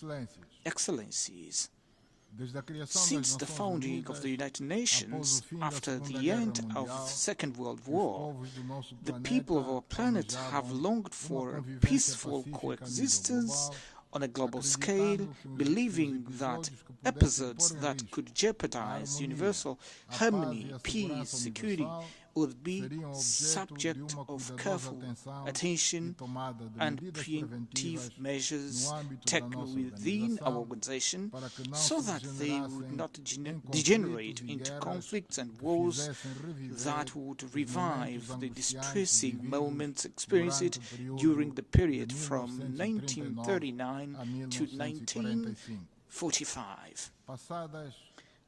After almost 8 decades, what we objectively can observe today is that not only has this perspective not been realized, but we seem to be moving away from the founding purposes of the United Nations. In view of this reality, we need to see where we have failed and what collective measures we should take to make the United Nations more active and effective in seeking solutions that contribute to preventing conflicts, strengthening global peace and security, boosting international trade and cooperation, and ensure the prosperity of our nations and well-being of the peoples of our planet. Today we are witnessing an attempt to undermine, ignore, or even to replace the role and importance of the United Nations in resolving the major issues that afflict humanity, particularly those related to universal peace and security. In this context, there is no more appropriate stage other than this August Assembly to reverse this reality and to accept the urgent need to reform this institution with a special emphasis on adapting the Security Council to the realities of the contemporary world. Its current format and composition still reflects the post-war reality that has been largely overtaken by time and development in other regions of the planet, many of which were colonized countries that are now independent member countries of the United Nations. The reform of the United Nations Security Council and the international financial institutions that emerged from Bretton Woods seems to be urgent and pressing in order to give voice to the countries of Global South, namely Africa, Latin America, the Middle East, and the Indian subcontinent. The imperative of multilateralism must prevail as the only framework truly capable of safeguarding the common interest of all humanity, within which we must reaffirm our resolute commitment to diplomacy, inclusive dialogue, and the use of peaceful means to resolving conflicts. It is within this spirit that the Republic of Angola is deeply committed to the process of seeking solutions to conflicts in Africa. Notably, the greatest efforts at this moment is focused on the conflict prevailing in East Democratic Republic of the Congo without neglecting those occurring in Sudan and in the Sahel region. As part of the Luanda process, a ceasefire was reached in the eastern DRC, which came into force on 4th August this year. In order to consolidate the gains achieved, a draft peace agreement was put on the table by the Republic of Angola, involving the Democratic Republic of the Congo and the Republic of Rwanda. The terms of the said agreement have been discussed by the parties at ministerial level with the aim of reaching an understanding that would give rise to the holding of a summit meeting to seal the signing of the final peace agreement and the establishment of relations between the DRC and Rwanda. We are very concerned about the situation prevailing in Sudan, where a violent war is being waged with dramatic humanitarian consequences, despite a certain apathy of the international community, which must seek to combine its efforts and act in coordination with the African Union to promote and achieve a long-lasting peace. We are using the experience gained by Angola in resolving its internal conflict, which, after several decades, was definitively resolved through inclusive dialogue between the warring parties to benefit peace in Africa. We have learned from our own conflicts that there is no peace without dialogue and no peace without trade-offs on both parties. This is a path that cannot be neglected in the context of all efforts to be developed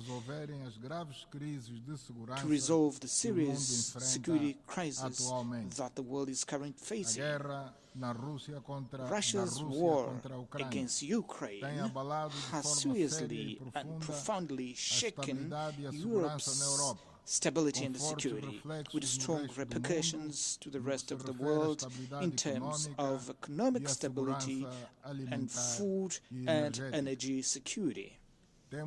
We have witnessed a continuous escalation of that conflict, which has been escalating in a worrying manner with devastating effects on the internal situation of the warring countries due to the use of increasingly lethal weapons, without these heralding any prospect of solution to that intricate problem. Despite the increasingly sophisticated military and other means being used in the theater of operations, no military victory is in sight in this war, which is likely to spread to the rest of Europe unless a negotiated solution is found based on compliance with the principle of the United Nations, which safeguard the sovereignty of states, the indivisibility and territorial integrity of the countries.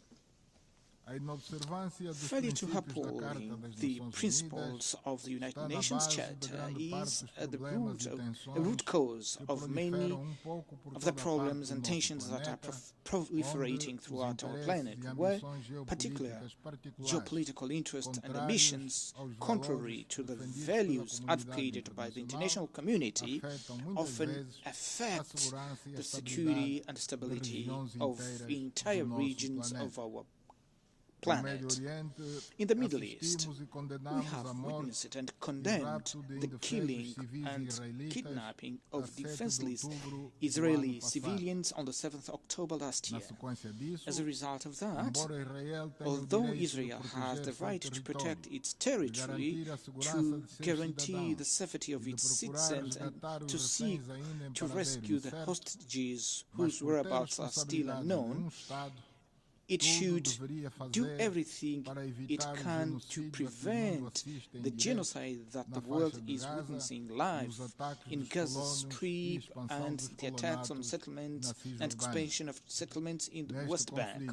In that conflict, the main victims are defenseless and vulnerable human beings, namely children, women, the elderly and sick, who were killed indiscriminately not only by the air and artillery bombs, but also because they are deprived by force of arms from accessing and supplying the most basic rights, such as access to food, drinking water, medicine, housing and medical and pharmaceutical assistance, and destruction of the main infrastructures such as schools, hospitals, houses, energy and others. We are witnessing the death of alarming numbers of journalists from international networks, UN employees and workers from international humanitarian organizations, which is unacceptable and condemnable. We cannot continue to allow that in just 11 months, in a small territory without escape, nearly 43,000 people have been killed and that their perpetrators have not been held accountable by the international community. The international community cannot be indifferent to this situation that threatens the existence of the Palestinian people, who have the same right to live in peace and security in the territory of their ancestors, such as the Jewish people. We are concerned about the spread of the conflict to other countries because it threatens peace and security throughout the Middle East and opens up the dangerous possibility of direct involvement of the major world powers and thus render the conflict into World War with all possible consequences on a global scale. We are faced with the fact that once again highlights the role of the United Nations, its decisions and resolutions, which, if strictly and rigorously upheld, would resolve the impasse surrounding the creation of the sovereign state of Palestine, the only way to put a definitive end to the problem that the Middle East has been facing for decades. I would like to take this opportunity to once again call for an end to the embargo against Cuba and the sanctions on Zimbabwe, the current chair of our regional economic community, the SADC, because they are unjust and inhuman as they increase the suffering of their people and greatly hinder the economic and social development of those countries. Excellencies, as a part of the collective efforts undertaken by the nations of our planet to consolidate peace, African countries have been increasingly sought to contribute effectively to the United Nations missions aimed at bringing stabilities to countries and regions in conflict. Such peace operations are often not carried out within the time frame and effectiveness required due to financial constraints faced by the countries willing to participate. Fortunately, this situation seems to have eventually been overcome at the Security Council, representing a decisive step towards strengthening and operability and effectiveness of the African Union-led peace-building missions, which now has a financing mechanism more suitable to its operations. I warmly welcome these developments, especially because Africa wants to be increasingly present not only in the discussion but also in the decision-making and resolution process of major global issues. Excellencies, we intend to be part of the construction of a new international financial architecture within which a close collaboration among states is essential with a view to effectively fight the illicit flow of capital and the recovery of assets, which is often difficult for the countries that hold the funds under their control, even without a plausible justification. It is important to note that funds that come from asset recovery processes have a direct impact on the implementation of sustainable development goals and consequently on improving the general living conditions of our populations. Angola has made significant progress in the fight against corruption, with specific cases of citizens who have been tried and convicted who saw their assets forfeited in favor of the state by virtue of sentences handed down in courts and confirmed by the competent courts of appeal. As regards asset recovery, we have had two successful cases in which we counted with a highly responsible attitude and respect for our sovereignty by the United Kingdom authorities, who have returned to Angola $2.5 billion that were sitting in a bank in London, and it is befitting to acknowledge this fact publicly from this World Forum. Unfortunately, not all countries that agreed to accept these proceeds from corruption without questioning their origin at the time today respect the rulings of our codes, which are binding. Some of these countries even claim the right to question the credibility of our codes almost wanting to review the sentences issued by our courts as if they were extraterritorial appeal bodies. These assets are the property of our states already impoverished during the colonial period. We will therefore continue to fight with all our strength to recover the assets that were embezzled from public treasury that are sorely needed for the construction of infrastructure such as school, hospital, energy and water facilities, roads, amongst others.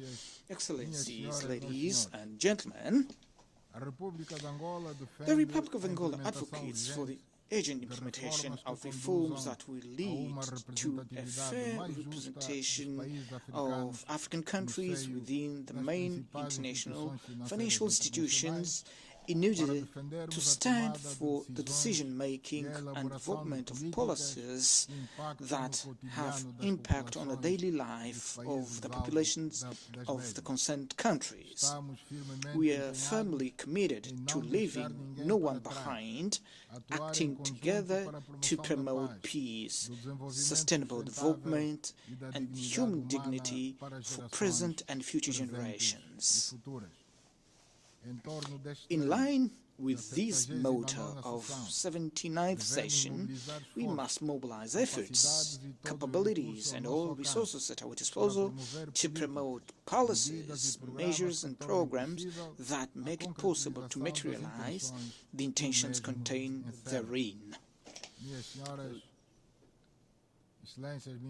Excellencies, ladies and gentlemen, the Republic of Angola is making a great effort to put the country on the path of progress and development based on policies that establish priorities contained in the National Development Plan, whose main pillars are economy diversification, public debt reduction, mobilization of domestic revenues, optimization of public expenditures in priority sectors such as health and education, and implementation of special social protection schemes. The tasks that we have proposed to carry out in the areas that I've just mentioned are complex.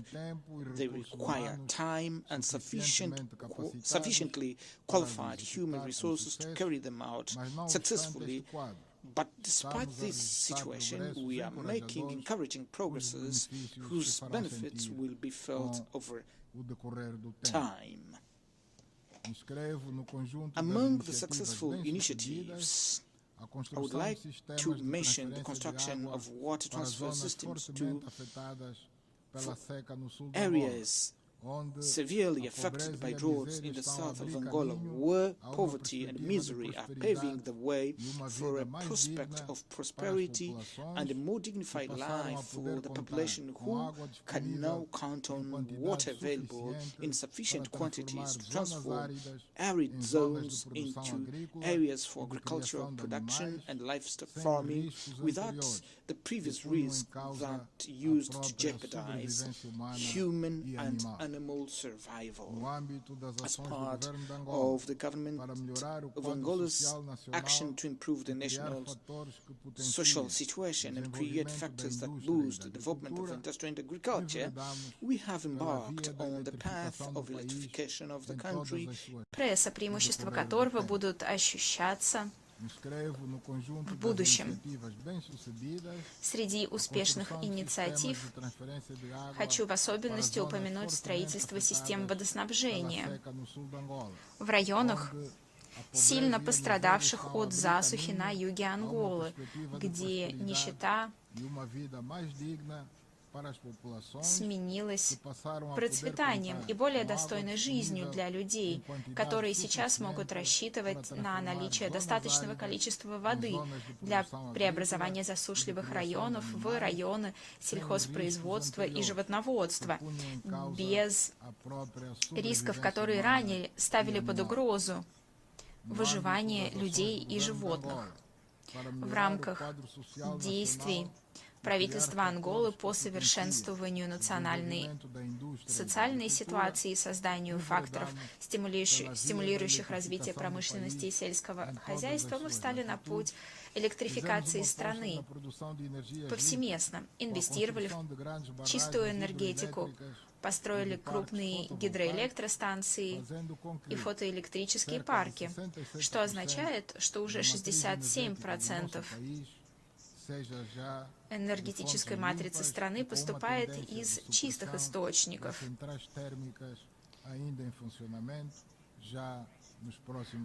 Идет замена тепловых электростанций, которые все еще находятся в эксплуатации. Однако они будут выведены. We currently have a considerable supply of electricity production, which requires transmission and distribution networks to take it to potential beneficiaries in all parts of the country and also to the southern African countries which need this resource for their development. Interested investors now have the opportunity to sell electricity produced in Angola to customers in the mining areas in the DRC and Zambia, as well as to SADC countries in general, with a focus on the largest industrial and domestic consumer, which is South Africa. Angola is developing a number of initiatives that are part of the effort to ensure the implementation of the international climate agenda with a focus on climate change mitigation and adaptation measures, always taking care to exploit our fossil resources in a responsible manner in order to ensure the development and well-being of our populations. It is important to highlight that we've made a major public investment in Angola in the health sector throughout the country, with the rapid construction of well-equipped hospital infrastructure at all three levels, and with an ambitious training and recruitment program for health practitioners for our national health system. Ladies and gentlemen,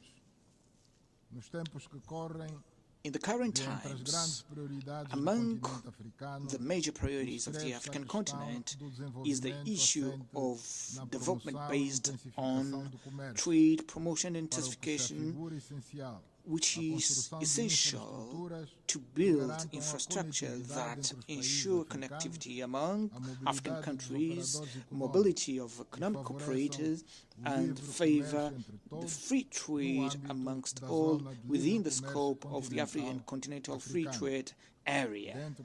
Within this perspective, что огромные государственные инвестиции Ангола вкладывает в сектор здравоохранения по всей стране.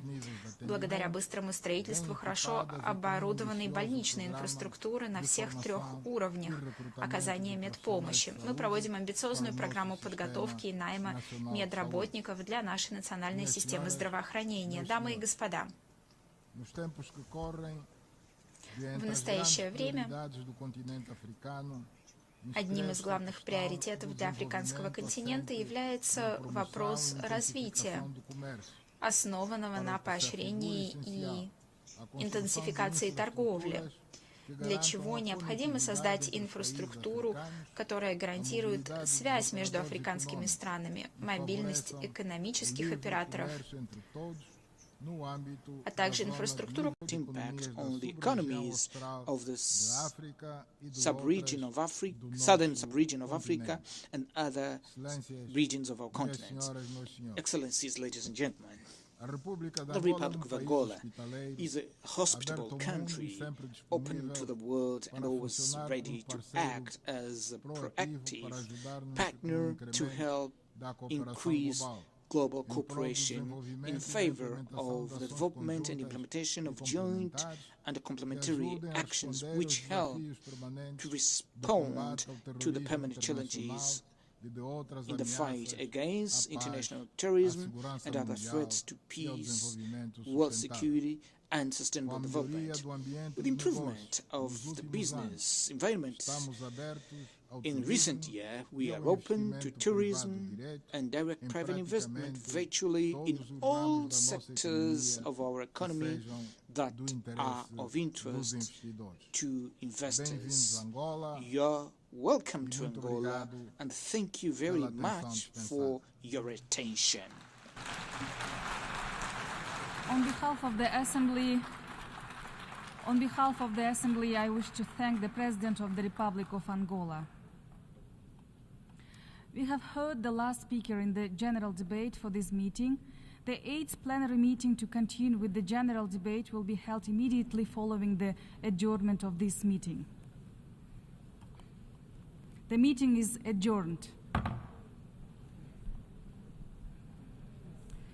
The 8th plenary meeting of the General Assembly is called to order.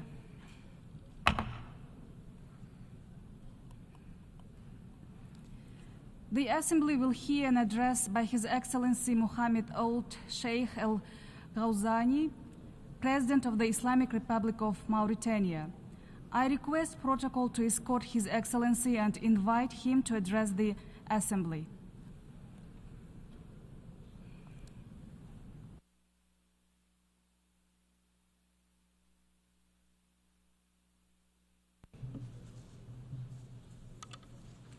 In the name of God, the most gracious, the most merciful, may the peace and blessings of God be upon the most noble of prophets. Mr. President, Your Majesties, Excellencies and Highnesses, Mr. Secretary General of the United Nations, ladies and gentlemen, I would like to begin by extending my warmest congratulations to His Excellency Mr. Philemon Young on his presidency of the 79th session of the United Nations General Assembly, wishing him every success at the head of the General Assembly. I would also like to congratulate His Excellency Mr. Denis Francis on his great wisdom in managing the work of the 78th session of the General Assembly. Allow me also to express my great appreciation for the efforts made by Mr. Antonio Guterres, the Secretary General of the United Nations, to develop our organization and to enhance its role as an effective institutional expression of our collective will to address the various challenges facing our world on the path of comprehensive sustainable development. Your Majesties, Excellencies, Highnesses, ladies and gentlemen, the theme of this session, leaving no one behind, acting together for the advancement of peace, sustainable development and human dignity for present and future generations, powerfully and clearly encapsulates the goals and objectives of the Charter of the United Nations and at the same time translates the depth of our collective awareness of the need to enhance our cooperation and coordinate our efforts to address the existing challenges.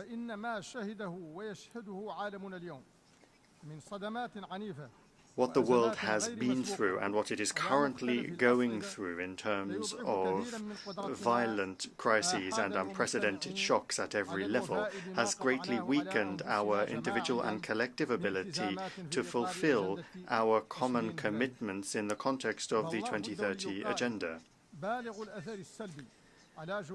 The current international situation is having a very negative impact on efforts to achieve sustainable development, especially on the African continent, which already suffers from structural and circumstantial imbalances and obstacles that hinder its development efforts and slow down its progress towards achieving the 2030 Agenda of the United Nations and the 2063 Agenda of the African Union. Our continent continues to suffer from poverty, vulnerability, unemployment, weak health and education systems in terms of quality and inclusiveness, not to mention the spread of terrorism, armed conflicts, and the devastating effects of climate change, and what it is currently going through in terms of violent crises and unprecedented shocks at every level has greatly weakened our individual and collective ability to fulfill our common commitments in the context of the 2030 Agenda. The current international situation is having a very negative impact on efforts to achieve sustainable development, especially on the African continent, which already suffers from structural and circumstantial imbalances and obstacles that hinder its development efforts and slow down its progress towards achieving the 2030 Agenda of the United Nations and the 2063 Agenda of the African Union. Our continent continues to suffer from poverty, vulnerability, unemployment, weak health and education systems in terms of quality and inclusiveness, not to mention the spread of terrorism, armed conflicts, and the devastating effects of climate change. This bleak outlook in Africa very strongly confirms the urgent need to alleviate the enormous debt burden of African countries and correct the obvious imbalances in the development assistance system and in international governance, both political and financial, and to strengthen multilateral cooperation in general. This could bring the continent towards economic growth in a way that doubles the effectiveness, or to redouble efforts to fulfill the commitments made by countries vis-à-vis the 2030 Agenda and the international community. In the Islamic Republic of Mauritania, and in accordance with its commitments, we have made achieving the Sustainable Development Goals a central objective towards which all of our public policies converge. We have been able to improve many of the Sustainable Development Goal indicators, and that is reflected in our improved ranking among countries in the United Nations Report on Sustainable Development 2024.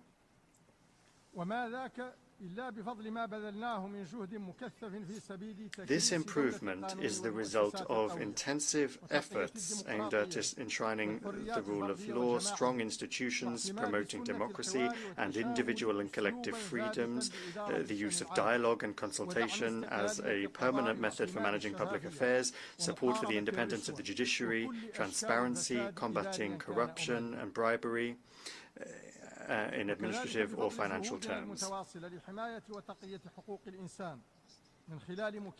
Our continuous efforts to protect and promote human rights as well take the form of our fight against the remnants of modern slavery, human trafficking, protecting the rights of women and children, combating irregular migration and cross-border crime. In addition, we have been able to achieve security and stability despite the prevailing situation in our region and internationally. Indeed, violence and terrorism are reigning, as well as political and social crises, but through the help of God and with our national integrated security strategy, we have been able to achieve this. Likewise, we have given great attention to the role of young people in the advancement of countries and advancing growth. We are focusing on developing plans and strategies that guarantee that young people have education qualifications, are integrated into active life, and strengthening their presence in various areas of public life. All of the above has played a positive role in consolidating our national unity and strengthening our social cohesion.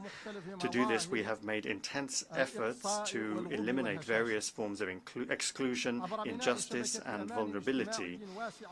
To do this, we have built a social safety, a vast and varied social safety net that aims to alleviate the burden of the constraints and hazards of daily life on the poorest and to enhance their ability to withstand these vicissitudes and to access all public services. We have also launched a promising reform process for our education system in the aim of establishing a Republican school that embodies the values of equality and fairness and that guarantees that everyone in the same conditions can have high-quality education that will be a lever for social advancement.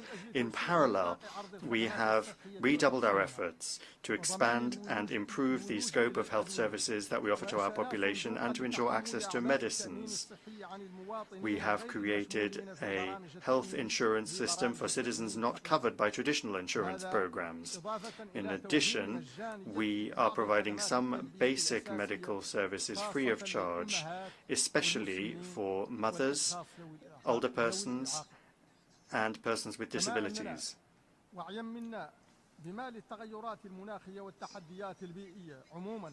We are aware of the negative repercussions of climate change and environmental challenges in general on our planet, the economy, society, and political and security implications, particularly in the African continent and the Sahel in particular. We have worked to reduce our carbon emissions by 11% and to raise the share of renewable energy in our total energy mix to 50% by 2030.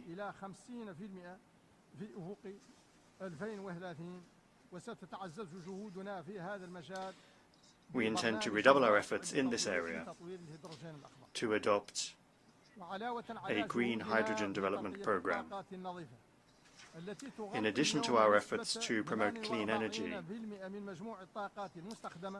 which today covers 48% of our energy use, we are continuing our fight against desertification in the context of the Great Green Wall and the Joint Committee to combat the effects of desertification in the Sahel.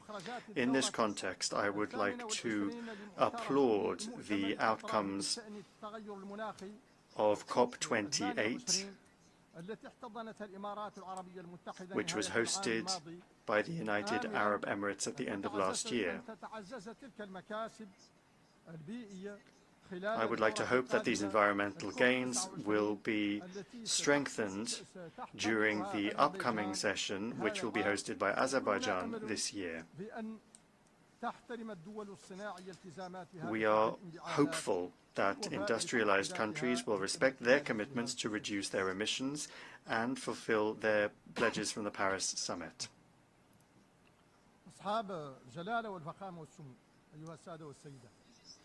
Majesties, Excellencies, Highnesses, ladies and gentlemen,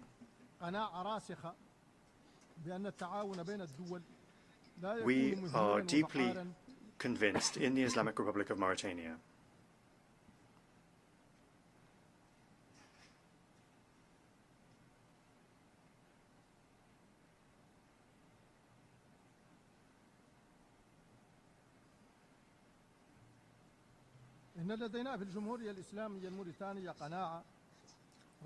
we are deeply convinced in the Islamic Republic of Mauritania that the effectiveness of cooperation between states depends on relationships based on friendship, trust, and mutual respect. Therefore, our foreign policy is based on non-interference in the internal affairs of states, strengthening cooperation and friendship, the maintenance of international peace and security, and supporting just causes based on international law, the Charter of the United Nations, the African Union, the League of Arab States, and the Organization of Islamic Cooperation. For that reason, we would like to reiterate the following. Our strong condemnation of the war of genocide practiced by Israel against the defenseless Palestinian people in flagrant violation of international law and international humanitarian law. We demand the immediate end of this war and reiterate our commitment to the right of the Palestinian people to dignity and sovereignty within the framework of an independent state with East Jerusalem as its capital, as provided for in the Arab Peace Initiative and relevant international resolutions. Our condemnation of the current Israeli attacks on Lebanon and our demand that they end immediately. Our call to find a solution that preserves the unity and sovereignty of the Libyan state, and our commitment to supporting African efforts and international efforts in this regard. Our support for the security and stability of brotherly Sudan and its sovereignty and territorial integrity, as well as our call to ensure that dialogue and reason prevail to resolve the outstanding issues leading to an immediate end to the war, ending the humanitarian suffering of the brotherly Sudanese people, and ensuring respect for international humanitarian law. Our commitment to serious efforts to achieve a political solution that preserves the unity of the Syrian Arab Republic, its independence, the dignity of its people, and their right to live in peace and security.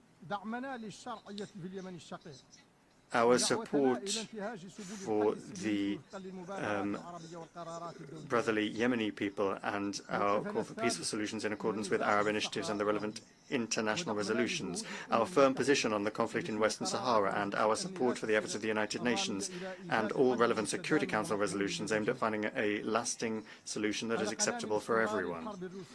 Our concern about the continuation of the Russian-Ukrainian war and our demand that a solution be found that ends the war and takes into account the concerns of both parties in accordance with international law and the United Nations Charter, thus sparing the region and the world further tragedy and destruction. Your Majesties, Highnesses, and Excellencies, ladies and gentlemen, the Summit of the Future, which concluded its work yesterday, revealed how aware we are of our collective responsibility towards our common future.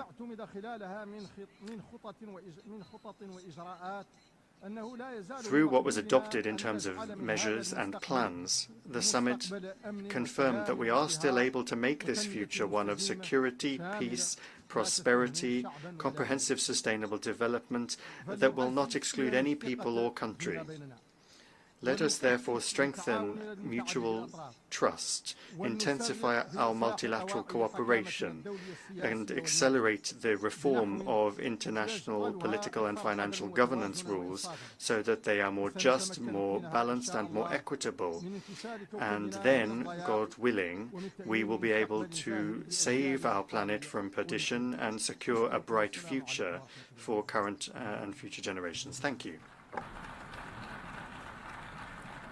On behalf of the Assembly, I wish to thank the President of the Islamic Republic of Mauritania. The Assembly will hear an address by His Excellency Sadir Japarov, President of the Kyrgyz Republic. I request protocol to escort His Excellency and invite him to address the Assembly.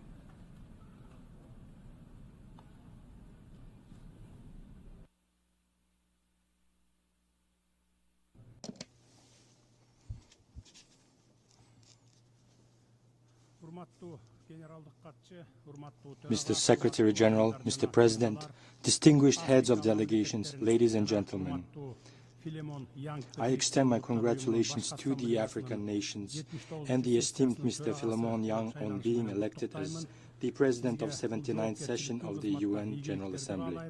I wish you success in the important and assure you that Kyrgyzstan will provide full support to your presidency in the interests of peace and sustainable development. I also express my gratitude to the esteemed Mr. Denis Francis for his active work as President of the 78th session. On behalf of the Kyrgyz Republic, I reaffirm our commitment to international law, the principles and provisions of the UN Charter, and express our full support for the organization's efforts to ensure international security, address global social, economic, and climate challenges, and protect human rights and freedoms. The modern global challenges, such as the climate crisis, food security threats, and growing inequality, require the united efforts of the international community. In this turbulent period, I urge all states to continue supporting the UN in its core mission, ensuring peace and preventing contemporary risks and threats. Now more than ever, this support is crucial. I hope that under the leadership of Secretary General Mr. Antonio Guterres and with the active backing of Member States, our organization will be able to effectively fulfill its functions and assist nations in addressing pressing global issues. Ladies and gentlemen, we live in a world that is becoming increasingly unpredictable and complex with each passing year. We are facing unprecedented challenges, global climate catastrophe, economic inequality that divides nations and continents, and of course conflicts that shatter hopes for a peaceful future. At this time, we are witnessing global military expenditures increasing each year, while poor and vulnerable states lack the resources needed for their development and survival. I would like to draw your attention to two conflicting realities of our time. The first reality is the limitless spending on military needs. According to the Stockholm International Peace Research Institute, global military expenditures increased by 6.8% in 2023, reaching a record $2.5 trillion or 2.3% of global GDP. This is the highest figures in decades. Leading powers are allocating vast resources to building and developing armed forces, expanding arsenals, and creating new, more destructive weapons. Unfortunately, this is happening in a world where many countries and people still lack access to basic services such as water, healthcare, and education.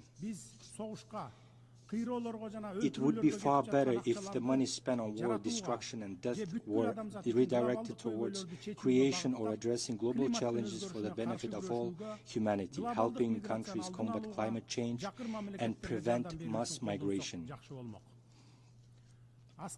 Military expenditures and armed conflicts are having devastating impact on many countries, exacerbating poverty and inequality. Conflicts and armed clashes have led to the destruction of infrastructure, a decline in living standards, and mass migration, creating a vicious cycle of poverty and instability. While some countries are increasing their military budgets, many of those in need of assistance are losing the opportunity for a normal life. The second reality is the lack of progress in providing aid to poor and vulnerable states. We all know the economic inequality is on the rise. World leaders have been speaking for decades about the need of eradicating poverty, but they lack the will to follow through. Countries in Africa, South Asia, and Latin America continue to face chronic underfunding, a lack of support from the international community, and systemic economic crises that cannot be solved by individual states alone.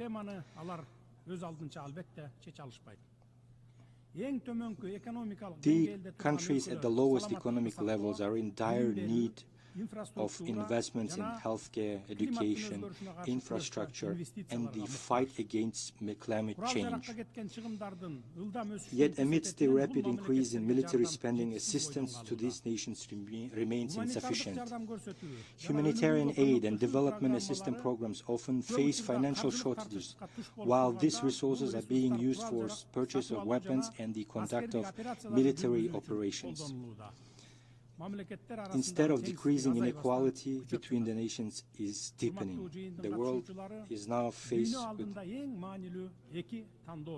a critical choice. We can either choose to increase security through the expansion of armed forces, or we can pursue sustainable development aimed at eradicating poverty and supporting the most vulnerable. If the resources spent on military expenditures were instead invested in providing access to clean water, educating children in developing countries, combating hunger or addressing climate change, it would make a significant difference. To achieve progress, a joint effort between the wealthy and needy countries is essential. Firstly, developed nations must not only increase financial aid to those in need, but also focus on targeted infrastructure and social development projects. Secondly, the countries in need must actively participate in international sustainable development initiatives and commit to using resources effectively rather than scattering them without direction. Thirdly, it is crucial to transfer modern technologies from wealthy countries to those in need. This would enable struggling nations to develop their economies independently and reduce dependence on external aid. Today we observe that geopolitical conflicts require not only increase in defense spending, but more importantly, the necessity of international cooperation for their resolution. If the global community can unite its efforts to fairly distribute resources, assist vulnerable countries, and address the root causes of armed conflicts, we can build a safer and more prosperous world. If we begin to invest in people instead of war, in education, healthcare, and sustainable development instead of weaponry, we can undoubtedly create a flourishing world. The time has come to rethink global security priorities. Security is not merely about powerful armies and weapons of mass destruction. True security is achieved through trust, equality, and the prosperity of nations. By investing in the future of poor countries, helping them to combat poverty, and providing opportunities for sustainable growth, we can create a more stable and secure world. In this context, I believe it is important and fair for the global community to pay greater attention to the issues of sustainable development in the global south and to advocate for themselves interests of first and foremost least developed countries, landlocked developed countries, and small island developing countries. Dear colleagues,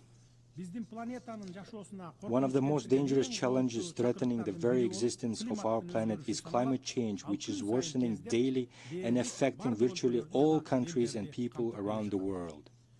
The rapid melting of glaciers, an increase in natural disasters, and the reduction of water resources in mountainous ecosystems raise deep concerns.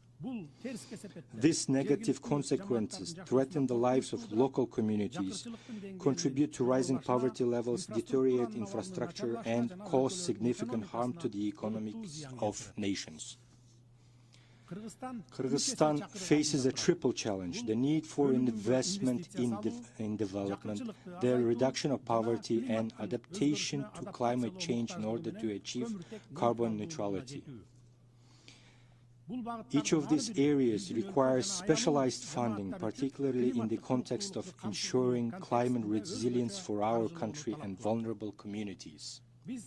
We are determined to work together with our partners to achieve success. Kyrgyzstan proposes to strengthen and widely promote the Debt for Green Economy exchange mechanism. We believe this will help developing and less developed countries collectively combat climate change. Kyrgyzstan supports the view of the UN Secretary-General on the need to reform the international financial architecture and reduce the debt burden of developing countries. We also propose a mechanism to replace external debt with projects aimed at climate and sustainable development, and we are working to establish a climate trust fund to finance environmental projects in mountainous regions. The Kyrgyz Republic pays special attention to climate issues in implementing its national policy and, based on the principles of green development, has set an ambitious goal of achieving carbon neutrality by 2050. Over 90% of our energy is produced primarily by hydropower plants, which are the main drivers towards achieving net zero emissions. Our country has extensive opportunities to integrate renewable energy sources into various sectors of the economy, develop electric transport infrastructure, promote sustainable agriculture, and enhance ecotourism. We are actively taking measures to encourage the use of electric vehicles and improve the energy efficiency of buildings. I would like to provide just one example of our commitment to building a green future. Projects such as NEOM, Masdar City, Western Harbor, and Solar Valley that are focused on sustainable development are being implemented and successfully developed. The dreams of the people in these countries have come true and serve as an example for us as well. We have begun constructing the modern and innovative city of Asman on the shores of Lake Essekool. Next year, we will start building the city of Kemin. We are striving to create green cities that will serve as a model for other regions of our country, helping to preserve the natural environment for future generations. I firmly believe that this city will become an economic, trade, cultural, tourist hub, as well as center for innovation and new technologies. Central Asia is becoming an important region in terms of global security and the world economy. Kyrgyzstan, together with its neighboring states, continues to work on the sustainable development of the region.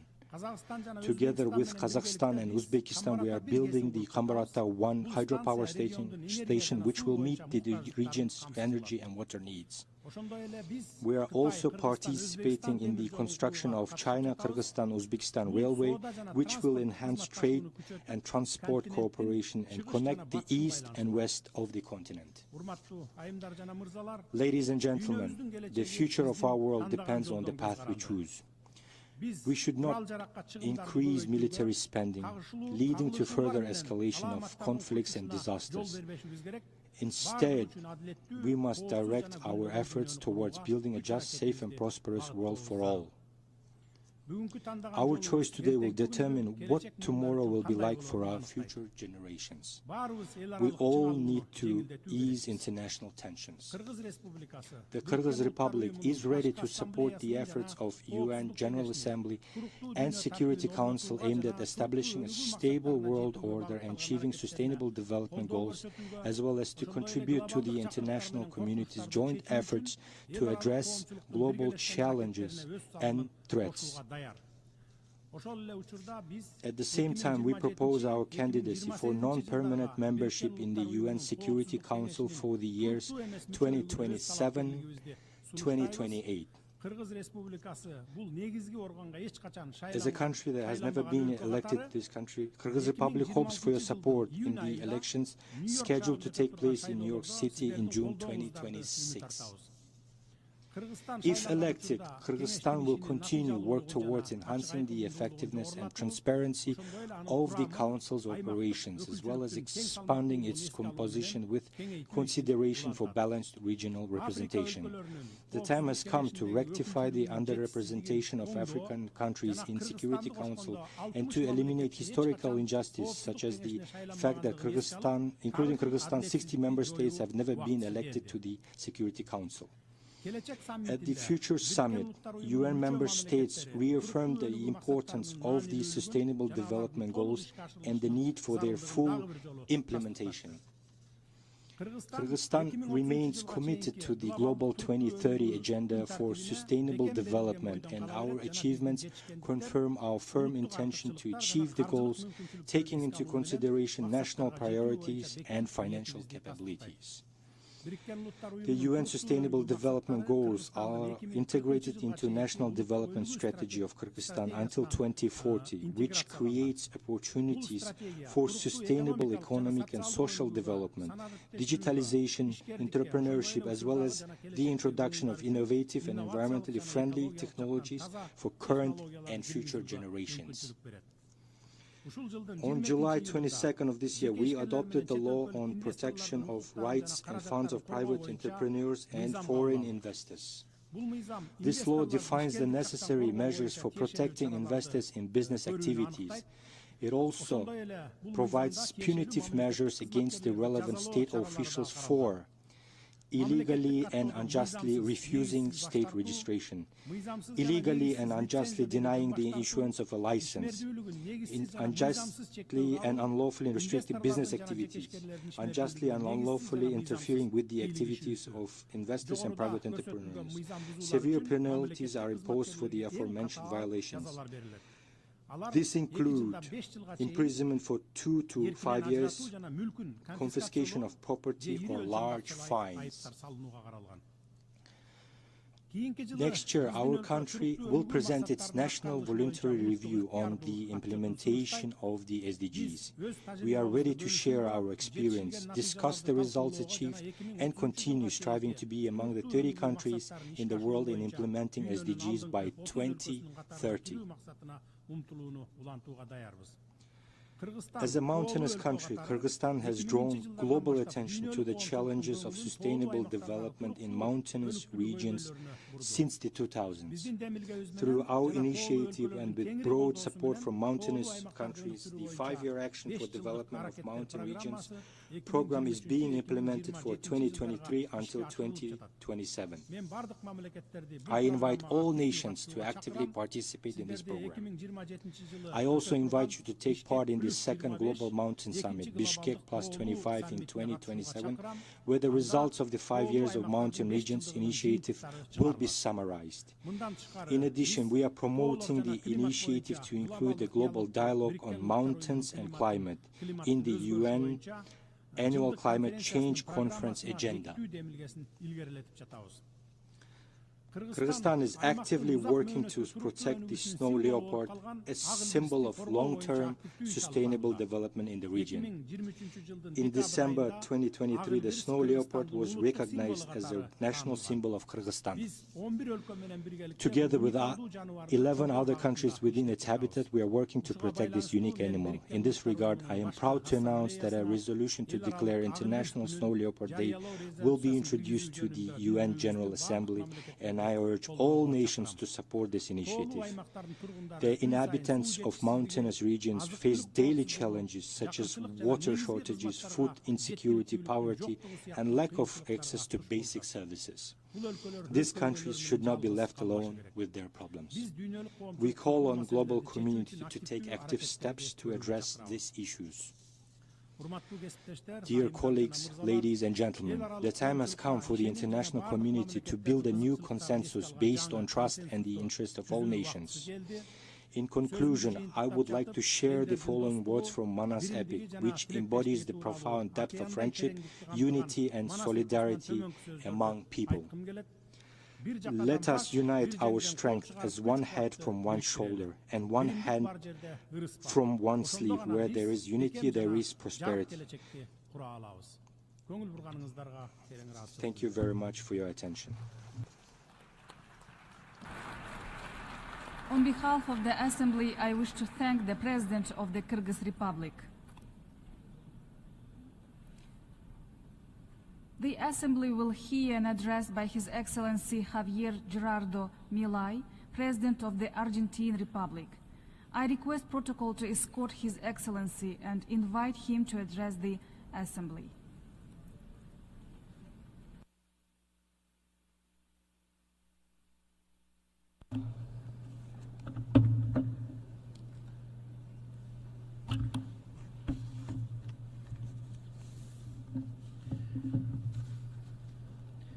A las autoridades de las Naciones Unidas, to the authorities of the United Nations, representatives of the various countries, member countries, and all of the citizens of the world that are watching us. Good afternoon.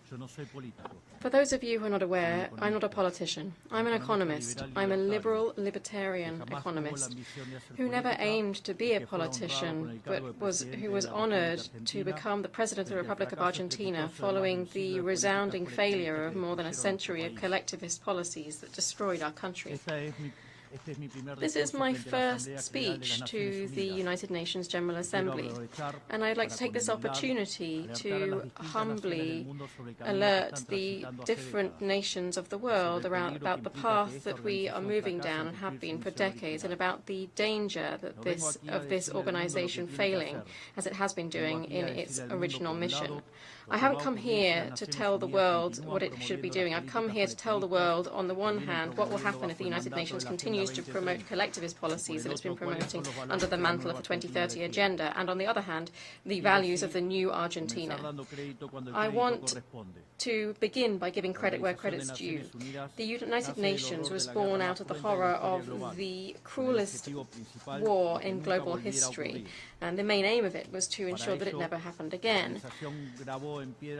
To do so, the organization engraved its fundamental principles in the Universal Declaration of Human Rights. From that was born a basic agreement around one maxim, that all human beings are born free and equal in dignity and rights. Under the watch of this organization, the adoption of this and the adoption of these ideas, over the last 70 years, humanity has experienced the longest period of global peace in history, which has coincided with the greatest period of economic growth in history. It established an international forum in which nations can resolve their conflicts through cooperation rather than resorting instantaneously to weapons, and it achieved something previously unthinkable, to sit the 5 great powers of the world around one same table with the same veto power, despite having completely counterposed interests. All of this didn't mean that the scourge of war disappeared, but it did, at least for now, ensure that no conflict has escalated to global proportions. The result was that we moved from having 2 world wars in less than 40 years, which together claimed more than 120 million lives, to having 70 consecutive years of relative global peace and security, stability, under the mantle of an order which allowed the entire world to be integrated commercially, to compete and to prosper.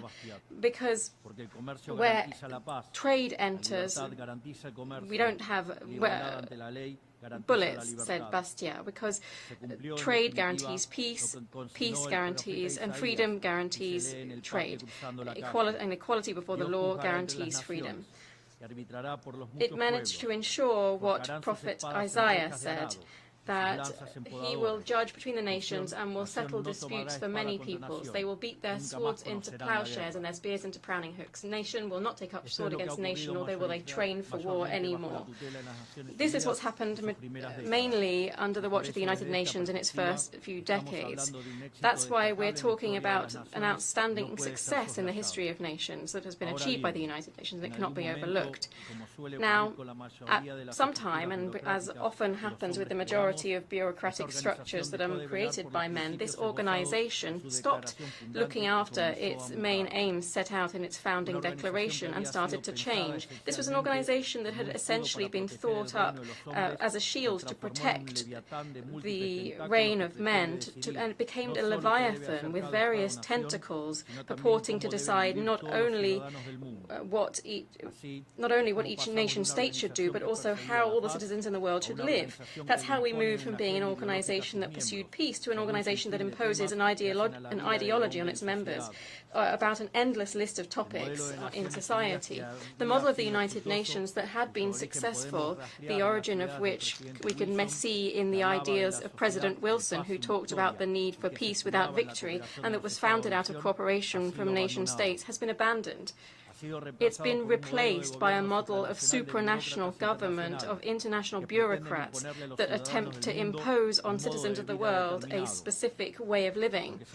What we're discussing in New York this week at the Summit of the Future is nothing more than going further down this tragic path, the tragic path that this institution has adopted. Going further down this path, which in the very words of the Secretary General, calls on us to define a new social contract, redoubling our commitments in the 2030 Agenda.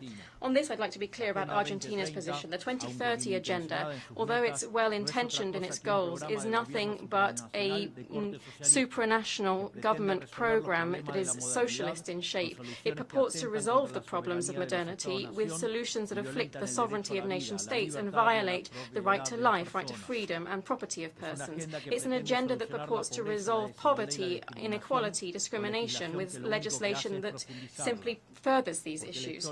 Because the history of the world has shown that the only way of guaranteeing prosperity is by limiting the power of the monarch, by guaranteeing equality before the law, defending the right to life, to freedom, and to the ownership and property of individuals. The adoption of this agenda is fully in line with these privileged interests and looks beyond the principles that were set out in the Universal Declaration of Human Rights. It has therefore twisted the role of this organization and set it on the wrong course. We've seen how an organization that was born to defend the rights of man has become one of the main proponents of systematic violations of freedom, such as, for instance, the lockdowns imposed in 2020, which should be seen as a crime against humanity. In this same House, that purports to defend human rights, we have also included bloody dictatorships in the Human Rights Council, including Cuba and Venezuela, without reproach. In this same House, which purports to defend the rights of women, we've allowed on CEDAW, the CEDAW Committee, countries that punish their women just for showing their skin. In this same House that had voted against the State of Israel, which is the only country in the Middle East to defend a liberal democracy, we have simultaneously shown a total inability to respond to the scourge of terrorism. On the economic level, we have promoted collectivist policies that undermine economic growth, violate property rights, and disrupt a natural economic process, preventing the most left-behind countries to freely enjoy their own resources. They have imposed regulations and prohibitions specifically because of countries that wish to develop themselves. We have further established a toxic relationship between global governance and international credit bodies, demanding that those countries that are most left behind commit resources that they don't have to programs that they don't need, making them perpetual debtors.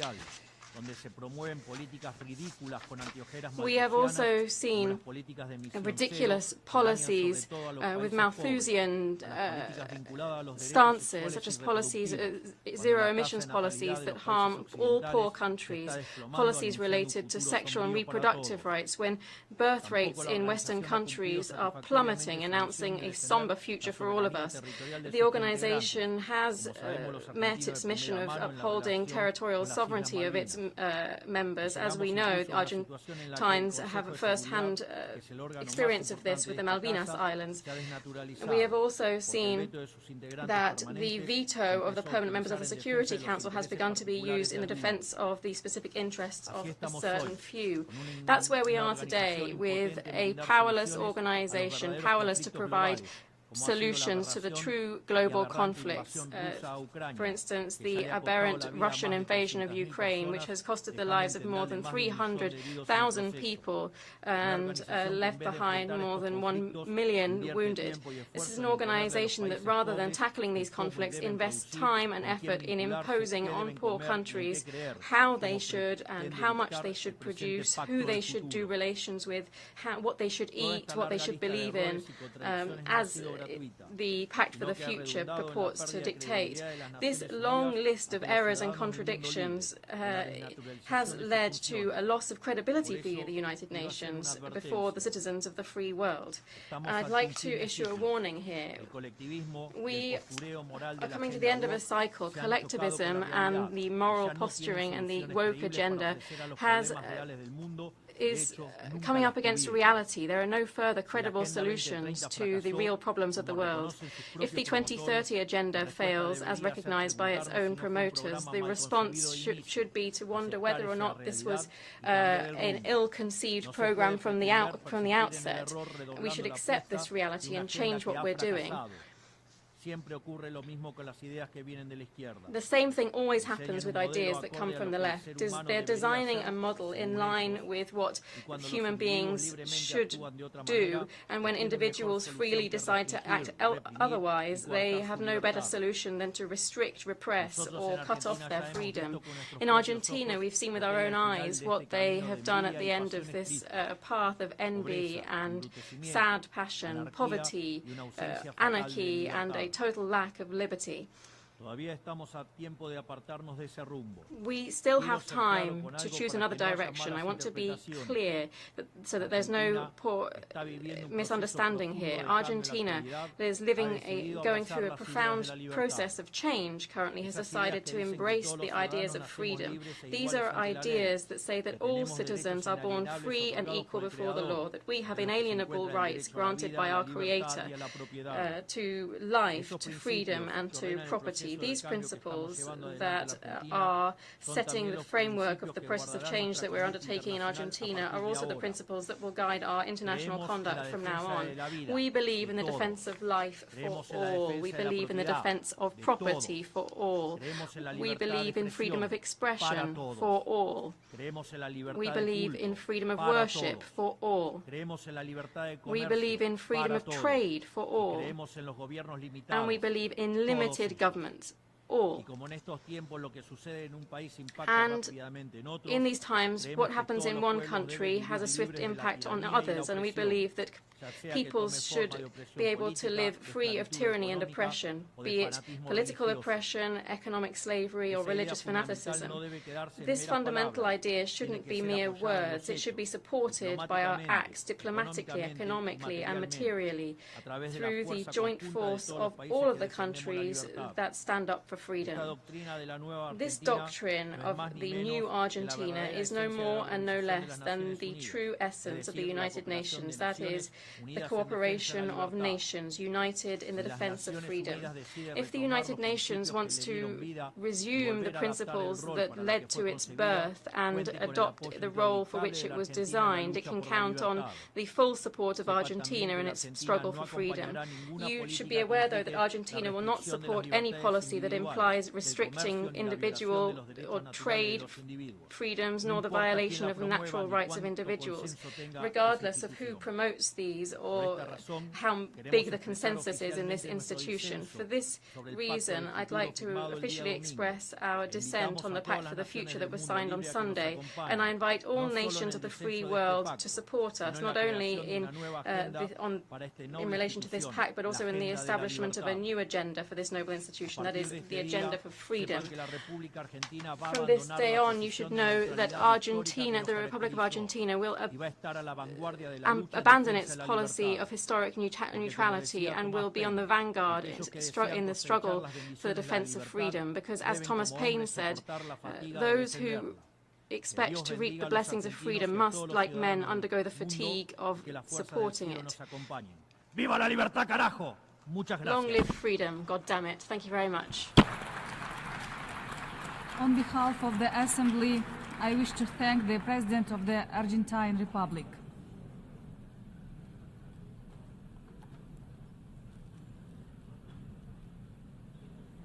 The Assembly will hear an address by His Excellency Tayyip Armando Bukele, President of the Republic of El Salvador.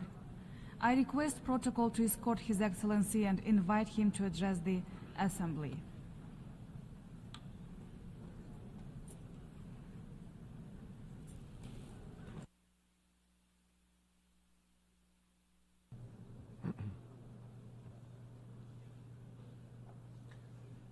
Señor Presidente de la Asamblea General, President of the General Assembly, Excelentísimo Jefe de Estado y de Gobierno, Your Excellencies, Heads of State and Government, distinguished members of the delegations with us here today, señoras y señores, ladies and gentlemen. When I came to this General Assembly for the first time in 2019, I know that many of you didn't know El Salvador or hadn't even heard of El Salvador. And if you had heard of it, you only had heard bad references, either the most violent country in the world or the country of gangs. Others didn't even know where to put us on the map. But thanks to God, this has significantly changed, and in a very short time. 5 years since my first speech, I come here as the president of a country that now has a voice in the world. In my previous statements to this General Assembly, I talked about the quest for our true independence.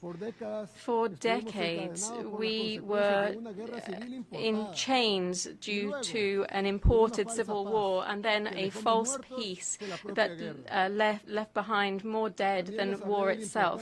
I also talked about the importance of remembering that the main responsibility of a government is towards its own people, and the crucial importance of taking our own fate into our own hands. We shouldn't believe that other countries would save us or that other nations would give us our own freedom. We had to understand this, to then have the courage to break these chains ourselves and to reclaim our own legitimate right to be free. Over the last 5 years, El Salvador has been born again.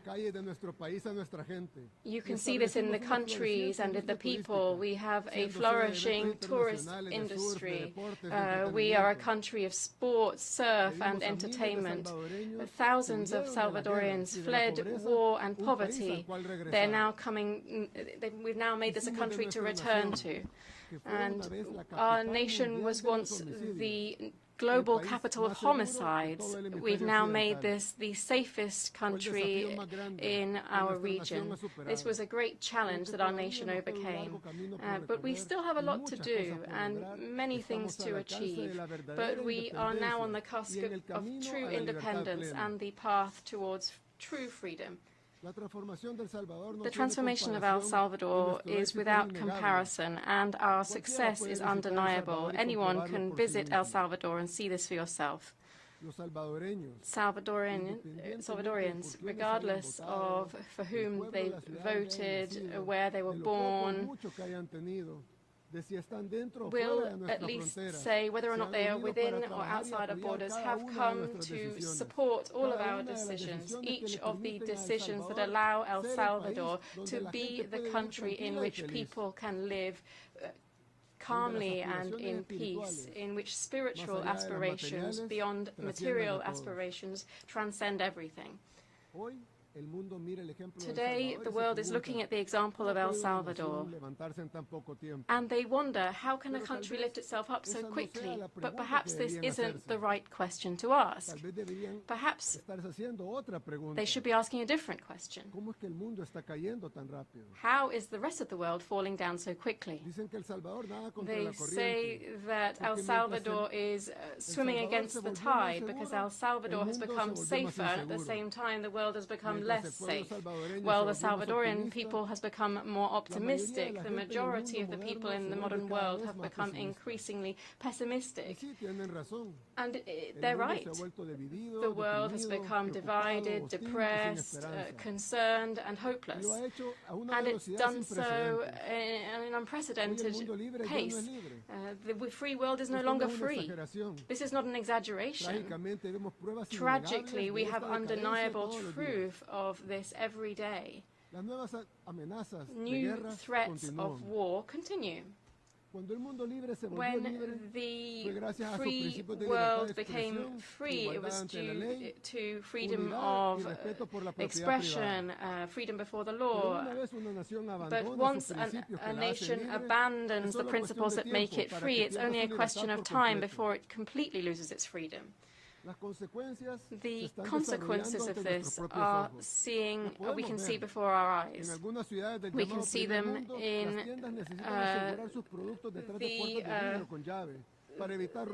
in some of the most advanced countries in the world.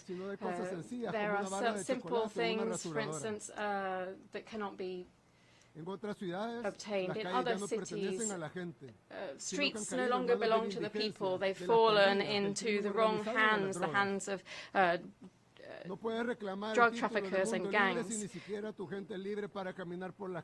They can't call themselves a free country when people can't freely walk in the street without fear of being attacked. We're also seeing the erosion of freedom of expression. Just 1 decade ago, this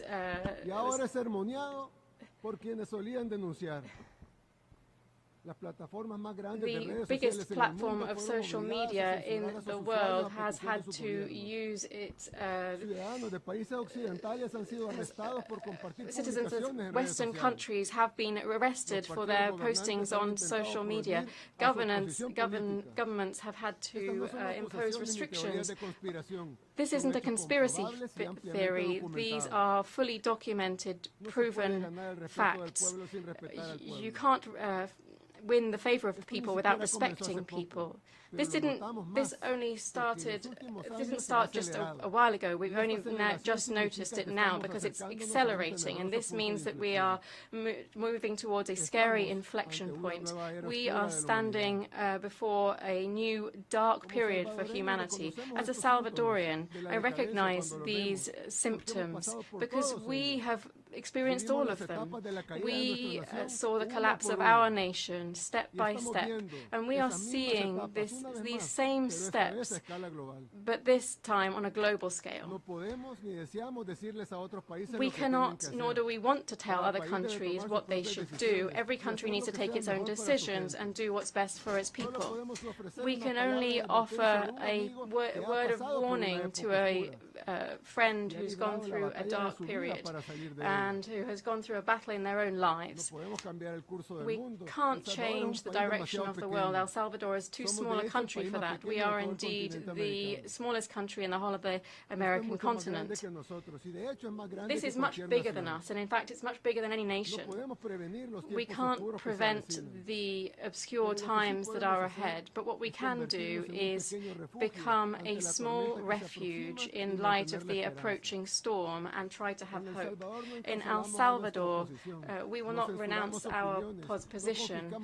We don't confiscate the goods of people, property of people who don't agree with us. We don't arrest people for their own ideas. In El Salvador, we have freedom of expression, and that will always be protected. In El Salvador, we prioritize public safety over the comfort of criminals. Some people say that we are the country that has imprisoned thousands, but actually we've freed millions. Now the good people are living free, without fear, without freedoms and human rights fully respected. We want our people to prosper. That's why we foster innovation and new ideas. We understand that we need to have a safe space for ideas to flourish so that we can have research and experiments. We shouldn't be focused through antiquated regulations or something that is opposed to change. In El Salvador, you will find a space to explore your ambitions, be that in technology, energy, medicine, arts, culture, music or architecture. Just a few years ago, El Salvador was one of the darkest places on the entire planet. But in a short time, our country was born again because we remembered that freedom is something that you take. It isn't given to us. It isn't gifted to us. And that like anything that is worth taking in life, it should be looked after and maintained. Today, El Salvador is a safe country for progress and innovation, but also for families and also as we seek to pursue our own aims. In El Salvador, we welcome you all, mainly for our people, but also for anybody who wishes to contribute to our vision. It won't be easy to do this. The next step, in fact, is perhaps harder than the previous steps that we've had to take. We have freed our country, but we need to maintain this freedom and do so in a world that is increasingly less free. El Salvador has left its past behind that we never wish to return to again. Perhaps it will be too late to avoid the obscure times ahead for our world, but it's not too late to build a bridge and to escape the storm. May God bless humanity. Thank you very much. On behalf of the Assembly, I wish to thank the President of the Republic of El Salvador. The Assembly will hear an address by His Excellency Masoud Pezeshkian, President of the Islamic Republic of Iran. I request protocol to escort His Excellency and invite him to address the Assembly.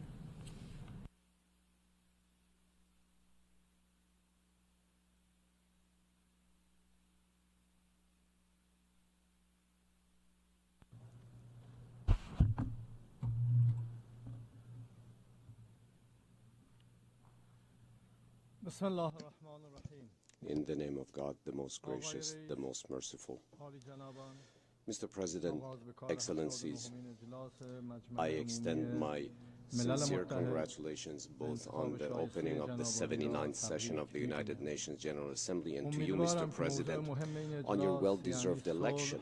I trust that the crucial themes of this session, peace, sustainable development, and human dignity, will illuminate a bright path for both present and future generations. Last year, the devoted president of my country, Ibrahim Raisi, addressed you from this very podium. He was martyred in the service of the Iranian people. May his soul rest in peace. This is my first time addressing you as the President of the Islamic Republic of Iran, a position I assumed after the Iranian people voted for my central campaign platform of national empathy. This guiding principle is rooted in the command of the Almighty God as set forth in the Holy Quran. According to the teachings of the Quran, mankind was once a nation, so God dispatched prophets as heralds and warners. He sent the books down along with them to bring the truth so as to decide among mankind concerning whatever they had been disagreeing about. However, only those to whom it was given disagreed about it out of envy towards one another after explanations had been brought to them. Imam Ali, peace be upon him, instructed one of his governors to embrace the people with all your heart, show them kindness, and extend your compassion towards them. Never treat those under your command with harshness or violence, for people fall into two categories. They're either your brothers in religion or equals in creation. The mission of all prophets has been to establish and promote truth and justice in society among all people, regardless of color, race, gender, or language. Peace and security in the world will not be achieved unless the rights of all individuals, communities, and nations are upheld with justice and fairness. Let's ask ourselves, are the roots of war and bloodshed we see in today's world anything other than the fact that aggressors have violated the rights of others, overlooked the rights of nations, enforced discrimination and inequality, kept certain groups weak and underdeveloped, and disregarded the rights of individuals? As long as injustice, oppression, greed, poverty, and ignorance prevail in any region, violence and conflict will continue. Unless we confront the root causes of such disorders, we cannot rescue the future of our children from darkness and destruction. Mr. President, I embarked on my electoral campaign with a platform focused on reform, national empathy, constructive engagement with the world, and economic development, and was honored to gain the trust of my fellow citizens at the ballot box. I aim to lay a strong foundation for my country's entry into a new era, positioning it to play an effective and constructive role in the evolving global order. My objective is to address existing obstacles and challenges while structuring my country's foreign relations in cognizance of the necessities and realities of the contemporary world. Mr. President, over the past year, the world has witnessed the true nature of the Israeli regime.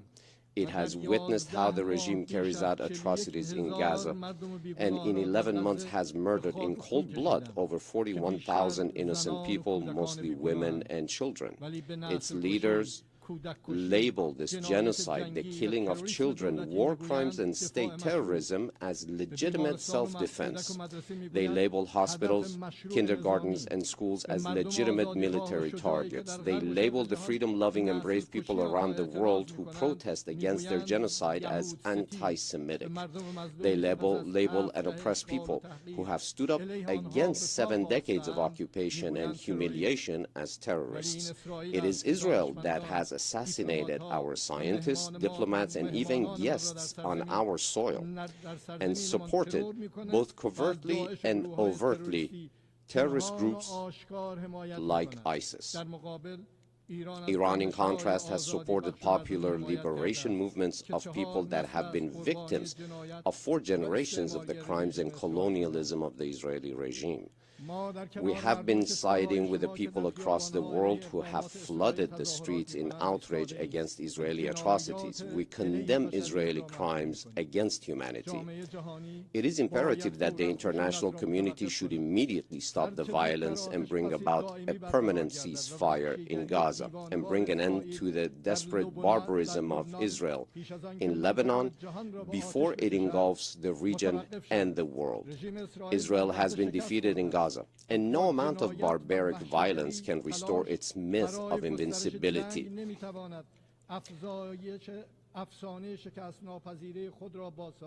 Naturally, blind Israeli state terrorism over the past few days in Lebanon, followed by a massive aggression with thousands of victims, cannot go unanswered.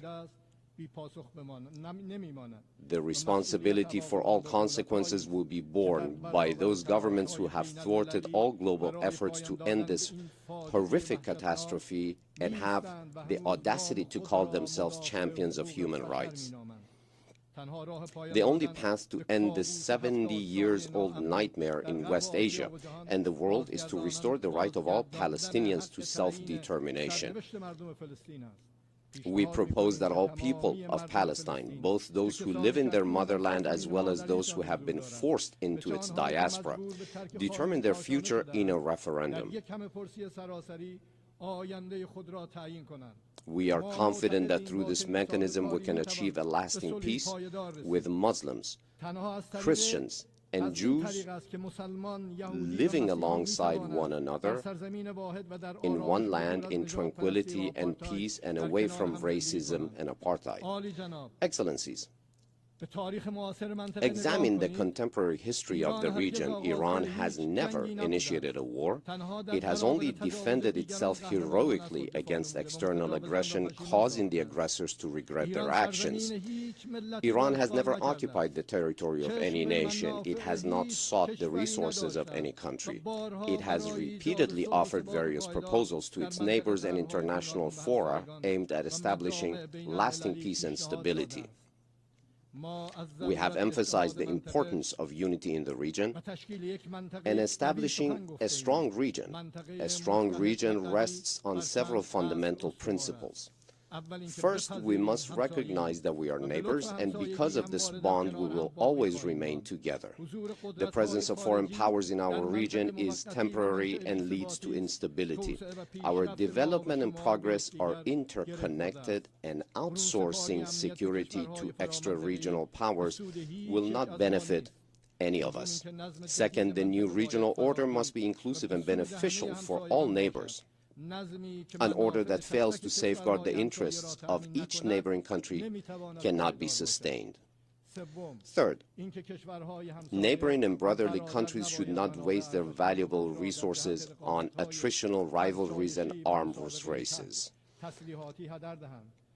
Our region suffers from war, sectarian tensions, terrorism and extremism, drug trafficking, water scarcity, refugee crises, environmental degradation, and foreign interventions.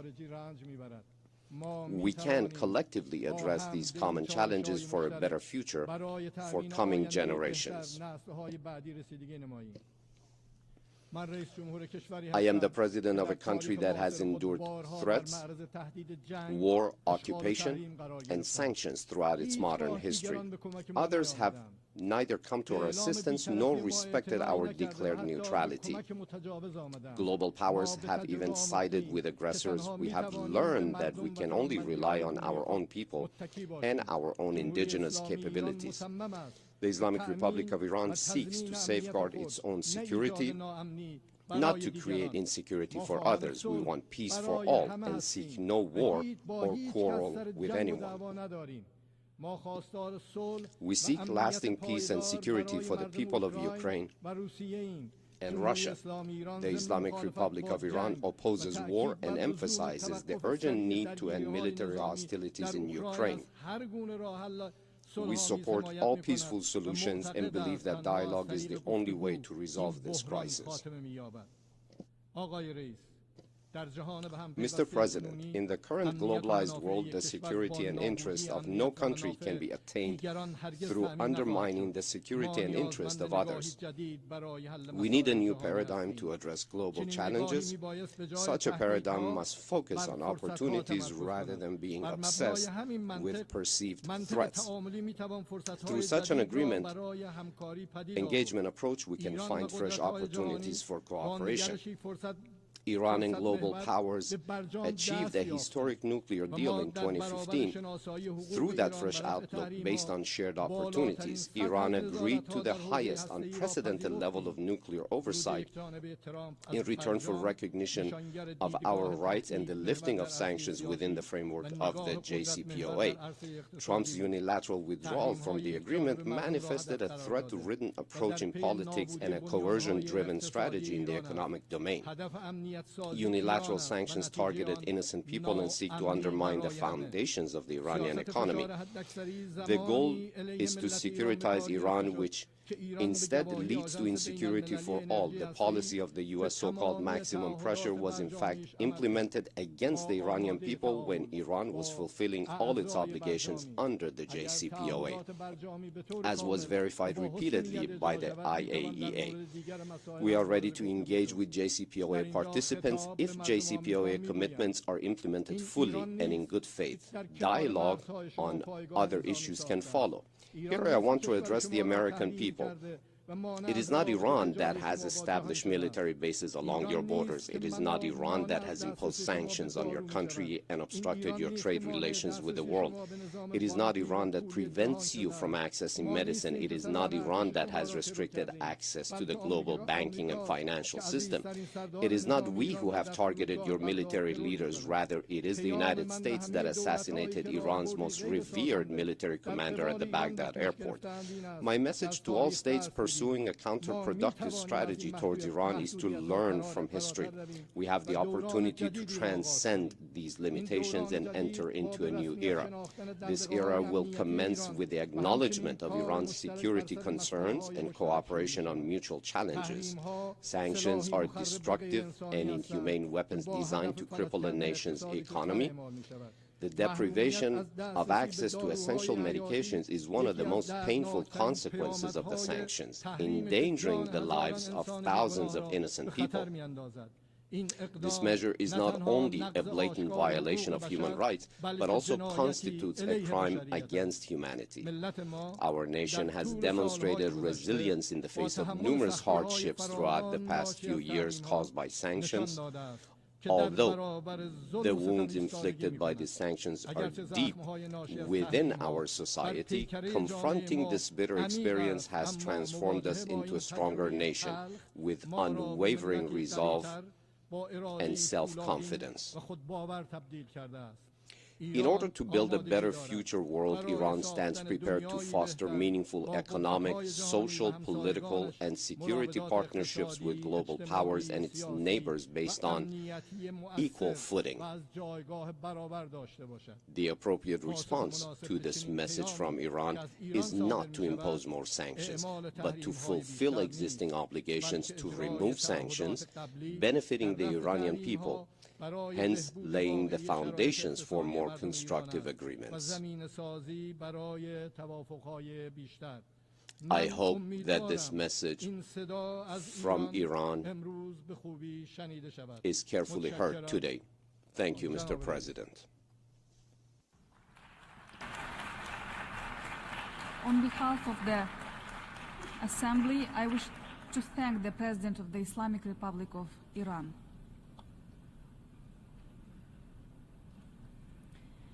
The Assembly will hear an address by His Excellency Alar Karis, President of the Republic of Estonia.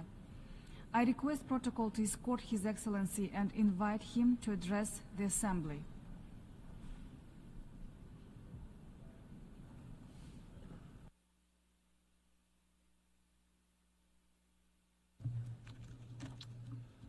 Madam President, Excellencies, dear ladies and gentlemen, I want to live in a world that is in peace, in a world that is not destroying itself, where proud, sovereign nations, big or small, old or young, modern or traditional, are not conquered and colonized.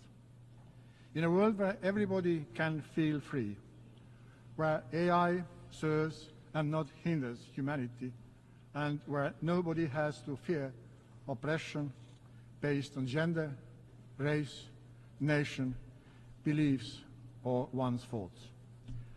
I want to live in a world that is fit for freedom, because freedom paves a way for lasting solution and prosperity, because freedom is the core of humanity. Don't we all want the same? Regrettably, peace and freedom are under threat. The latest survey by Freedom House proved that global freedom declined for the 18th consecutive year in 2023. The number of those countries where political rights and civil liberties are diminishing is more than the twofold in comparison to those whose rights, liberties and freedom are improving. Peace and freedom are words that are unfortunately blatantly misused. Too often we see how the one promising peace and freedom brings instead suppression and suffering. The weaker the mechanism that protects international law, the bigger is a threat to undermine the way most of us want to live. We may keep condemning the brutal acts of violence. We may even strongly condemn the atrocities, but without efficient acts against violence, the history will condemn us, and it will condemn us strongly. But it's not our place in history that we have to worry about. Something else keeps us awake at night. It's children who are lost to conflicts, who will never be old enough to see the high school diploma, who will never have a chance to learn how to ride a bike, who will never dance in the desert, who will not be free, who will not be smiling. But dear ladies and gentlemen, the happiness of a child is priceless. This image should set our moral compass right, personal and global, strategic and tactical. This image will be reality on those shores of Gulf of Aden, Azov Sea, Bay of Bengal, Dead Sea, Caspian Sea, Lake Tanganyika, Yellow Sea, or elsewhere in the world when the universally shared rules prevail, when the international law is respected, when UN Charter is applied.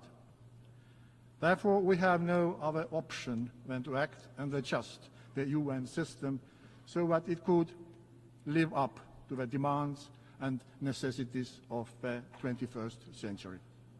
It means reinforcing the UN Charter.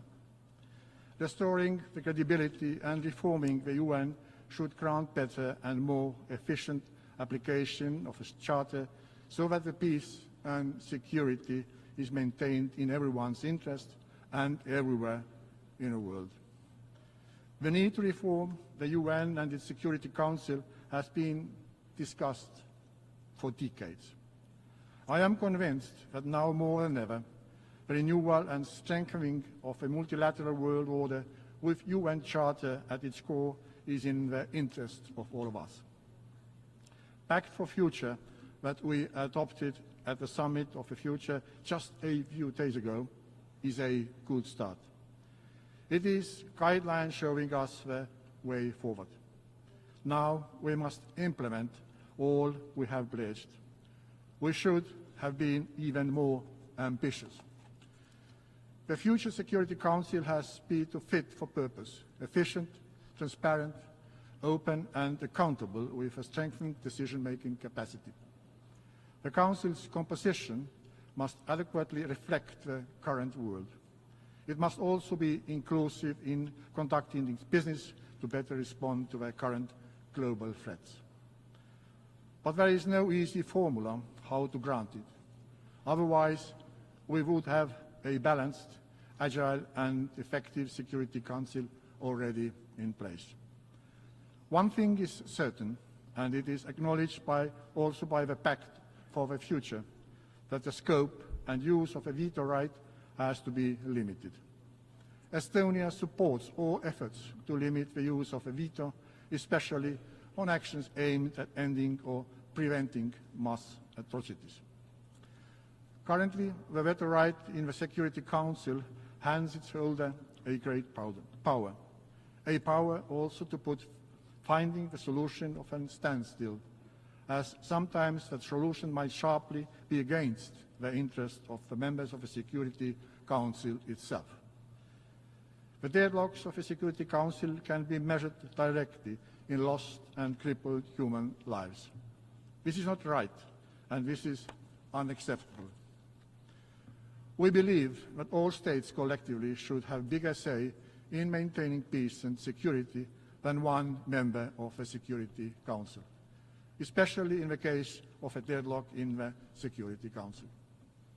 We cannot restore credibility of the multilateral system and the UN when a permanent member of the Security Council acts against the principles of the Charter.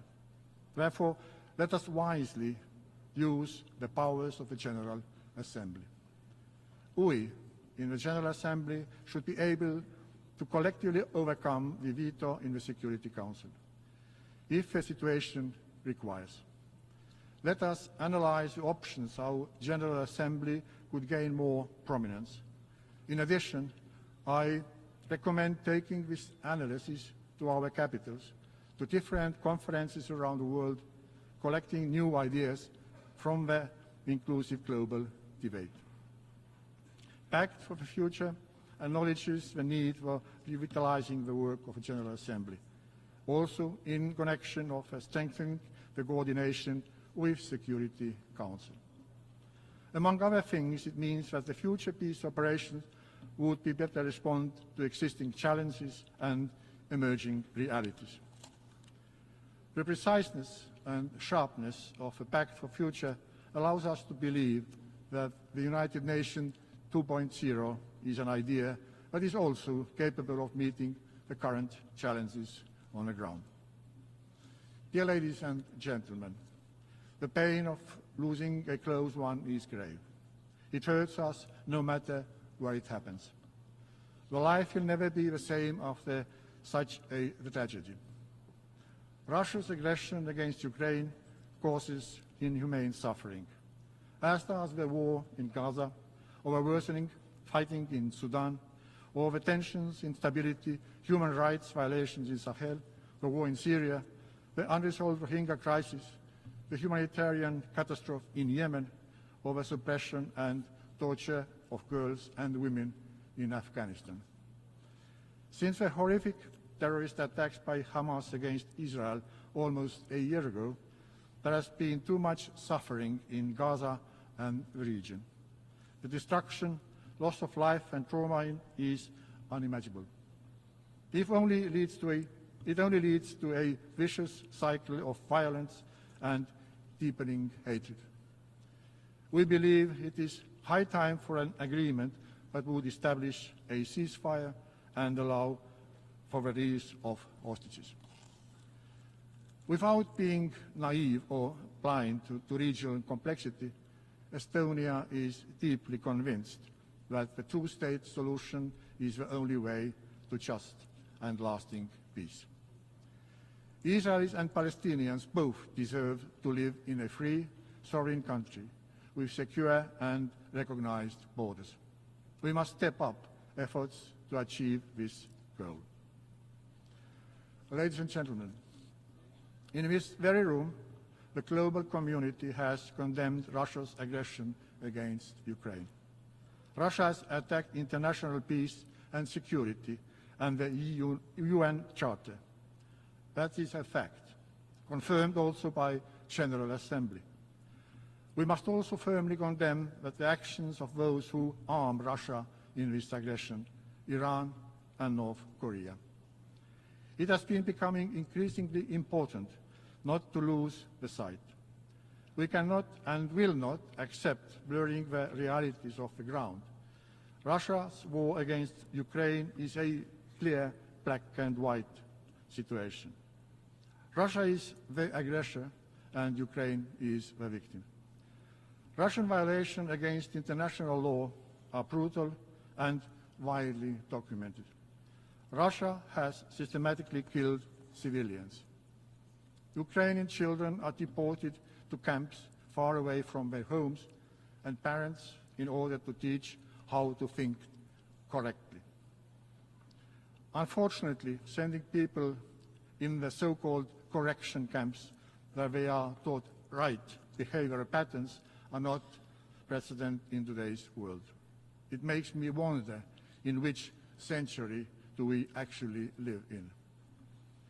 What would any of us do if the aggressor, the murderer of our parents, would stand in front of us?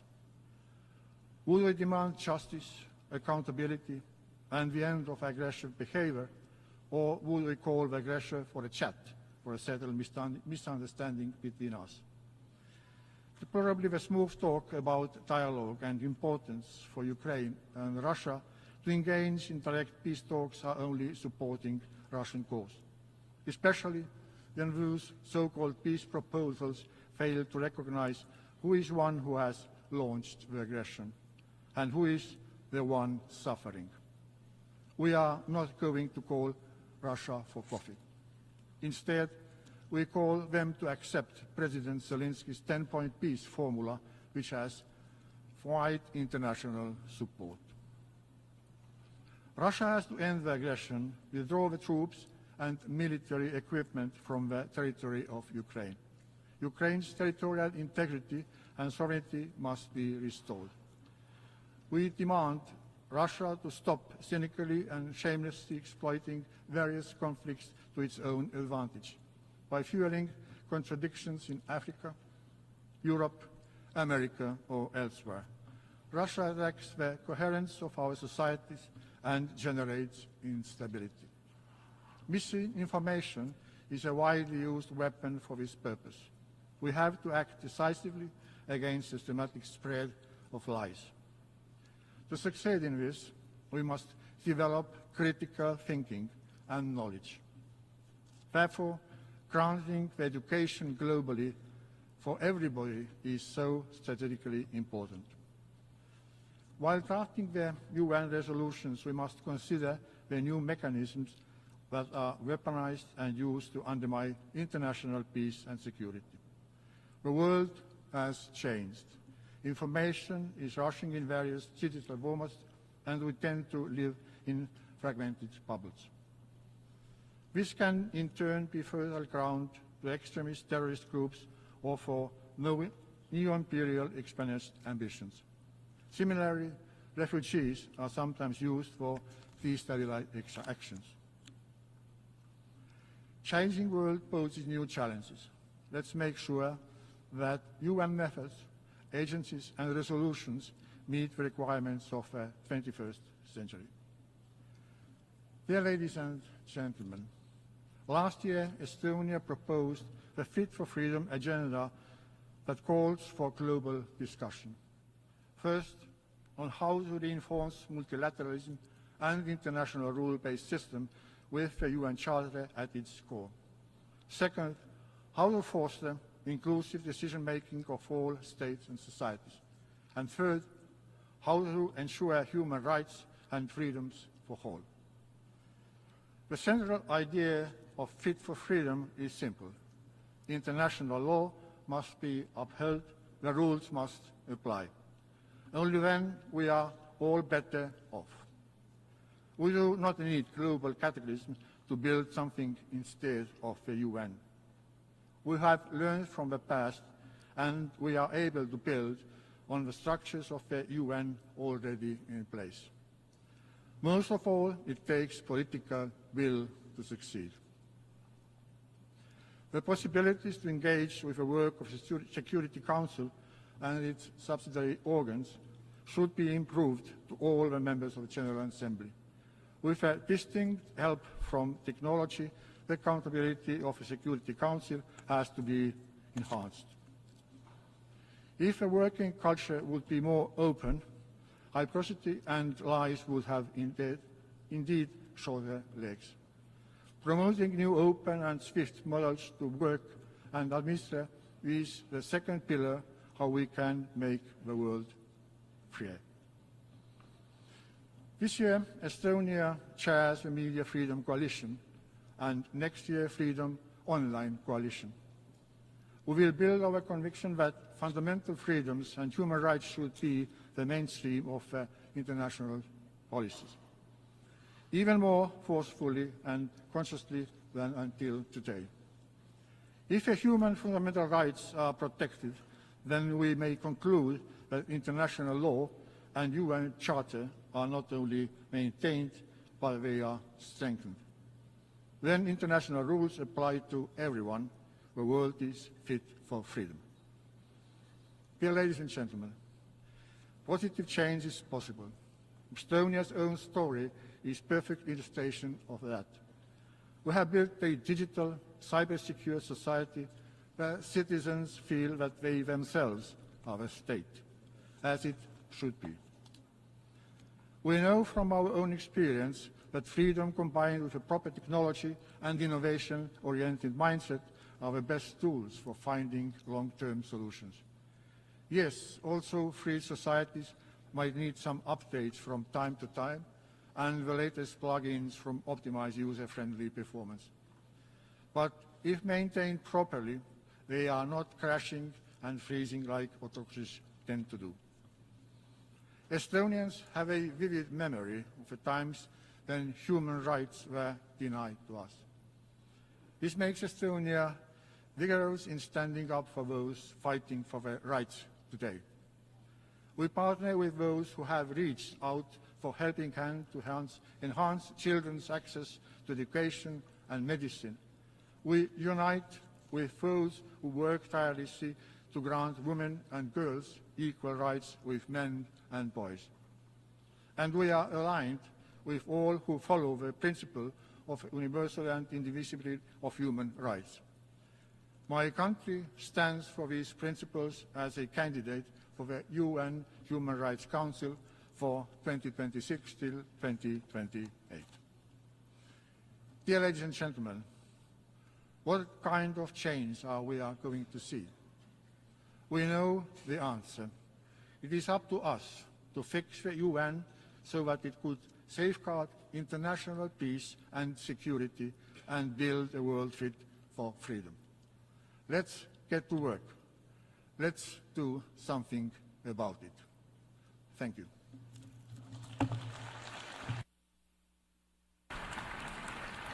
On behalf of the Assembly, I wish to thank the President of the Republic of Estonia. The Assembly will hear an address by His Excellency Gabriel Boric Font, President of the Republic of Chile. I request protocol to escort His Excellency and invite him to address the Assembly.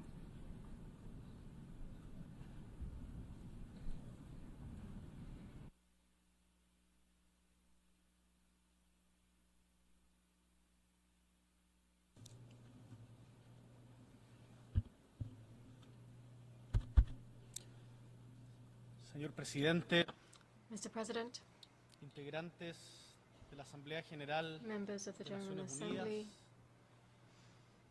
y a todos los habitantes de nuestra tierra que nos escuchen. to all inhabitants of the world listening En to el año us, 2025 se van a cumplir 80 años 2025 will mark desde el 80 día years en que 51 países dieron el paso trascendental de crear la Organización de Naciones Unidas. Nuestro país, Chile, ha sido siempre parte orgulloso de este esfuerzo colectivo.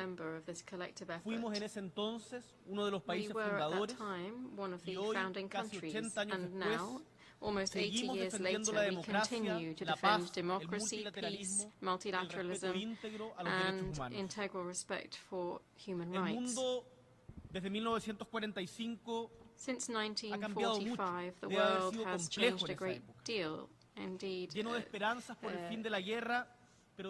been very complex at the time, full of hope due to the end of the war that had been torn apart by poverty, destruction and death, which was left in its wake, and already marked by the infamy of colonialism. We saw simmering emancipation, inexorable emancipation of peoples from their executioners.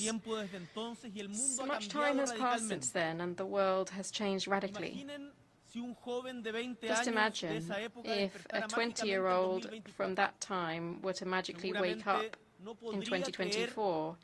I'm sure they wouldn't be able to believe what they see. The world has changed, but some things remain the same.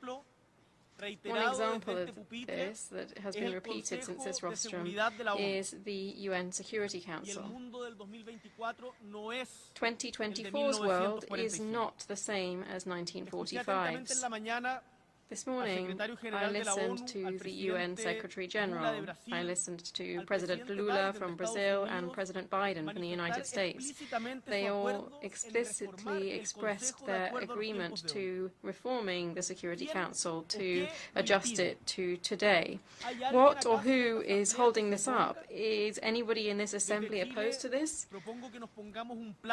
Chile proposes that we set a deadline for this reform, and when the UN celebrates its 80th birthday, we'll do so with a Security Council that includes, that it is in line with current times, that includes Brazil from Latin America, India, and at least one country from Africa, among others.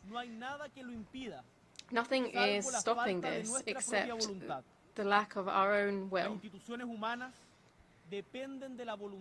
Human institutions depend on the will of their leaders, us.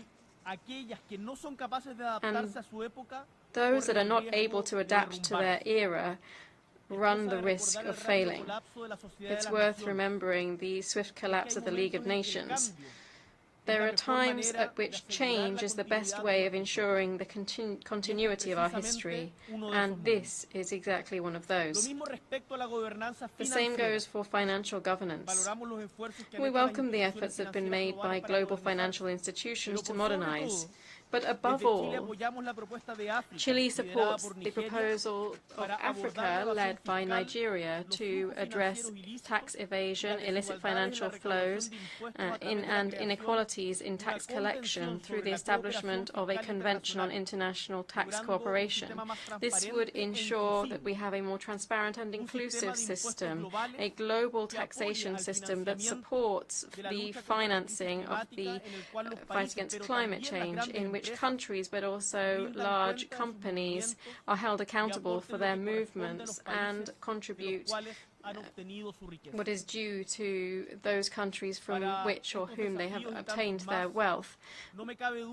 I'm also are in no doubt that it is the possible leadership of a woman, as is noted in the agreement of the Pact for the Future that we signed this morning, that might come from our Latin America on the basis of territorial rotation. This is the person who might be able to lead this process down the reformist path already set by Antonio Guterres. President, leaders of the world. The international community is occasionally accused of double standards in the face of violations of human rights that happen around the world. We condemn what our adversaries do, but when an alleged friend is the one violating the UN's charter, we look aside or we express ambiguity.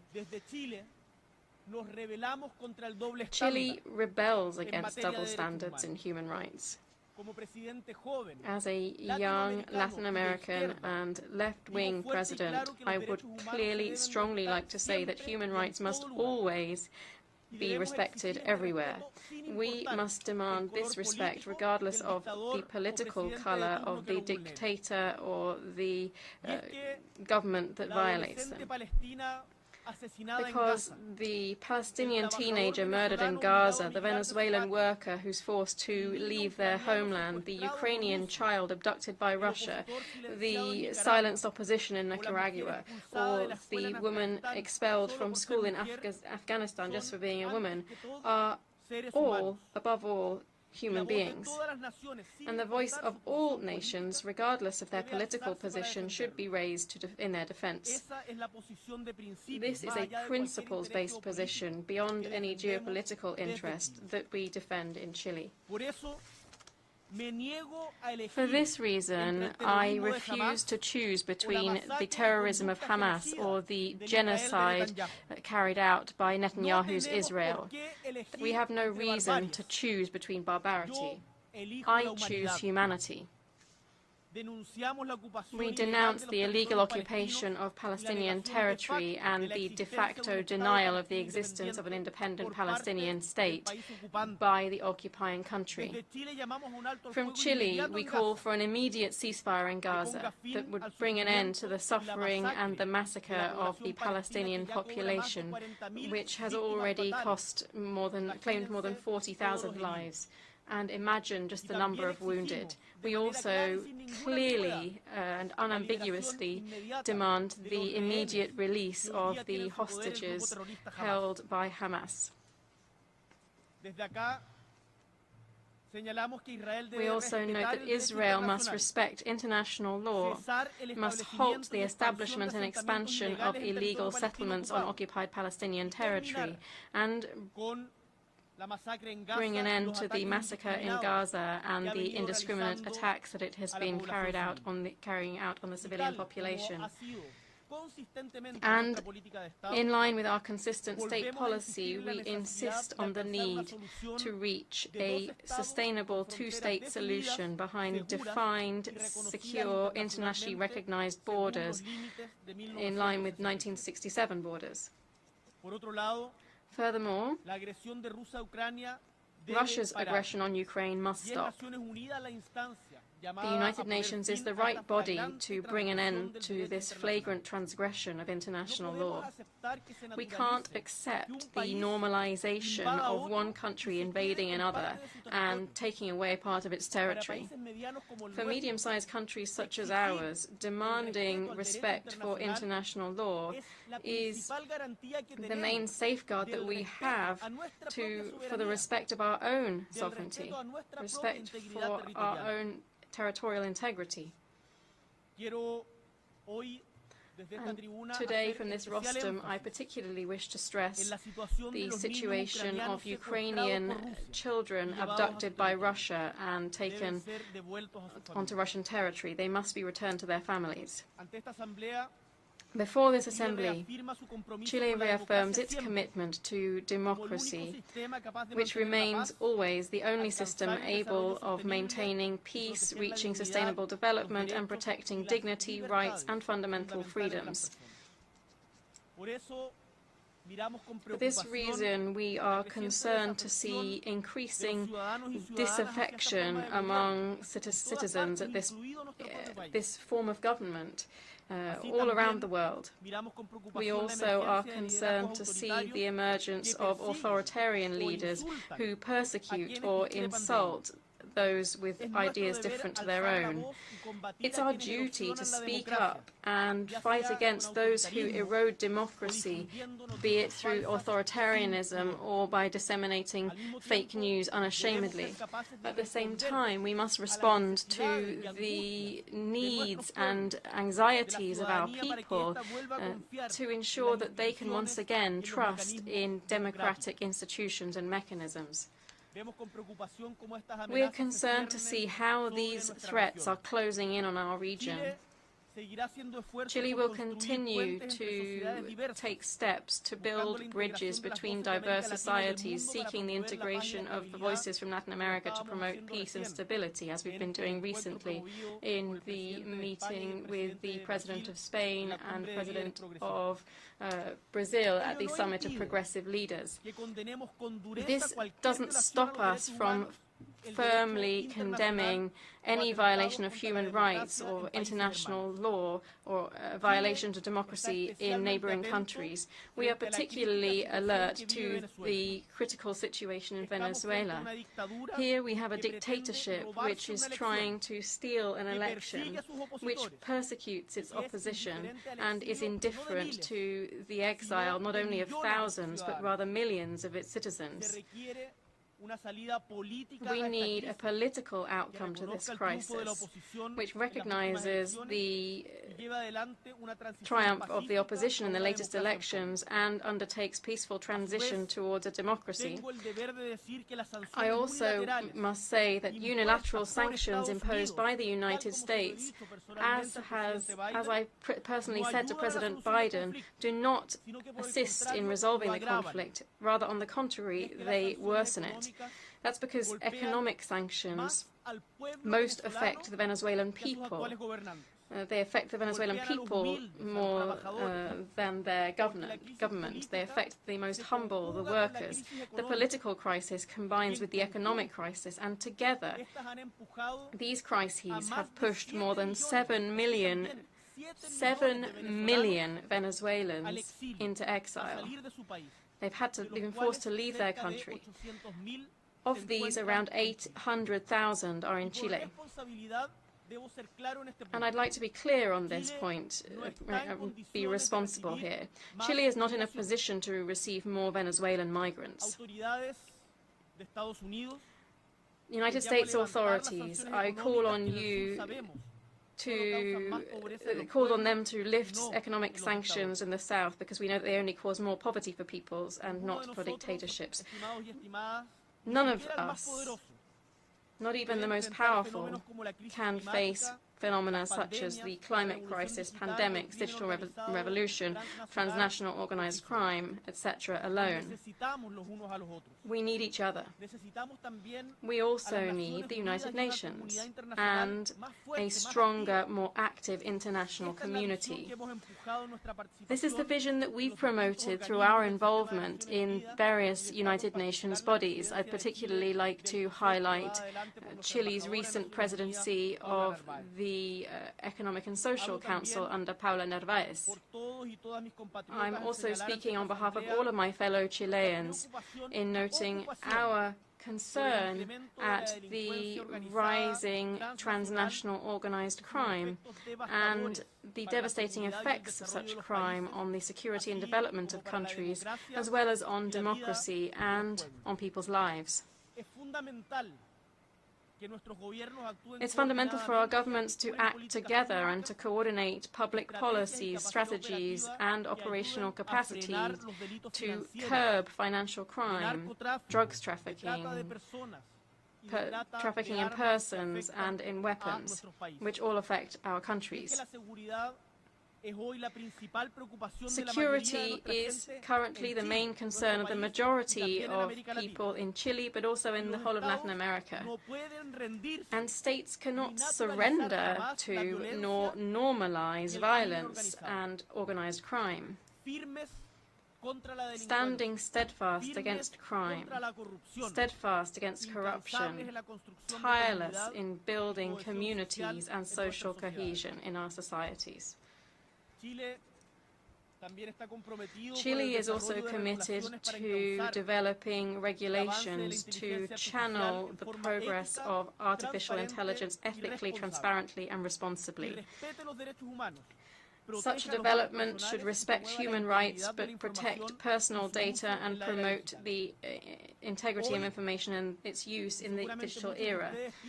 Today, and I'm sure that many of you already have AI apps on your smartphones, today artificial intelligence reproduces prejudices and stereotypes as a result of reinforced existing biases from the databases that they use.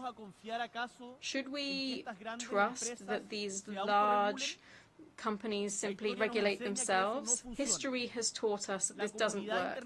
The international community must look after the weakest who are being excluded from this new world and ensure that they can be involved in it. If we don't act now, for instance, by demanding traceability in algorithms, data audits, and corrective human interventions, we might in a few years see a new form of extermination, digital extermination of non-hegemonic cultures. This would lead to the loss of the valuable diversity of humanity. Let's not allow this to happen. Artificial intelligence and new technologies can represent a tremendous contribution to the world.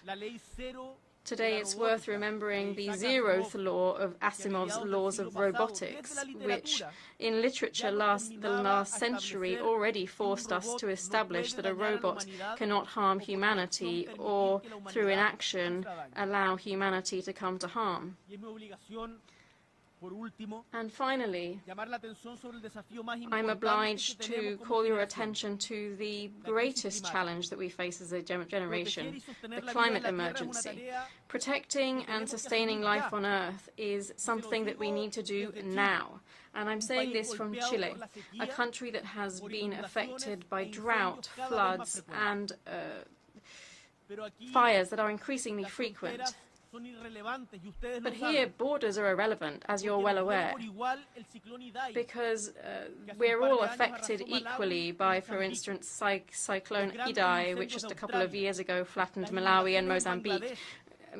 We also see fires in Australia, floods in Bangladesh, the dry corridor in Central America, rising sea levels affecting the Maldives, and fires that are currently raging in Cordoba, Argentina. Let's not deny science. Let's not deny our responsibility as humanity over this crisis. In Chile, we are playing our part. We're changing our energy matrix. We're leaving aside fossil fuels, moving towards carbon neutrality, protecting our seas and our woodland. We are also preserving the Antarctic. Chile is an Antarctic country and will continue to be so. We have ratified the Oceanic Governance Treaty, the BBNJ Treaty, and I invite all countries to join it. And further, to support Chile's position in particular of Valparaiso as the headquarters for the treaty that I just mentioned. In light of the scale of the challenges that we face, isolated efforts are not enough.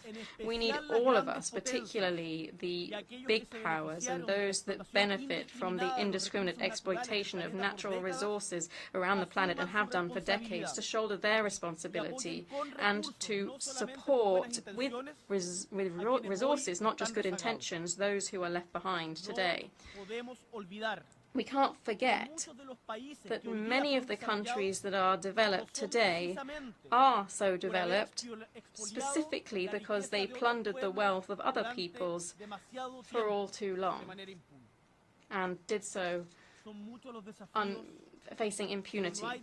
We face many challenges, but our fate is not set in stone. I therefore hope, and I'm optimistic, when I look towards our shared future.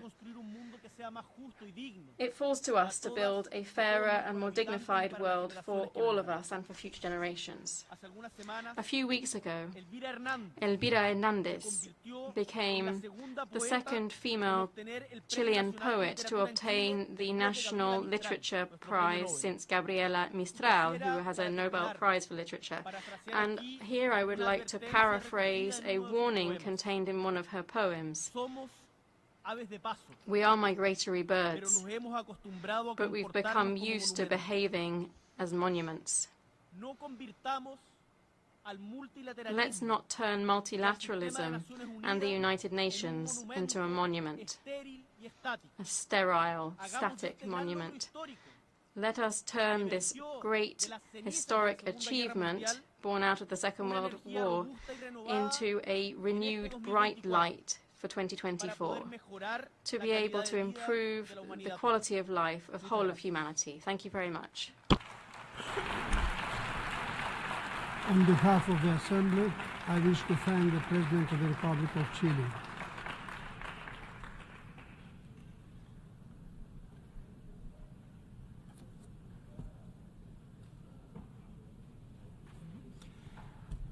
The Assembly will hear an address by His Excellency Edgar Rinkevich, President of the Republic of Latvia.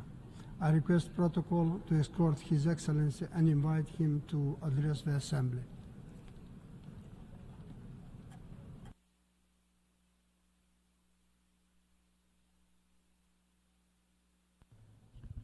Mr. President, Excellencies, distinguished delegates. First of all, I wish to congratulate His Excellency Philmon Yang of Cameroon on assuming the post of President of the General Assembly. I assure you of Latvia's full cooperation along the way. This year's debate is of utmost importance. It focuses on today's interlinked global challenges.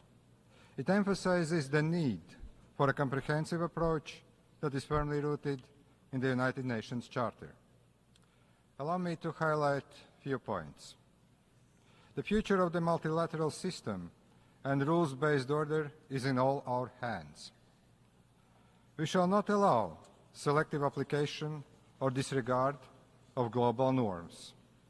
The alternative is a terrifying world where force prevails and law perishes.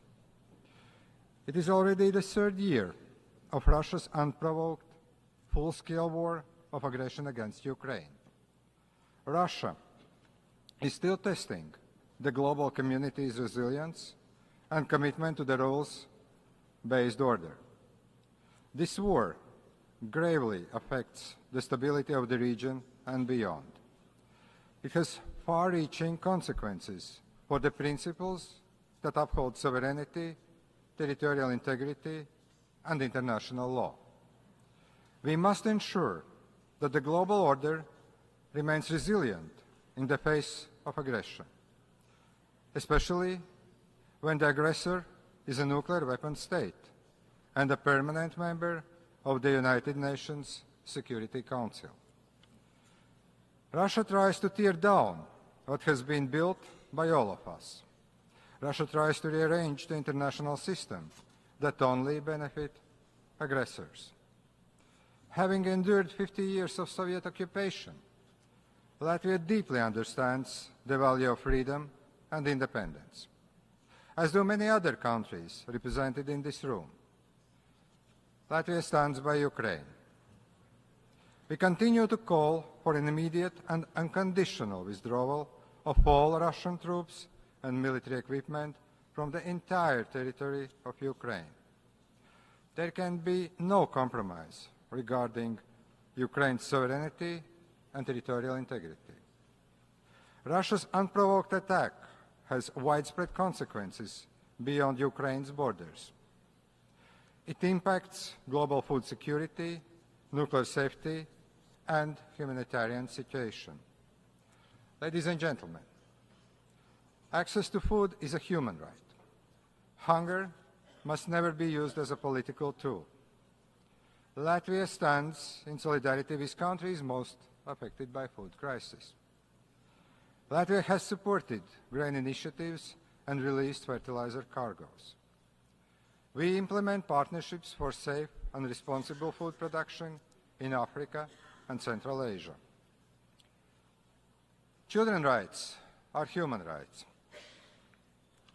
Forcible deportations and illegal adoptions of Ukrainian children to Russia are of serious concern. we call on the United Nations to take a more active stand on this. We will contribute to the return of Ukrainian children and their recovery to the best of our ability. Right to life, liberty, and security is also a human right.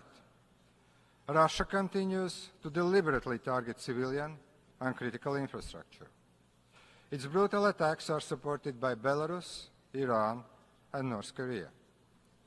In response, we are determined to help Ukraine in its fight and to rebuild what has been brutally destroyed.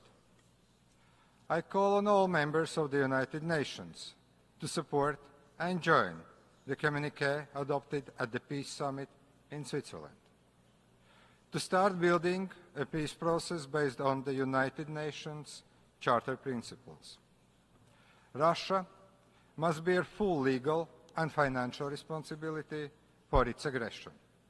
We must spare no effort to ensure comprehensive accountability for all crimes committed by Russia in Ukraine. It is crucial to support and strengthen institutions that investigate and prosecute these crimes, provide justice for victims, and uphold the rule of law. Establishment of a special tribunal that would be able to prosecute the main perpetrators of the crime of aggression would ensure full accountability. I encourage other countries to support this proposal. Distinguished delegates, our attention remains focused on the crisis in the Middle East. Tragically, innocent civilians, including countless children, bear the brunt of this crisis. It is imperative for the international community, the United Nations, to support efforts that ensure the protection of all civilians and work towards a durable resolution. Latvia, together with other European Union member states, has called for an immediate ceasefire in Gaza, the unconditional release of all hostages, and the provision of humanitarian access at scale. It is crucial to prevent the deepening of the crisis and avoid regional spillover. We remain hopeful that progress towards ending hostilities can soon be achieved. We condemn all terrorist attacks against Israel. We recognize Israel's legitimate right to self-defense, and it must be exercised in line with international law, and particularly international humanitarian law, the law that has been put in place to protect all civilians. We must also focus on revitalizing the political process, to break the cycle of violence, to strive for a just and lasting peace. Peace that addresses the legitimate aspirations and security concerns of both Israelis and Palestinians. The ongoing escalation reinforces the necessity of pursuing a two-state solution in accordance with international parameters. Mr. President, the United Nations is a place where no country's voice can be dimmed by more resourceful powers. The United Nations' commitment to principles of peace and security, justice and human rights empowers us to address challenges that otherwise cannot be tackled alone. Acting in solidarity for sustainable and inclusive development is more acute than ever before. The Summit of the Future has demonstrated our renewed commitment to sustainable development goals. It accelerates the efforts to eradicate poverty, reduce inequalities, and ensure environmental sustainability. The right path towards progress and achieving sustainable development goals is to advance in innovation, science-based and environmentally friendly economy, to enhance the quality of education and strengthen governance, to engage with women, youth, and non-governmental sector on these matters. Latvia has already progressed towards achieving 63% of the set targets. We are also helping those most in need. Latvia's development cooperation policy has become more global and more tangible, increasing year by year. There can be no sustainable development without peace and consistent global action on climate change. The ongoing conflicts and crises around the world aggravate the effects of climate change. We strongly believe that the United Nations Security Council must address climate change as an existing risk for global peace and security. Small island developing states are at the forefront of global environmental crisis. Latvia welcomes the recent advisory opinion of the International Tribunal for the Law of the Sea. We closely follow the International Law Commission's deliberations aimed at clarifying the impact of sea level rise on statehood. Latvia has meaningful experience in building resilience against disinformation and promoting media literacy. We support an online environment that is free and open, but also safe and secure. The rising capabilities of artificial intelligence provide a lot of opportunities for growth and development. However, misuse of these capabilities is a concern. Latvia also remains increasingly engaged in peacebuilding and prevention, but in words and in deeds. That includes continuous voluntary financial support and participation in United Nations peacekeeping missions, as well as support to women, peace and security agenda. Distinguished delegates, the United Nations is not without its flaws. Its potential to prevent aggression or resolve conflicts has frequently been questioned. We must acknowledge the shortcomings and effectively address them. Latvia strongly supports revitalization of the United Nations system and reform of the United Nations Security Council. The number of permanent members of the Security Council must be expanded. It must be expanded to make it more effective, inclusive, and accountable. It must be expanded to elevate the voice of underrepresented regions. It is high time for Africa to have permanent presence at the Security Council table. Africa has been neglected for far too long, and that has to be changed. Also, the small island developing states deserve a non-permanent seat. Their voices must be heard, especially given the existential threats they are facing. The decision-making process should be revisited as well. No single state should have veto power in the United Nations Security Council. Especially when it comes to conflicts, the permanent members are involved themselves. This is the way to ensure that the permanent members of the Security Council uphold their responsibility to protect peace and security. Dear friends, the United Nations once used to be a beacon of hope for the people. Not anymore. We must change that. We must rebuild trust and common values. And we can do that only by working together. Latvia is fully prepared to shoulder its part of the responsibility. For the first time, Latvia is running for a non-permanent seat on the United Nations Security Council at the 2025 elections. We stand ready to re-energize this international body. Thank you.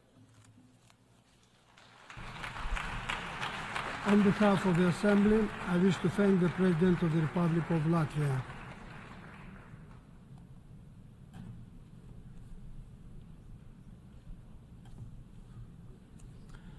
The Assembly will hear an address by His Excellency Santiago Pena Palacios, President of the Republic of Paraguay. I request protocol to escort His Excellency and invite him to address the Assembly.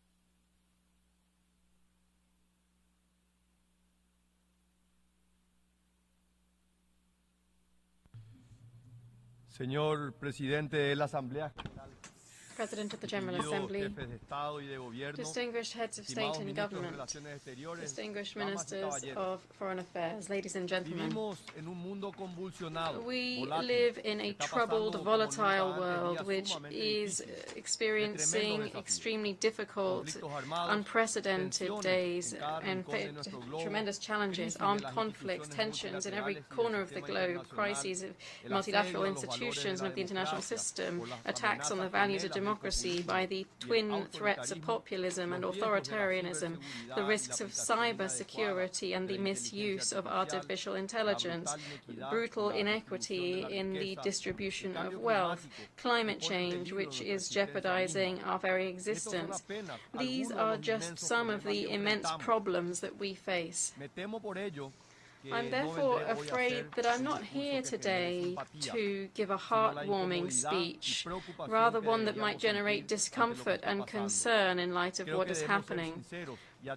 I think that we need to be sincere and admit that we are all failing to build a better world. Because if there is a right time and place to debate and propose crucial decisions that will change the direction of mankind, it's here, the United Nations General Assembly. And due to the delicate juncture in which we are living, we are forced to do that. The good news is that not all is lost, because as a great military hero and then a statistician of my country said, his name was Bernardino Caballero, he said, the future is the child of the president. This means that we can here have a better future if we act today and here. Even with disappointments, we can beat down many spirits. We can contemplate the bright horizons of the future, but always and when, as Caballero added, when we are worthy of respect and the estimation of future generations. This is only if we are worthy of taking up the lofty roles that we have. Rather than hiding problems under the carpet, we attack them clearly, firmly, and bravely. Despite the hard reality that we face, I continue to be optimistic. I don't fear the future, because I trust in the capacity of mankind to overcome challenges. But it is imperative, I think even obligatory, to abolish the issues in multilateralism and push through changes such as abolishing the veto in the UN Security Council. We need to build frameworks that promote equitable and sustainable development in which all countries, regardless of their size or their power, can benefit equally from global progress. Only in this way we will be able to meet the promises represented by this forum and make us worthy of the respect and esteem of future generations. Ladies and gentlemen, the maintenance of peace should be the fundamental pillar of multilateralism. However, today's reality shows a sad outlook. Around 20 international armed conflicts and more than 110 domestic armed conflicts are active around the world. This shows us that the institutions that were established to preserve peace have not been able to meet their aims. War continues to be a scourge that is scattered across humanity. This scourge tears the social fabric, annihilating communities and leaving a legacy of suffering that is incalculable in scale. Every lost life is a testimony to our collective failure to meet the most basic of our responsibilities, which is to preserve peace and protect human dignity. My nation's history is a living testimony to the cruelty and immense suffering of wars. With the War of the Triple Alliance, Paraguay experienced this extermination, which sadly caused 3 of the genocides of the 20th century. As another great Paraguayan, Manuel Gondra, said, Paraguay is a small but proud country, and that's the only reason we were able to survive this cruel war.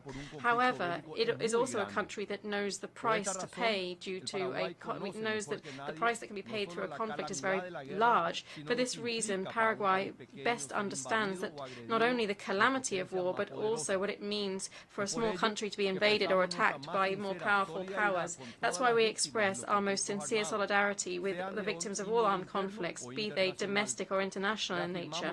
We reaffirm our steadfast, decisive commitment to the peaceful settlement of disputes, and we advocate without exception for the non-use of force as a means of resolving disagreements between nations and peoples.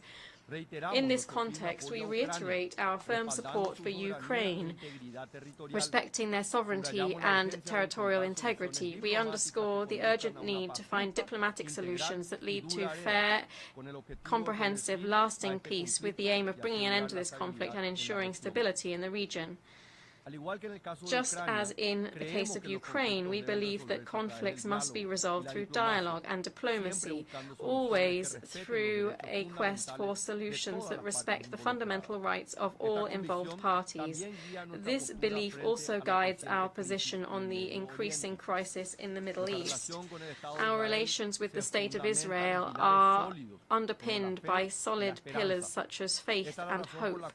This is why Paraguay was one of the countries which has stood most firm alongside Israel since the gross, heinous terrorist attacks of Hamas on the 7th of October 2023. Paraguay today reaffirms its recognition of the legitimate right of Israel to defend itself. We also reject any attempt to assign in a biased manner responsibility between the democratically elected authorities of Israel and the leaders of the terrorist group Hamas. At the same time, we issue an urgent appeal for the implementation of a solution that alleviates the humanitarian situation, brings an end to the violence, and guarantees the immediate release of the hostages, promoting constructive dialogue which would lead to lasting peace. We must continue to speak up about our deep-rooted concern at the situation in Africa. Here, UNHCR estimates that there are currently around 25 active conflicts, some long-standing and others emerging, but all with devastating consequences for the lives and the futures of the inhabitants of that continent. We aspire to see a return to peace and stability in that region.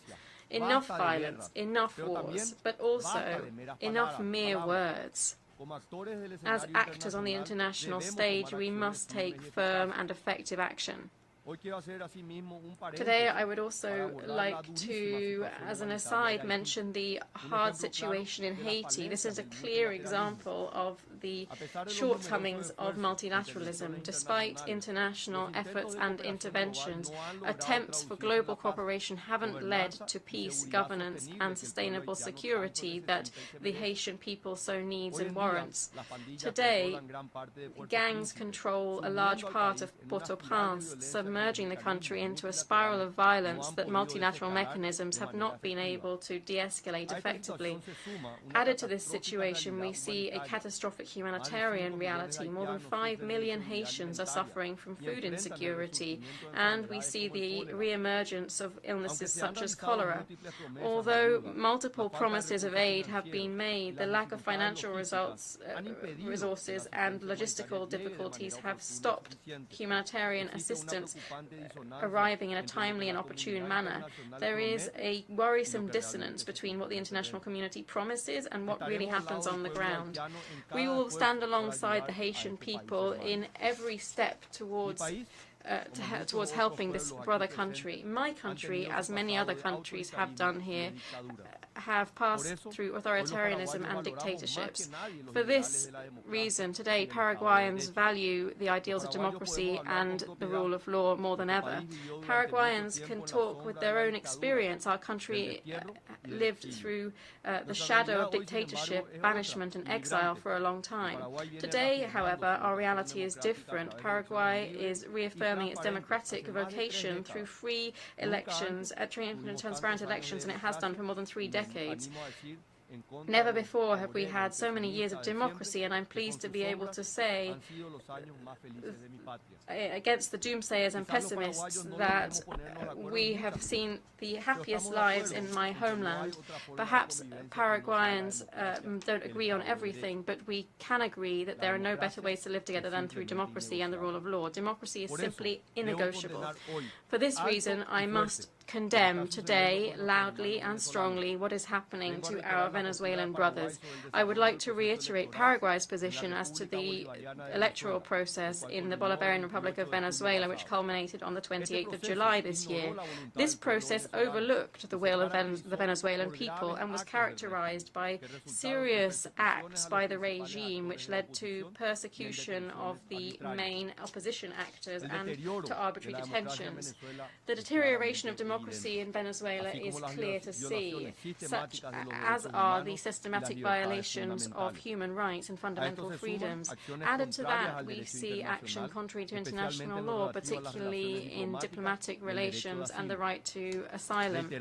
We reiterate our support for the democratic forces in Venezuela that are fighting authoritarianism for the return to a truly democratic system that is not merely a facade. One of the most important criticisms of global multilateralism is the idea, one of the most important ideas behind multilateralism is the idea that all are treated on an equal footing. The concept of a vote for each nation often becomes a vacuous concept if nations are not obliged to transact their self-determination in order to not be left out of great international markets. However, we recognize that regional cooperation continues to be a crucial path towards physical and economic integration. The fight against the challenges that we face is impossible without convergence of wills from neighboring countries. Regional cooperation is the only way that we are able to work together to design national policies together with other nations. And it is through this spirit of cooperation and strengthening regional institutions that Paraguay decided to put forward the candidacy of our Foreign Minister, Rubén Ramírez Lescano, as Secretary General of the Organization of American States. We're convinced that his leadership will contribute significantly to revitalizing the OAS, promoting more inclusive and efficient multilateralism that meets the challenges of the present and focuses on the well-being of all peoples in our hemisphere. In the context of our commitment to the most inclusive form of multilateralism that leaves no nation behind, Paraguay reiterates its unwavering commitment towards support towards those countries that, despite their outstanding contribution, are excluded from important international fora such as these. Paraguay not only recognizes but also profoundly values international cooperation with the Republic of China, Taiwan. This is a kindred nation with which we have, for now more than 70 years, forged robust and meaningful friendship. This friendship is based on the shared values of democracy, the rule of law, and free trade. It's a genuine friendship forged through the adversity of two geographically small countries living alongside great powers. Our spirit, our combative spirit, however, is everything but small.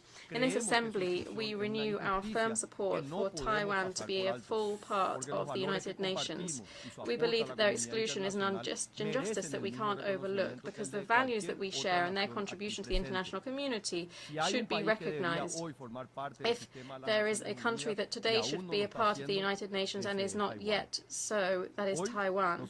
Today, we've not only come to speak up about this injustice, but also to speak up firmly to alert the international community as to the threat to their integrity and the legitimate rights of self-determination of their peoples. I underscore the importance of peace and stability in the Taiwan Straits. In a world full of tensions in which conflicts constantly threaten to boil over, positive interactions in this region are not only vital for the Asian security, but also for global stability. For the same reasons, we uphold the principles of peace, justice, and international cooperation in all corners of the world, and it's important that we reaffirm our commitment to these values within our borders. In my country, as I was saying earlier, we have a vibrant and full democracy. We have a republican system that of a balance of powers.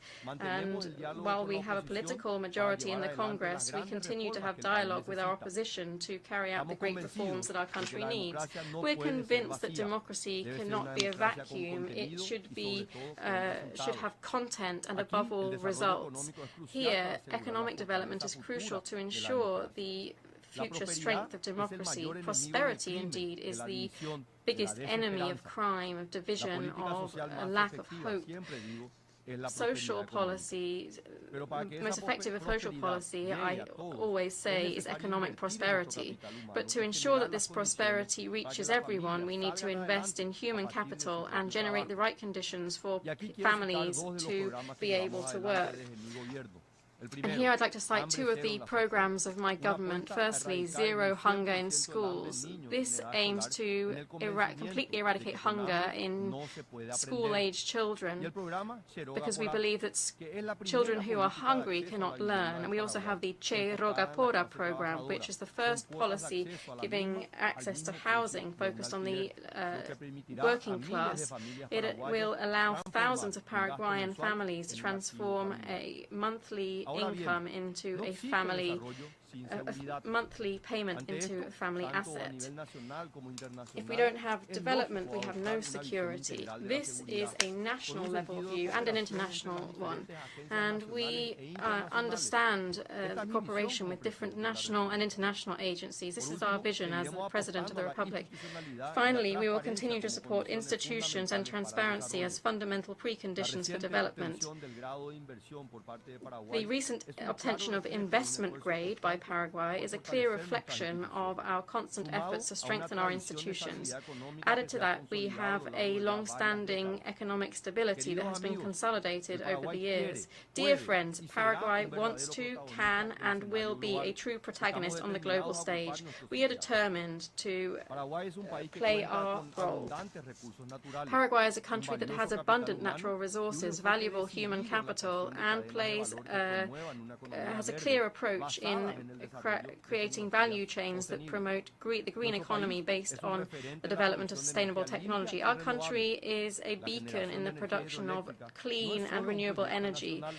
Hydroelectric energy generation is not only a national project, but rather a joint initiative with our neighbours, which seeks to ensure a more developed, sustainable and emissions-free world. I firmly believe that Paraguay is an example of how economic development is entirely compatible with environmental sustainability. Paraguay shares common challenges with other landlocked countries, which will be addressed in the new Programme of Action for landlocked developing countries, which will be adopted in Botswana this December. Far from giving up hope, we see in these challenges great opportunity. We are transforming our difficulties into strength, harnessing our geographic location as a strategic asset. Our position in the heart of South America means that we can be the motor of South American integration. We have a clear vision, and we are becoming a logistics center through the hydro corridor, Paraguay-Paraná, and the bioceanic corridor in the South America. These are key to revitalizing and boosting Mercosur and the Pacific Alliance. As we consolidate our geographic position, it is crucial that this vision of growth is supported by strong investment in education. Paraguay's success will depend on our ability to prepare future generations for the globalized and competitive world. Together with education, technology is a key tool to ensure development and social inclusion. Our nations face many challenges, but without doubt, one of the greatest is the issue of the ethical use of artificial intelligence and the progress in technology in general. Moore's Law posits exponential growth in the development of new technologies. This calls for the creation of new regulatory schemes that protect people able to face challenges that are approaching it all too faster pace. These new techniques, such as sandboxes or co-regulation, should ultimately aim at ensuring responsible use of emerging technologies and equity in how they are applied. In Paraguay, we are profoundly committed to preserving our cultural heritage. At the end of this year, we will be hosting the 19th session of the Intergovernmental Committee for Safeguarding Cultural Heritage of UNESCO, and we hope that Guarania will be recognized as immaterial cultural heritage. Further, we reaffirm our commitment to the protection of fundamental rights of all citizens, the family and human life from conception. We defend the traditional values that have made our nation so great. Despite having looked at things critically, I would like to confess that I am an incurable optimist. I believe that our future is brilliant and full of opportunities, hence why I see bright horizons on the future. But if we fight for a better present, we will have future days full of light and possibilities. The defense of democratic values and respect for human rights must continue to be our guide. Of course, we will have differences and legitimate policy differences, but there are some principles that cannot be negotiated. That is democracy, the rule of law, unfettered respect for human rights. These are all fundamental pillars. Although our political or ideological views might be different, this shouldn't divide us or stop us from advancing towards building cooperation based on solid foundations. If we continue to forge ahead towards cooperation, mutual respect, integration, fraternity among our peoples, I'm convinced that we will have better days. In conclusion, and despite the tremendous challenges that we face, I'm convinced that, as William Faulkner once said, humanity will not simply endure, it will prevail. Thank you very much. On behalf of the Assembly, I wish to thank the President of the Republic of Paraguay.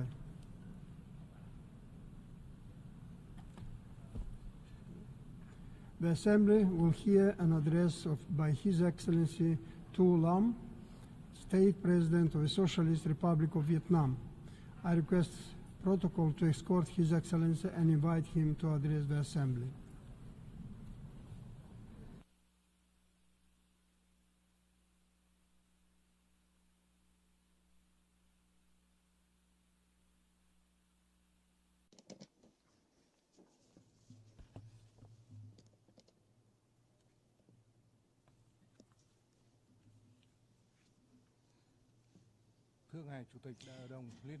Excellency President of the UNGA, Excellency Secretary General of the United Nations, ladies and gentlemen, good evening.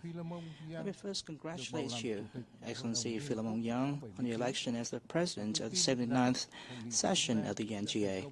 I trust that this session will be a great success.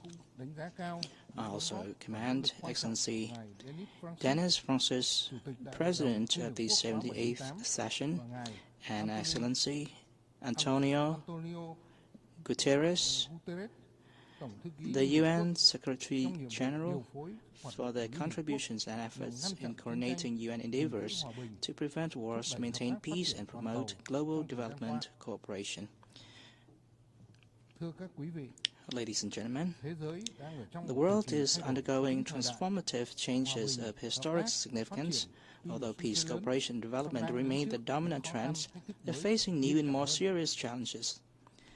Strategic competition among major powers is becoming broader, fiercer, and more confrontational. Political disputes, conflicts, and security environment intensify. Survival and development space narrows. Risk of conflict, new hotspots, arms race, tension, confrontation, and direct clashes increase.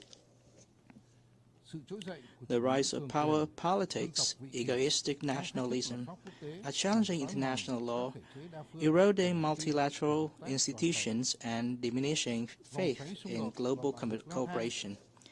The vicious cycle of conflict and violence escalates in various regions, causing immense sufferings to millions of innocent civilians. The risk of a limited nuclear war, or even a third world war, has not been ruled out. Non-traditional security challenges such as climate change, extreme weather events, natural disasters, diseases, resource depletion, and aging population are becoming increasingly severe and hindering our efforts for development. Poor countries are being left further behind with a widening development gap. Super Typhoon Yagi, which ravaged Vietnam and other countries in the region, serves as a stark warning of the severe impacts that natural disasters and climate change can have on sustainable development for all. Global food production is sufficient to feed 1.5 times the world population, yet famine is threatening over 780 million people, and 2.4 billion people endure food insecurity. Defense expenditure reached a record of $2.4 trillion in US dollars in 2023, yet we struggled to pull $100 billion US dollars for climate actions. With only a third of the SDGs timeline remaining, 80% of the targets may not be met. Global economic growth faces difficulties, and decoupling and fragmentation, along with economic pressures and sanctions, threaten rapid and sustainable development. The fourth industrial revolution offers opportunities for quantum progress, but it also poses security and safety challenges for society and individuals. These unprecedented challenges to peace, cooperation, sustainable development, and human dignity affect this generation and the next. They compel us to unite, act, and work together, upholding the role of international institutions, foremost among them the United Nations, regional organizations including ASEAN, to achieve the ultimate goal of ending war, abolishing all forms of oppression, exploitation, building peace, and creating a better world to bring happiness to all mankind. In that spirit, I would like to share Vietnam's vision for a more peaceful, stable, cooperative, prosperous, and sustainable future for everyone.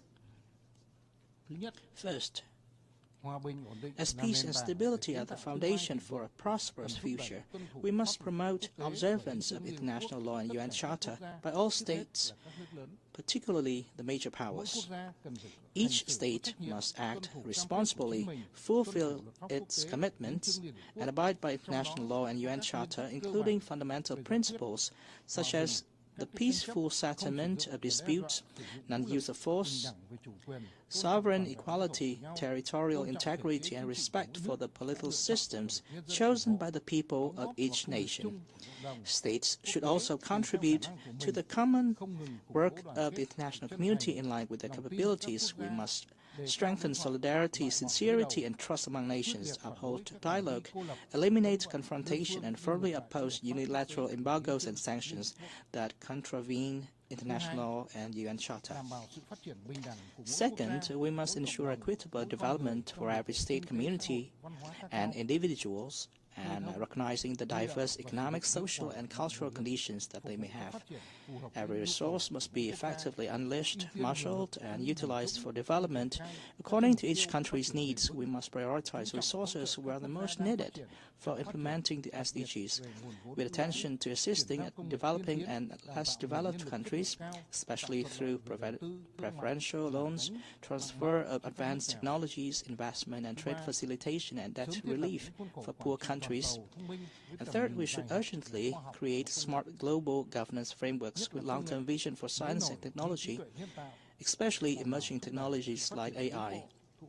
This will ensure we make progress and enjoy the benefits of these technologies while actively preventing threats to peace, sustainable development, and humanity.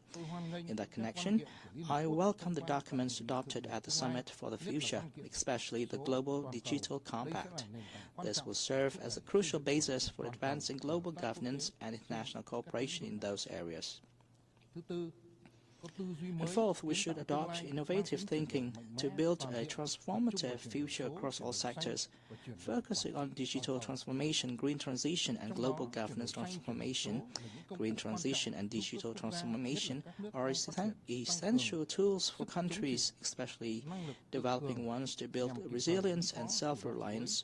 enabling a timely and active prevention of and response to shocks, crises, and potential disasters. We must also prioritize reforming multilateral mechanisms, especially the UN system, international financial and monetary institutions, to ensure better representation, equity, and transparency. Enhancing the capacity, effectiveness, and future readiness is essential for remaining relevant in a changing world. And fifth, we must place human at the center in delivering on our visions. People should be the center, the goal, and driver of all policies and actions at all levels. And investments should focus on the holistic development of the youth, enriching their knowledge and culture, grounded in shared values and a sense of responsibility and contribution. Vietnam welcomes the UNGA's official decision to grant additional rights and privilege participation to the State of Palestine from this session onwards.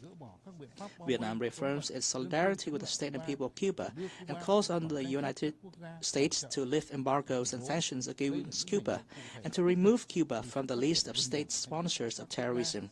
We need to vigorously promote such actions, since they are practical ways to foster equitable development and happiness for all. President Ho Chi Minh, a Vietnamese hero of national liberation and a man of culture, once stressed, unity, unity, great unity, success, success, grand success.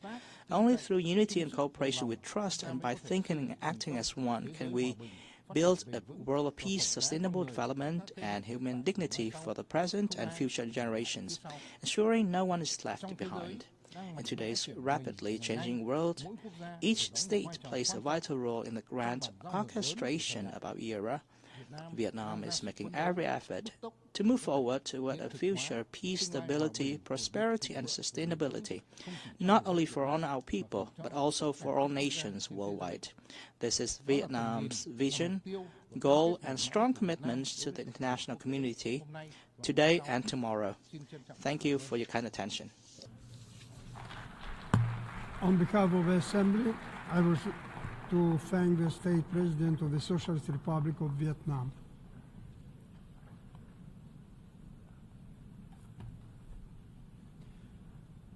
The Assembly will hear an address by His Excellency Andrzej Duda, President of the Republic of Poland. I request protocol to escort His Excellency and invite him to address the Assembly.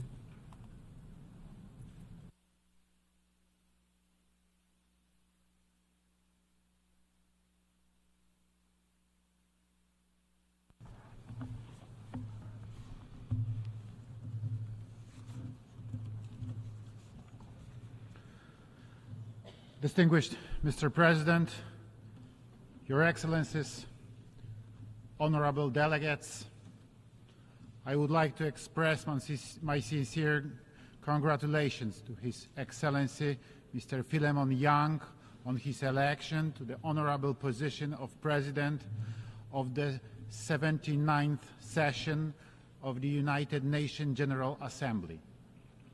Poland fully supports your mission, sir, and wishes you every success.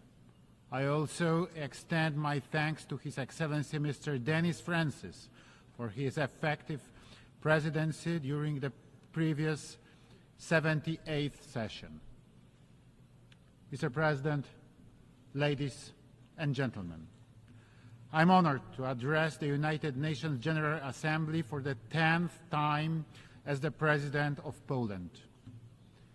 All the more so because today we are facing huge global challenges that require our solidarity, cooperation, and determination.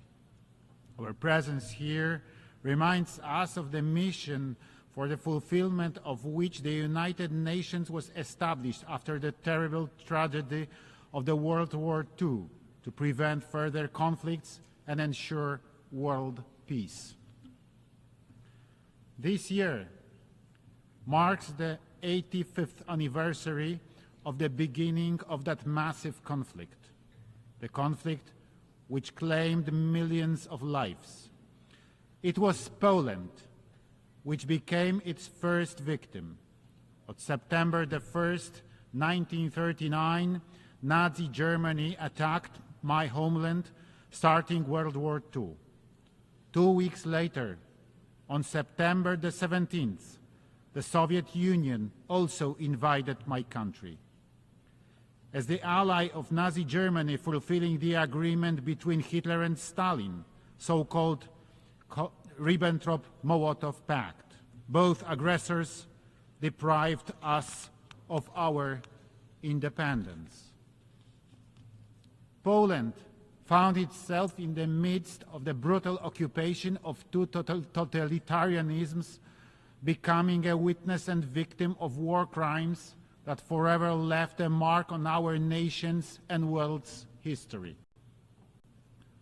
In my country, we know very well what war is, and we know what drama and suffering it brings. That is why Poland has always been a strong advocate of measures which aim to preventing conflicts and ensuring peace in the world. Our history and experiences incline us to constantly recall the need to respect international law and protect the sovereignty of states. Ladies and gentlemen, today we are facing yet again an extremely serious threat to global security. For the past 2.5 years, we have seen Russia's brutal aggression against neighboring Ukraine. This is a flagrant violation of fundamental norms of international law, such as the prohibition of the use of force in international relations. This unprovoked aggression is destabilizing the region and posing a direct threat to the global order and security. We cannot allow this war to turn into another frozen conflict.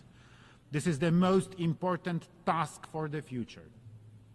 That is why it's so important today to stop the Russian war in Ukraine, not only to end the suffering of the people and punish the aggressor, but also to prevent such heinous actions from becoming a model for others to follow.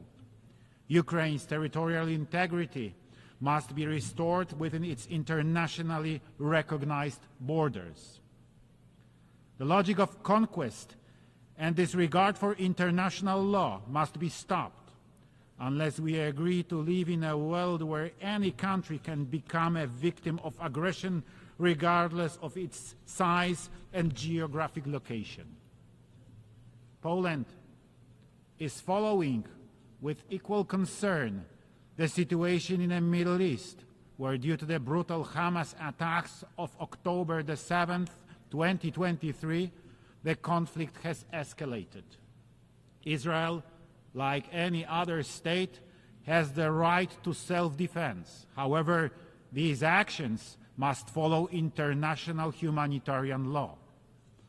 Poland has consistently supported a two-state solution to the Middle East conflict that will guarantee both Palestinians and Israelis the right to live in peace and security in correct relations with all the neighbors. As proponents of the principles of equality and the right of nations to self-determination, we believe that the emergence of an independent Palestine will not contradict Israel's interests, whereas the right of Israel to exist cannot be questioned.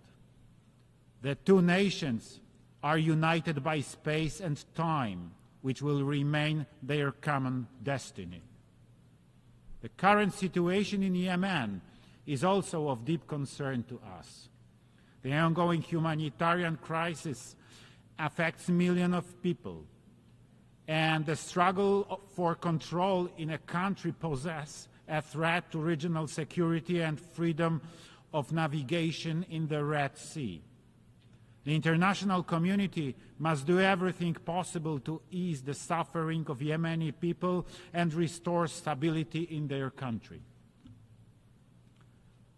And we all see how the ongoing wars, conflicts, and terrorist actions in Africa undermine people's efforts to live and develop in safe and fair conditions.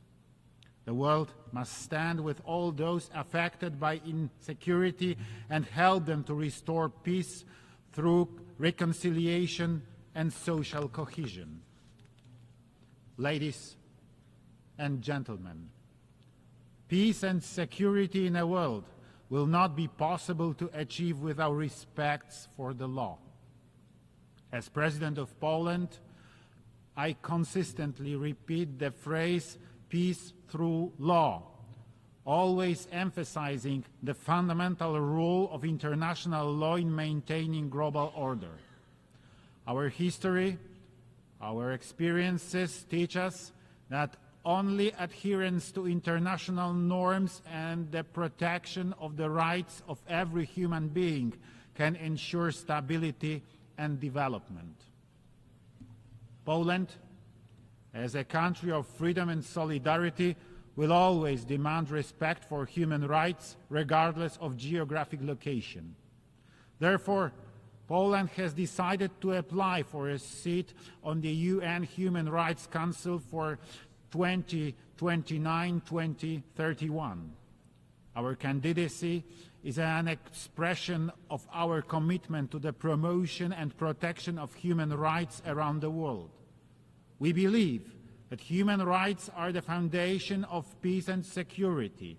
Their violation leads to conflicts, while their protection results in stability and development. Ladies and gentlemen, Poles perfectly understand the perspective of countries that experienced colonialism. Our history, from losing our statehood in the 18th century to World War II, to the fall of communism, has taught us how precious freedom, sovereignty, and human dignity are. It is a part of our DNA, and therefore we stand together with the developing countries in their quest for prosperity, equal treatment, and self-reliance. That is why Poland will not stop supporting African societies, as I had the opportunity to personally assure my friends during this year's visit to Rwanda, Kenya, and Tanzania, as well as in recent years during my earlier visits to the continent, which is so important for Poland, Europe, and the whole world in building a common, safer, and more prosperous future. We believe that Africa has the potential to develop its own solution to its challenges. However, we recognize that global development in many parts of the world currently is facing serious obstacles. We note with concern that halfway through the deadline set by Agenda 2030 for achieving the Sustainable Development Goals, progress made in realization of its ambitions is still insufficient. During this session, Poland will serve as Vice President of the UN Economic and Social Council. The motto of our mandate in the ECOSOC is developing in solidarity, which summarizes well our vision of progress we need. With its presidency of the Council of the European Union starting on January the 1st, 2025, Poland will seek to give new impetus to relations with developing partners. There is a need for better cooperation, real partnership, more solidarity. Ladies and gentlemen, next year we will celebrate the 80th anniversary of the United Nations. Despite its imperfections, the UN remains the foundation of the world order, allowing us to work together for peace, development, and human dignity.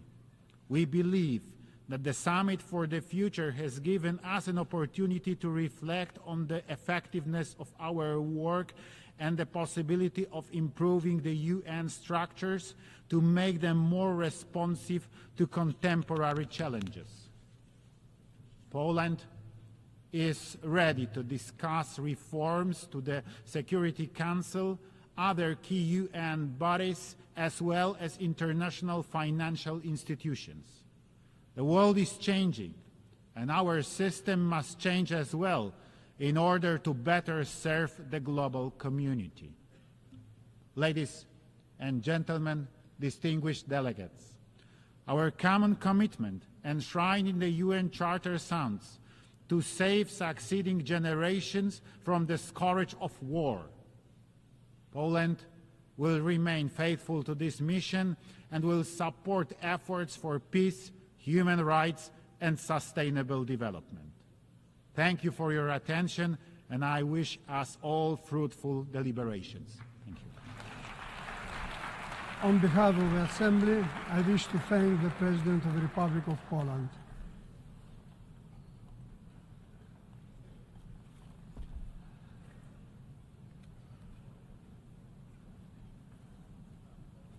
The Assembly will hear an address by His Serene Highness Prince Albert II, Sovereign Prince of Monaco. I request protocol to escort His Serene Highness and invite him to address the Assembly.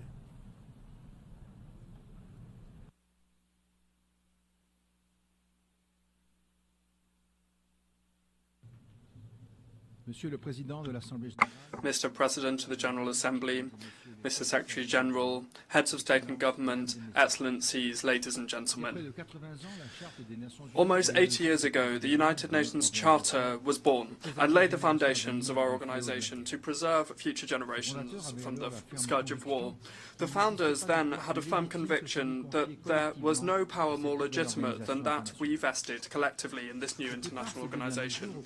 Over the last 2 days, I have participated, alongside many of you, on the initiative of the Secretary General, Mr. Antonio Guterres, in the Summit to the Future. Between hope and concern, this summit allowed us to grasp just how much work we still need to do to leave a harmonious and peaceful future to our children. While we are facing an increasing number of challenges, we're currently seeing a multiplication of regional conflicts, an uptick in the arms race and nuclear proliferation, as well as an ebbing of our collective security. Extreme violence and conflicts that are currently raging, and the thousands of victims that they're claiming in the four corners of the world are intolerable. Targeted attacks against civilian infrastructure that don't even spare schools or hospitals are flagrant violations of the fundamental principles of international humanitarian law. Similarly, the use of famine as a weapon of war is an odious crime. These acts must not go unpunished. Whatever the conflict or the continent that it is taking place on, international justice must establish the crimes and prosecute those responsible. This is absolutely essential to build a just and lasting peace. The partition of the world that we're seeing currently is very concerning. Now should not be the time for war or division, but rather for building coalitions, for concrete actions, ramping up cooperation, solidarity, helping each other, and engaging in dialogue.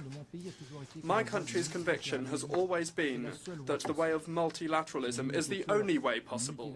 The UN is at the heart of multilateralism, and it's incumbent upon us to do everything we can to implement the roadmap that we adopted collectively. As we committed last year at the summit on the SDGs and yesterday at the Summit of the Future, we must move away from the way of destruction and focus on the way that leads to prosperity. The new agenda for peace is blazing a trail for us to show more solidarity and to establish trust. The milestones that have already been put down, and they are showing us the way to go. The 4th UN Conference on Financing for Development that will take place next year compels us to rethink the international financial architecture and to help countries to undertake more sustainable and inclusive development. The World Social Summit that will also take place next year should give us the necessary driving force for more social justice and to contribute to fighting poverty, which is number 1 of the Sustainable Development Goals. Sustainable development as a whole will not be achieved, and it will not achieve the desired results if we do not include women and girls. While we're celebrating in 2025 on the 125th anniversary of Resolution 1325 of the Security Council on Women, Peace and Security, and on the other hand, the 30th anniversary of the Beijing Declaration and Programme of Action, it must be recalled that gender equality has still not been reached. insofar as rights, responsibilities and opportunities. It is only by guaranteeing their rights in all of the SDGs and in the actions of the Pact for the Future that we will be able to achieve more justice and inclusion, step by step. And whatever the cost, we must hold true to our efforts to promote the rights of women and to ensure gender equality. Mr. President, let us make no mistake. The most threatening challenges for humanity on the long term are without a doubt the multi-dimensional environmental crisis that we're going through, and must I recall, we're responsible for that. Climate change, the erosion of biodiversity and ecosystems, as well as the huge amount of pollution that is affecting both the land and the ocean, the cradles of life, are turning upside down the daily lives of millions of people and causing considerable economic loss. In the face of this tragedy of the commons, we cannot show any doubt or dejection. We must be clear-headed when it comes to all of the things we must do, and we must be optimistic when it comes to the future. Indeed, we now have several international instruments, major ones, that must guide us when navigating this storm. We have the Paris Agreement, the Global Framework for Biodiversity of Kunming-Montreal, and the BBNJ Agreement, and I hope that a new international agreement will come about as well on plastic pollution in the world. These crises require coordinated response, and when we participate in the different international fora over the next few months, let us bear this in mind and engage in unified and concerted action. In Colombia, first of all, we have the COP16 of the UN Conference on Biodiversity, where we have high hopes to deal with the challenges, to implement the plan for biodiversity and to deliver our 2050 vision, living in harmony with nature. Finally, at the end of the year, at the COP29, we have the UNFCCC conference in Baku, and we will establish a new goal, new collective goal for climate financing for developing countries that should be up to the needs and be realistic and operational.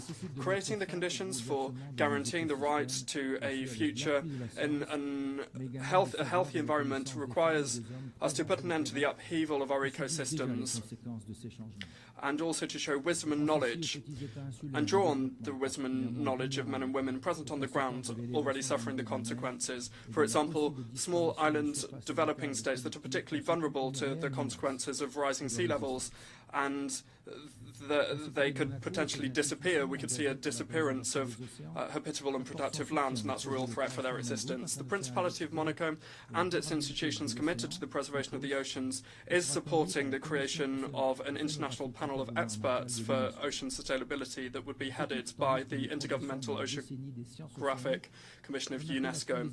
In this regard, we call upon all states to ramp up the process to ratify the BBNJ agreement coming into force in 2025, which is an important year for the planet, with France hosting the third UN conference on the oceans in Nice. This conference should enable us to ramp up our actions and to mobilize all stakeholders to provide lasting solutions that we need for the ocean to overcome the challenges we face. The blue economy is also playing a key role, and the Principality intends to collaborate actively by hosting in June 2025 the Blue Economy and Finance Forum. Finally, beyond the framework provided by the BBNJ, I reaffirm the commitment of my country to the implementation of solid regulation grounded in the best scientific data, ensuring effective protection of the marine environment before we see any mineral exploitation of the seabeds. Ultimately, these interconnected crises compel us to completely rethink our relationship with nature, which is essential for our survival and well-being. Mr. President, when it comes to the challenges and changes that humanity is facing, the development of artificial intelligence is unavoidable. The emergence and the rise of this new technology is accompanied by so many opportunities for our daily lives, but it also comes with dangers, and we must deal with these. The Principality of Monaco is committed to seizing the possibilities provided by safe, secure and trustworthy artificial intelligence systems for sustainable development.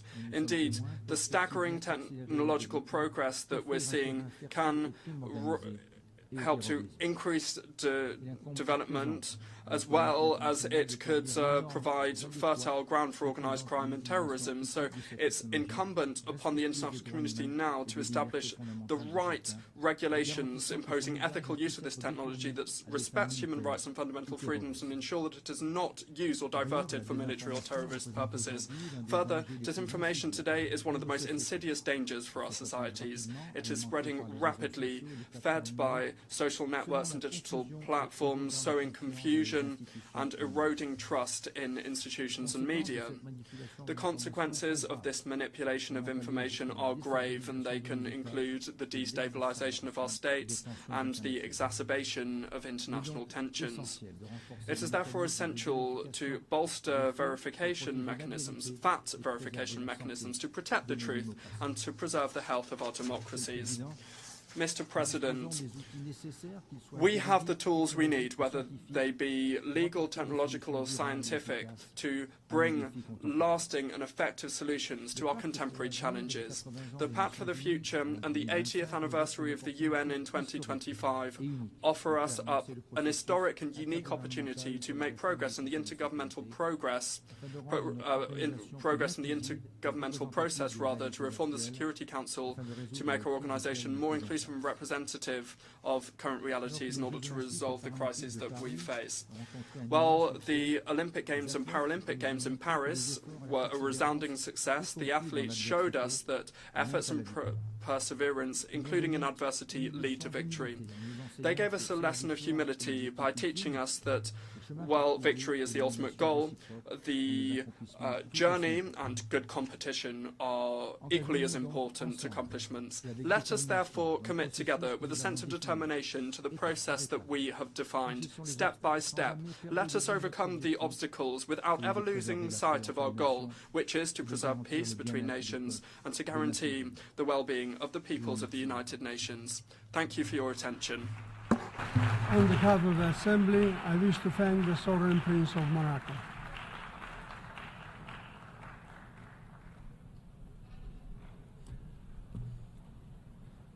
The Assembly will hear an address by His Excellency David Renbok Adeg, President and Head of State of the Republic of Nauru.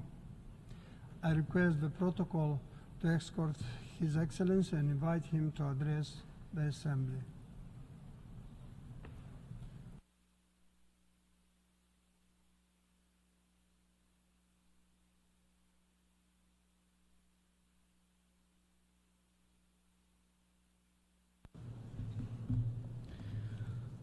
Mr. President, Mr. Secretary General, Excellencies and distinguished delegates. As the President of the Republic of Nauru, a small island nation with a vision for a more equitable and sustainable future, I bring you warm greetings from the government and the people of Nauru. In this 79th session of the United Nations General Assembly, we gather at a time of unprecedented global challenge and opportunity. As we navigate the complexities of the 21st century, Nauru remains committed to the principles of sovereignty, self-determination and international cooperation that have guided our collective progress since the UN's founding. Mr. President, as a nation surrounded by the ocean, Nauru has a vested interest in the responsible stewardship of the ocean's marine resources. We have been at the forefront of international efforts to protect and sustainably use the ocean's resources, including developing and adopting the BBNJ agreement and exploring the wealth of the deep seabed's mineral resources in line with our objectives under the 2050 Blue Pacific Strategy. The greatest risk we face is not the potential environmental impacts of mineral recovery, but the risk of inaction. There is a risk of failing to seize the opportunity to transform to renewable energy and to decarbonize our planet. We cannot let fear and misinformation hold us back. Instead, we must use the knowledge we have gathered wisely to ensure that deep-sea mineral recovery, under the principle of the common heritage of mankind, does not compromise the integrity of our marine environment. This is not just an economic opportunity, it is an environmental imperative. We therefore call on the international community not to ignore the science and progress we have made. Instead, we urge you and the International Seabed Authority Council to work with us to establish and adopt robust regulations necessary for the conservation and sustainable use of marine resources. We have the science, we have the technology, and we have the imperative. Let us rise to the challenge and opportunity before us, employing our investments for the good of all, and let the time for action be now. Mr. President, Nauru's story is not one of despair, but of resilience. Our people have thrived for centuries, living in harmony with the land and the sea. Today we adapt, we innovate, and we persevere. We are exploring new frontiers because even as we fight against the effects of climate change, we must also adapt to the reality that is upon us. Through initiatives like the Higher Ground Project, we are reclaiming land, strengthening our infrastructure, and securing our future. Adaptation initiatives to address modern challenges and concerns demand more than technical expertise. They require substantial financial resources, which is an ongoing struggle. When it comes to climate finance, we are too often relegated to the back of the queue. We must also address the critical issue of access to basic financial services. For nations like Nauru, equitable access to banking is not merely a convenience, it is a lifeline. Yet we face the growing threat of de-risking and the loss of corresponding banking relationships. This challenge transcends financial concerns. It strikes at the heart of our sovereignty and our dignity. Our nation's struggles cannot be measured by income alone. We are vulnerable in myriad ways, and the global financial system must evolve to reflect this complex reality. We are encouraged by the recent adoption of the Multidimensional Vulnerability Index, or the MVI, and we further call upon the World Bank, IMF, IFI, and MDBs to integrate the MVI into their frameworks. It is not just another statistic, it is a tool that provides a more accurate picture of our national circumstances, our strengths, our challenges, our potential. Mr. President, one of the most pressing issues of our time is the rising tensions between global powers. Nauru has long believed in the importance of maintaining good relations with all nations, great and small. We are friends to all and enemies to none, guided by our national motto, God's will first. Our restored diplomatic relations with the People's Republic of China are a testament that even the largest and the smallest of countries can find common ground and work towards mutual benefit. Nauru is proud of our strong and growing relationship with China, and I take this opportunity to further commend their recent agreements with Japan on the ocean discharge of Fukushima nuclear contaminated water. This historic accord represents a significant step towards addressing a pressing issue of global concern. Mr. President, as a staunch friend, we continue to call for an immediate and unconditional end to the decades-long embargo imposed on Cuba. As we know, conflicts and tensions persist across many regions of the world. In our, in our shared pursuit of progress and prosperity, it is crucial to acknowledge that conflict impedes growth and undermines community stability. Therefore, we must intensify our efforts to foster peace and development free from the shadow of conflict. Let us reaffirm our commitment to building bridges of understanding, nurturing empathy, and promoting reconciliation. We must understand that peace and development are not separate entities, but intertwined pillars of human progress. Peace creates an environment where individuals can thrive, communities flourish, and nations prosper. In the absence of conflict, societies can better allocate resources to education, healthcare, infrastructure, and sustainable economic growth, fostering the advancement of all people. Let's work together towards a future where everyone can live with dignity, harmony, and opportunity, leaving behind a legacy of peace for generations. By prioritizing conflict resolution, we pave the way for resilience, progress, and shared prosperity.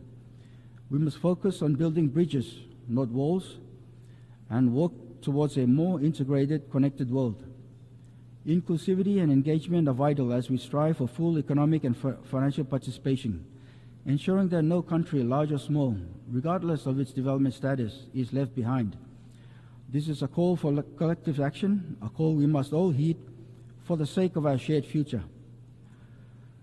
The UN Security Council reform, long overdue, must reflect the geopolitical realities of the 21st century. It is evident that the current structure of the UN Security Council has been a subject of debate, with legitimate concerns about representation, effectiveness, and the ability to address contemporary security issues. The imperative for peaceful resolutions and pursuing lasting peace in conflict-affected regions further underscores the critical need for a reformed and strengthened UN Security Council. Let us be the leaders who bring about a new era of peace and reconciliation. In our pursuit against climate change, we continue to call on the UNSG to appoint a special representative on climate and security. We are pleased to endorse the call for a fossil fuel non-proliferation treaty, and we urge countries to back this initiative for a sustainable and equitable future. And we also eagerly await the advisory opinion of the International Court of Justice on climate change, and will closely follow and support the implementation of the Court's guidance in the pursuit of climate justice. Nauru is pleased to welcome the Pact of the Future's ambition, yet we are disappointed in the removal of Action 21. My delegation, alongside members from the Group of Friends on Climate and Security, advocated for its inclusion to address the security threats posed by the climate crisis. Removal of Action 21 was a non-negotiable issue, and despite our flexibility to compromise, it is vital to stress the gravity of our decision. Mr. President, before I conclude, I call on the following. To the developed nations, we say, recognize your historical responsibility for emissions and honor your obligations under the Paris Agreement. Provide the climate finance and technology transfer you have promised. Support our efforts to transition to renewable energy, to enhance our climate resilience, and to protect our biodiversity. And to those who seek to block our efforts in sourcing renewable energy resources, do not dismiss the potential of deep-sea minerals outright.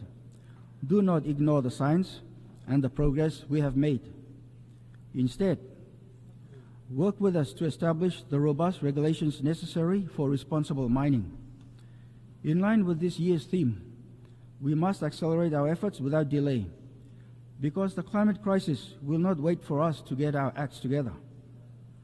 To our fellow developing nations, we extend our hand in solidarity. Let us share knowledge, resources, and solutions. Let us amplify our collective voice, for in unity there is strength. And to the United Nations, we call upon you to fulfill your founding promise. Be a bastion of multilateralism, the resolute champion of the vulnerable, and the bold catalyst for the transformative change our world so desperately needs. Mr. President, I conclude my remarks by reminding us that leaving no one behind is not a mere platitude. It is a moral imperative. It is a call to action, a reminder that our fates are intertwined, and the advancement of all hinges on the advancement of the least among us. This is the vision enshrined in the United Nations Charter, and this is the promise of the Sustainable Development Goals. Nauru may be small in size, but our resolve is immense. We will continue to fight for our homeland and our future generations. Let us act together with urgency, with ambition, and with the conviction that a better world is possible. May God bless the Republic of Nauru. May God bless the United Nations. Matubakar. I thank you. On behalf of the Assembly, I wish to thank the President and Head of State of the Republic of Nauru. We shall now continue for general debate.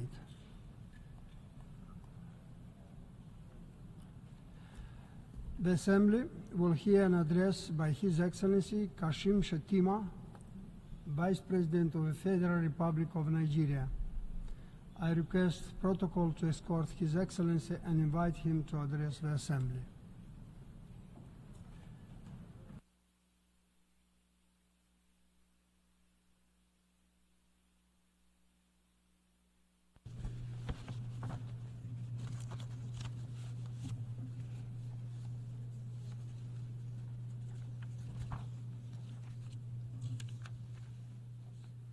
Mr. President,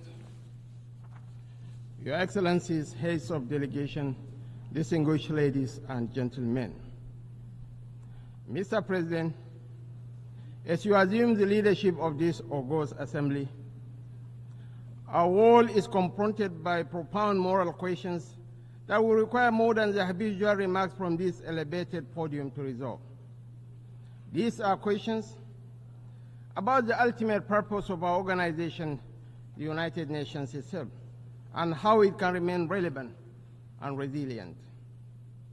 It is with this sentiment that I convey to you the warm and fraternal greetings of my countrymen and women, and to congratulate you on your assumption of the presidency of this assembly. Let me assure you of the full cooperation of my delegation in discharging your honorable responsibilities during your tenure. In the same vein, I wish to extend my appreciation to your predecessor, His Excellency Dennis Francis, for the many remarkable achievements recorded during his stewardship. It gives me particular pleasure to commend His Excellency Antonio Guterres, the Secretary General of the United Nations, for his commitment to the cause of peace and development and the democratization of the United Nations to reflect the need to correct the historic injustice that has been done to Africa. I am also delighted to note the steadfast support given to the Secretary General by our own sister and compatriot, Amina Mohammed, Deputy Secretary General, while sharing the burden of leadership and responsibility in leading a complex organization like the United Nations. Mr. President, the theme of this year's General Assembly leaves us in no doubt that there is still work to be done to bridge the gap between the aspirations and the realities confronting our world today. It also underscores the need to remind ourselves that the United Nations stands for inclusiveness, anchored on the tripod of peace, sustainable development, and human rights. Today, these pillars of our organization are threatened. They risk being broken by the relentless pursuit of individual national priorities rather than the collective needs of the nations that are assembled here today. While commitment to multilateralism offers us the surest guarantee of global action to address the existential challenges we face, singularity and nationalism are undermining the aspirations towards a peaceful and collective resolution of such challenges. From last year's summit, and indeed from previous years, we have carried over the numerous challenges of terrorism, armed conflict, inequality, poverty, racial discrimination, human rights abuses, food crisis, hunger, irregular migration, piracy, global pandemics, hyperinflation, nuclear proliferation, grinding debt burden, climate change, and a host of other vexations. The continued manifestations of these challenges testifies to our failings rather than to any lofty achievements on our part. Billions of dollars are being committed to the prosecution of wars and the planning of the embers of conflict. Yet, we always recoil from bringing out the resources we need to build peace and to deliver life's necessities to people. The question of governance is at the heart of our problems and also the solution to them. We recognize this in Nigeria when on 12th June this year, we celebrated a quarter of a century of unbroken democratic rule. We are no less proud of this achievement than the fact that during the last 2 decades, a sustained process of democratization has swept over Africa. However, the return of unconstitutional changes of government and forceful military takeovers in some countries of the Sahel underscore the fragility of democracy when it is not backed by economic development and sustained peace and security. It is this fragility, rather than the milestone that democratic governance has achieved in Africa, that should matter most in our deliberations at this and other high-level segments of the 79th session of the General Assembly. While we abhor all possible changes of government, we can also recognize the impatience in cities and villages as the sometimes slow and grinding turn of the wheel of democracy. Our people need employment. They need decent livelihoods. They desire good and affordable education and health care for their children and families. They need to live in healthy, safe, and secure environments. They need hope, and they need opportunity. They desire to live in peace and tranquility, to pursue whatever gives them happiness and contentment. When governments fail to deliver, the people are bound to question the utility of democracy and other ideals like rule of law. The global debt burden undermines the capacity of countries and governments to meet the needs of their citizens. Creeping trade barriers and protectionist policies are destroying the hopes for prosperity of peoples and nations. Unbridled competition, rather than cooperation, is discouraging incentives driving our investments. Above all, insecurity is driving people into unprecedented hardship and misery that in turn affect the people's confidence in democracy.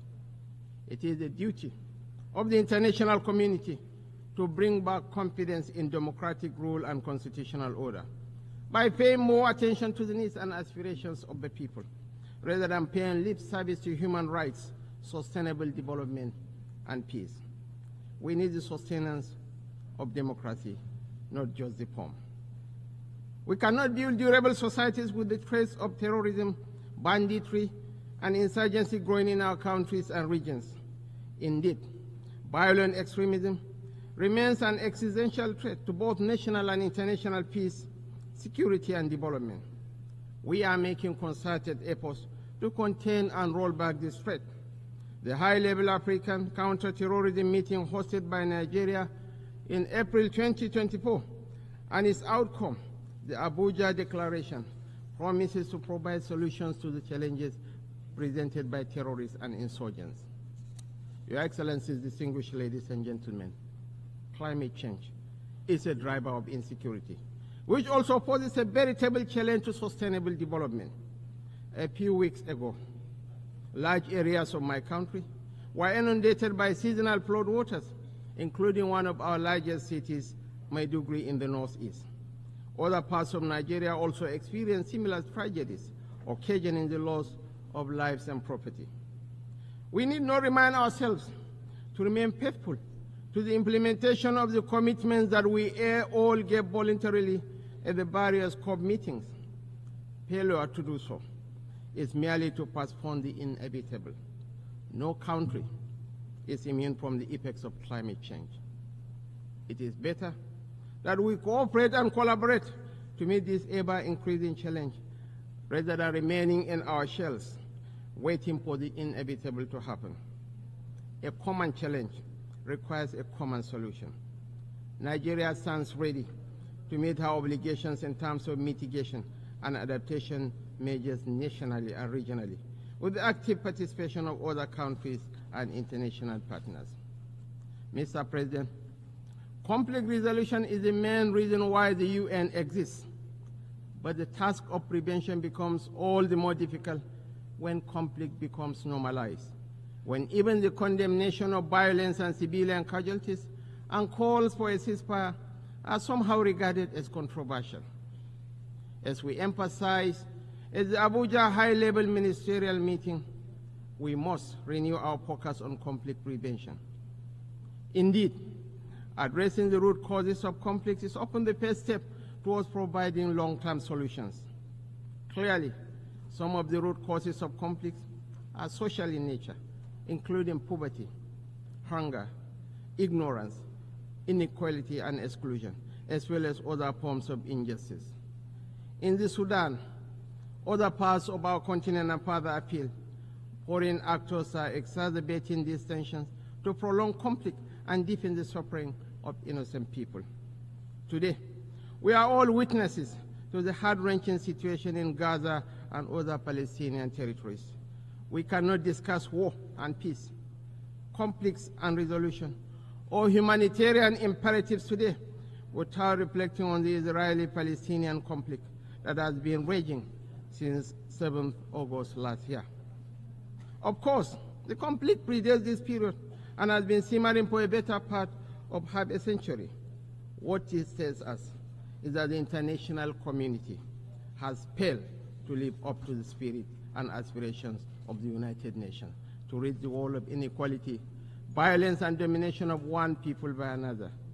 Justice is antithetical to revenge. Freedom is an inalienable right and a natural entitlement that cannot be denied to any people. The Palestinian people deserve their independence. They deserve to have a home of their own in territories already recognized by this very assembly and by international law, which is being routinely ignored. Nigeria continues to urge efforts to bring back on track the two-state solution that offers the prospect for a new beginning for the region. Nigeria reaffirms to supporting United Nations peacekeeping operations. We recognize the need for Africa to build strong and professional armies to meet the multiple challenges we face. Consequently, we reiterate the call for international support to operationalize the African Standby Post, in addition to the provision of requisite support and resources to ensure the upgrade, take-up, and effectiveness of a Center of Excellence on issues of counterterrorism in Africa. Mr. President, reform of the Security Council is critical if the UN is to strengthen its relevance and credibility in our rapidly changing world. Some permanent members of the United Nations Security Council have offered encouraging, if tentative, indications of support on the issue of reform of the Council. We welcome the change in tone and urge an acceleration in momentum to the process. The Security Council should be expanded in the permanent and non-permanent member categories to reflect the diversity and plurality of the world. We fully support the efforts of the Secretary General Guterres in this regard. Africa must be accorded the respect that it deserves in the Security Council. Our continent deserves a place in the permanent members category of the Security Council with the same rights and responsibilities as other permanent members. Mr. President, your assumption of the stewardship of the General Assembly presupposes that you will be seized with the progress of the implementation of the UN's Sustainable Development Goals. We note that most developing countries are significantly lagging behind in the achievement of these goals, largely due to a lack of resources available to finance their implementation and the burden of unsustainable external debt. It is our expectation that the adoption of the Pact of the Future for the future will change the narrative, reposition economies, and translate into concrete measures that provide solutions to the challenges faced by developing and least developed countries. This is particularly significant in our region and the Sahel, where human development indices are low and depressing.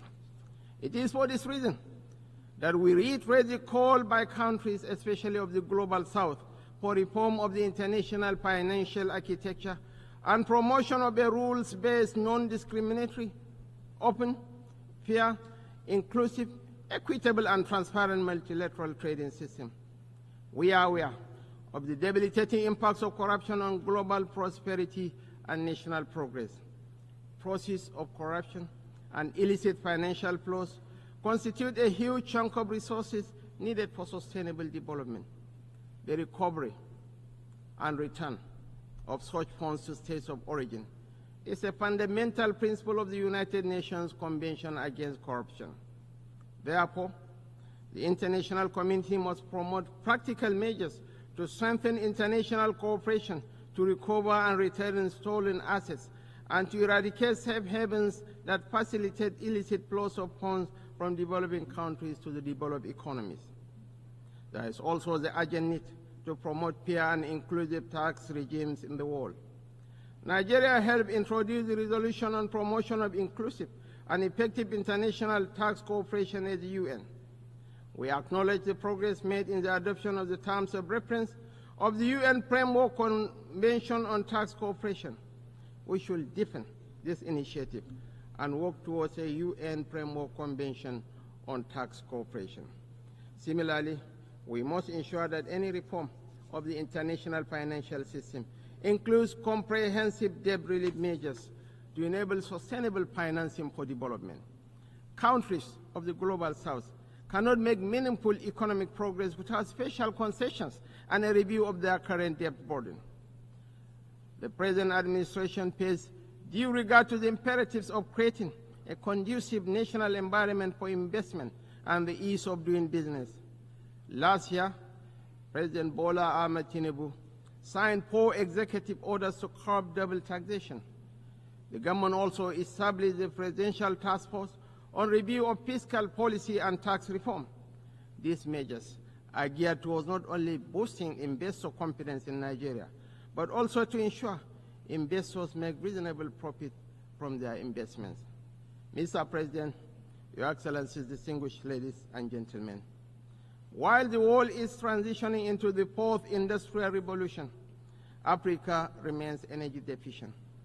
The push for the accelerated implementation of SDG 7, affordable and clean energy, therefore, must take into account Africa's precarious situation. Nigeria believes that natural gas remains central to the search for solutions to the energy challenges that Africa and the international community face.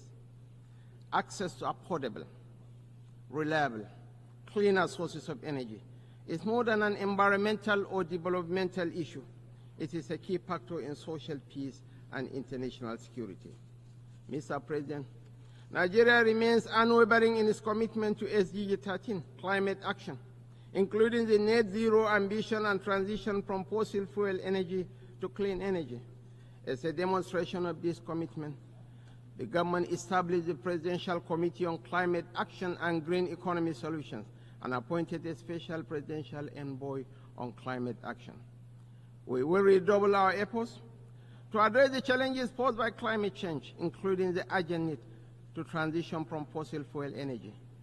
Yet, such commitments must be juxtaposed with the principle of common but differentiated responsibilities and the relevant provisions of the Paris Climate Agreement back in 2015.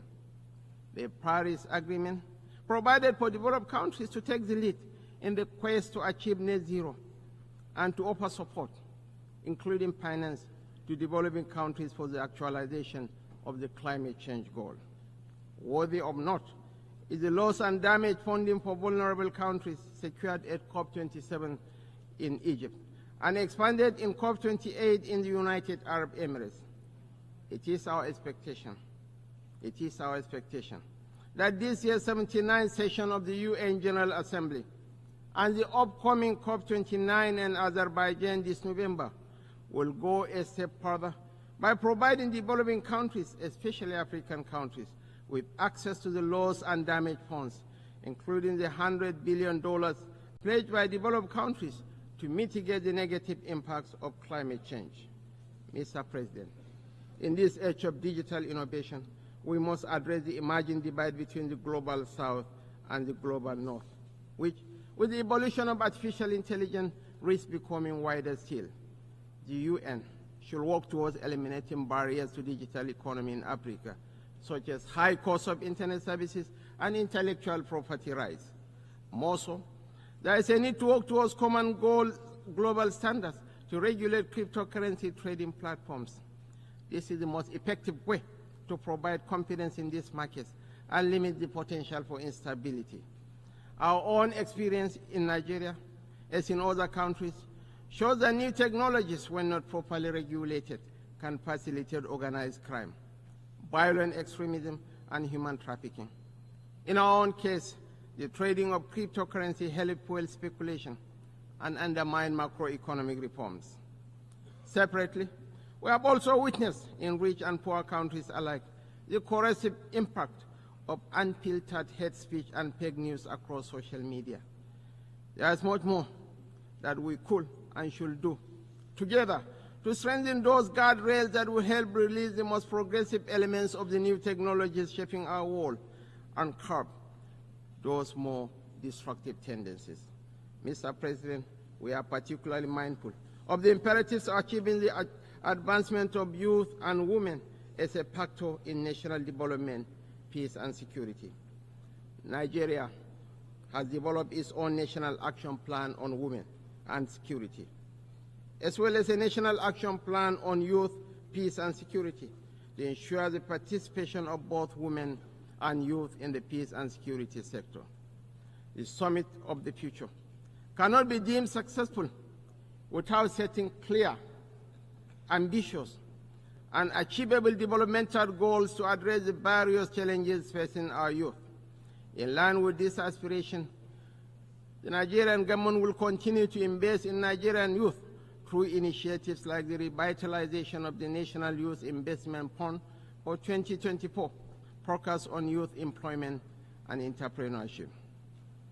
Mr. President, as much as the global family still grapples with the crippling consequences of the COVID-19 pandemic, the greatest lesson that we have learned is never again to take any health situation with levity.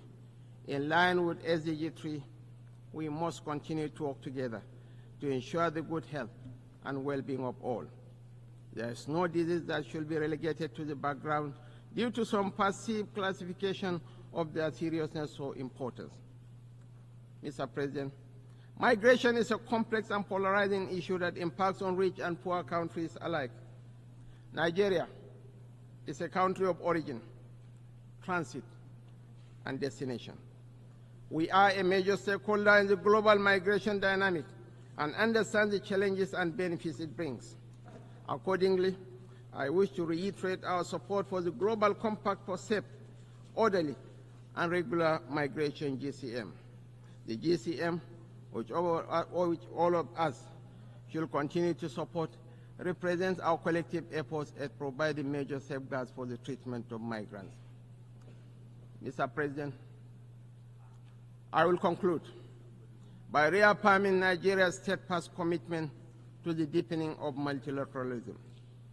Just as we did 65 years ago on this podium when we joined the United Nations as the 99th member state, we remain committed to that desire to remain friendly with all nations and participate actively in the works of the United Nations, as expressed by our founding Prime Minister, Sir Abubakar Tafawa Balewa. It is my hope that our deliberations this year will result in solutions that will address our collective challenges and accelerate the attainment of the Sustainable Development Goals, as well as the advancement of peace and human dignity for the sake of present and future generations. I thank you all. On behalf of the Assembly, I wish to thank the Vice President of the Federal Republic of Nigeria.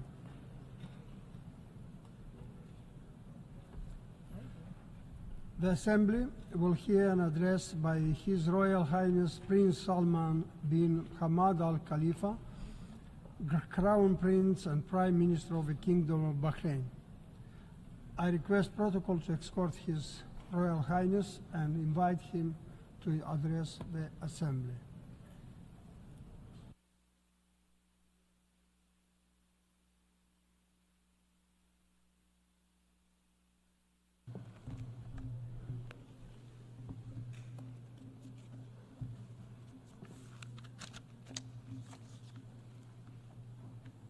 Bismillah ar-Rahman ar-Rahim.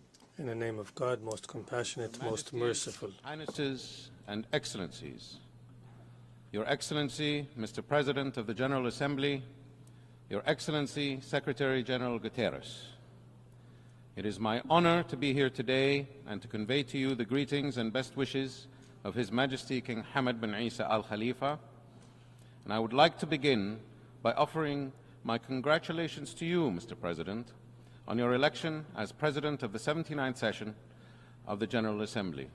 I wish you every success in guiding this important work. I also extend my deep appreciation to His Excellency the Secretary General, for his tireless efforts in advancing the noble objectives of this organization across the globe. Mr. President, 8 decades ago, at the dawn of the nuclear age, humanity found itself engulfed in a devastating war, fraught with peril and uncertainty. The world was in desperate need of order and a system of accountability and governance. The United Nations was created to become a pillar of stability, a vital institution the world relied on to prevent unspeakable atrocities from ever happening again. Whether through the formation and application of international law, the promotion of diplomatic consensus, the investment in development programs, or the deployment of peacekeeping missions, the United Nations and its specialized agencies have together stood firm to reflect the spirit of global civic responsibility. The number of world leaders participating in this year's General Assembly is a testament to that enduring spirit. 19 years ago, I had the honor of standing here and addressing this historic hall, where I touched on the pressing challenges confronting our world at the time: poverty, famine, deadly infectious diseases, civil wars, and weapons of mass destruction. These global challenges not only persist, but have intensified. We find ourselves in a far more dangerous and unpredictable time due to major tectonic shifts in the global geopolitical order. In addition, revolutionary new technologies have emerged that will fundamentally reshape the world as we know it. Environmental and health challenges that know no borders have also multiplied and grown in complexity, requiring us all to work together regardless of our differences. Mr. President, the very systems designed to uphold the international order are under strain. 80 years after its formation, as the threats and challenges we collectively face evolve, this important institution, which our global community relies on to safeguard the international rules-based order, must evolve as well. Today, we support the calls for reform of the United Nations to ensure that it reflects current geopolitical realities so that it is equipped to continue carrying out its important global mandate for decades to come. This reform should be holistic, consensus-driven, and encompass all the decision-making bodies of the United Nations, including the UN Security Council. The peace dividend that followed the end of the Cold War is now a distant memory. Today, we stand on the precipice of a new era with new challenges, and we must recommit to peace as the bedrock on which we build collective prosperity and enduring hope for all. For as we all know, it is far easier to destroy than it is to build. Today, we see governments disregarding the established rules-based order as they pursue policies rooted exclusively in self-interest. We see a preference for brinksmanship and the use of questionably legal force to resolve disputes. We see the rise of radicalism, extremism, and rogue non-state actors sowing chaos and discord. In Gaza, we see Palestinians living through an unprecedented humanitarian disaster, with over 40,000 people killed, many of them women and children. The protection of innocent life is enshrined in international law and a moral and religious responsibility.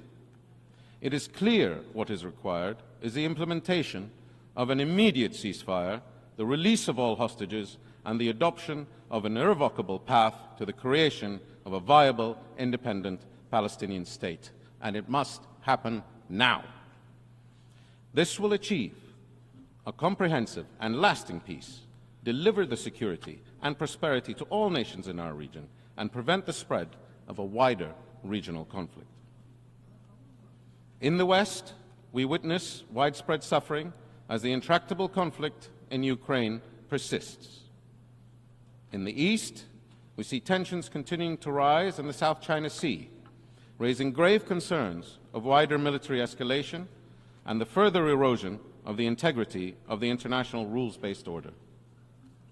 The tolls of these conflicts are borne by humanity, by families, by communities, and by our future generations. These conflicts undermine growth, stifle opportunity, and endanger the hopes we hold for our children. Mr. President, the Kingdom of Bahrain has long been a vocal advocate of pluralism and multiculturalism. It's who we are. In August of this year, and in line with His Majesty King Hamad's vision that mutual respect for our shared humanity is essential for sustaining global harmony, Bahrain launched the King Hamad Award for Peaceful Coexistence. His Majesty the King has also called on the international community to convene an international peace conference on the Middle East. As current holder of the Arab League presidency, the Kingdom of Bahrain urges all nations to join us in this vital initiative, which seeks to strengthen efforts to achieve a just, comprehensive, and lasting peace in the region. Diplomacy and dialogue must prevail. Indiscriminate violence, conflict, and fragmentation will only drive us further from this noble goal.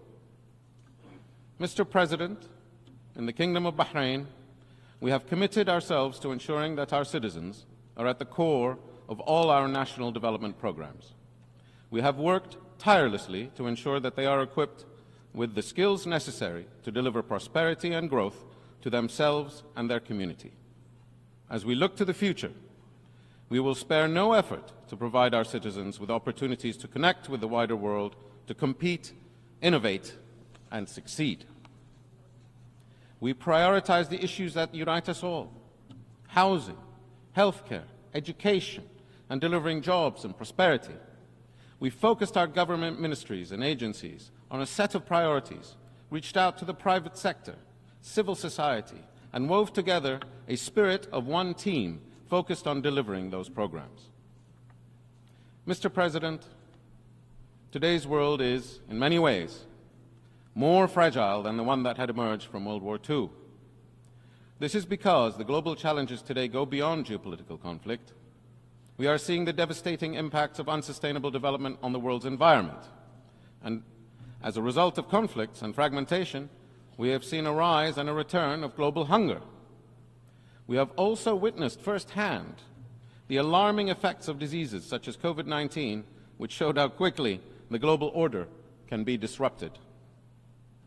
These crises must not be treated in isolation. They are interconnected, and they represent a systemic threat to humanity. It is imperative that like-minded countries come together with the objective of revitalizing, adapting, and renewing our institutions to effectively address today's significant challenges, and to effectively deliver on the ambitious commitments set by the United Nations SDGs and the recently adopted Pact for the Future. This can only be achieved through a system-wide reform that encompasses pivotal multilateral organizations such as the World Bank, the International Monetary Fund, and the World Health Organization, as well as the United Nations. The international rules-based order is not sustained by hopes or dreams. It is the product of robust international institutions and security constructs that are fit for purpose. Mr. President, as a member state of the United Nations, the Organization of Islamic Cooperation, the Arab League, and the Gulf Cooperation Council, the Kingdom of Bahrain has always been committed to the path of multilateralism. We hold firmly to the belief that working alongside allies and in accordance with the rules of international law is the surest way of guaranteeing our long-term prosperity. This is also why, in 2023, the Kingdom of Bahrain and the United States of America concluded a historic agreement to forge a new model for security and shared prosperity. The Comprehensive Security and Integration and Prosperity Agreement is designed not as a bilateral arrangement, but as the beginning of a multilateral framework that aims to bring together countries with an equal interest in delivering stability and prosperity. It is a model for how nations can promote an inclusive vision grounded in mutual respect and shared goals. Partnerships such as these can go beyond the geopolitical dimension and enter the world of emerging technologies as well. Through meaningful international collaboration, we can harness the transformative potential of technologies such as artificial intelligence to advance shared goals of global development, peace, prosperity. Doing so will require a united global front, though. And today, we call for an international treaty governing the development of artificial intelligence to ensure that these technologies contribute to peace rather than exacerbate existing conflicts, and that they become forces for creation and innovation, not destruction and division. The Kingdom of Bahrain believes that engaging in wide-ranging partnerships such as these will be crucial to advancing the cause of multilateralism and ensuring that cooperation becomes a cornerstone of our collective security frameworks. Through such agreements, we are confident that the Middle East and the global community can build a future rooted in peace, economic growth, and a rules-based international order that benefits all people. Mr. President, distinguished delegates, the challenges we face today are not insurmountable if we act with a collective will and the determination to define a revitalized international architecture built on shared values and a renewed commitment to multilateralism that prioritizes the well-being of all nations. Some issues are just too important not to rise above our differences. Let us together reaffirm our shared responsibility to uphold and protect human dignity and ensure that the international order remains a force for good. We owe this to future generations, to the values we cherish, and to the world we seek to protect. Learning to live together is indeed the noblest of endeavors. Thank you.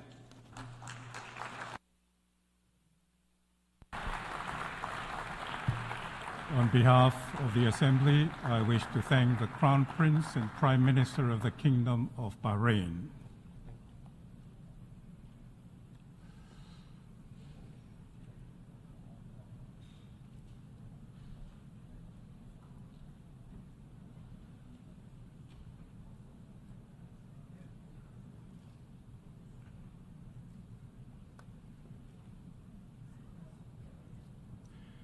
The Assembly will hear an address by Her Excellency Giorgia Meloni, President of the Council of Ministers of the Republic of Italy. I request protocol to escort Her Excellency and invite her to address the Assembly.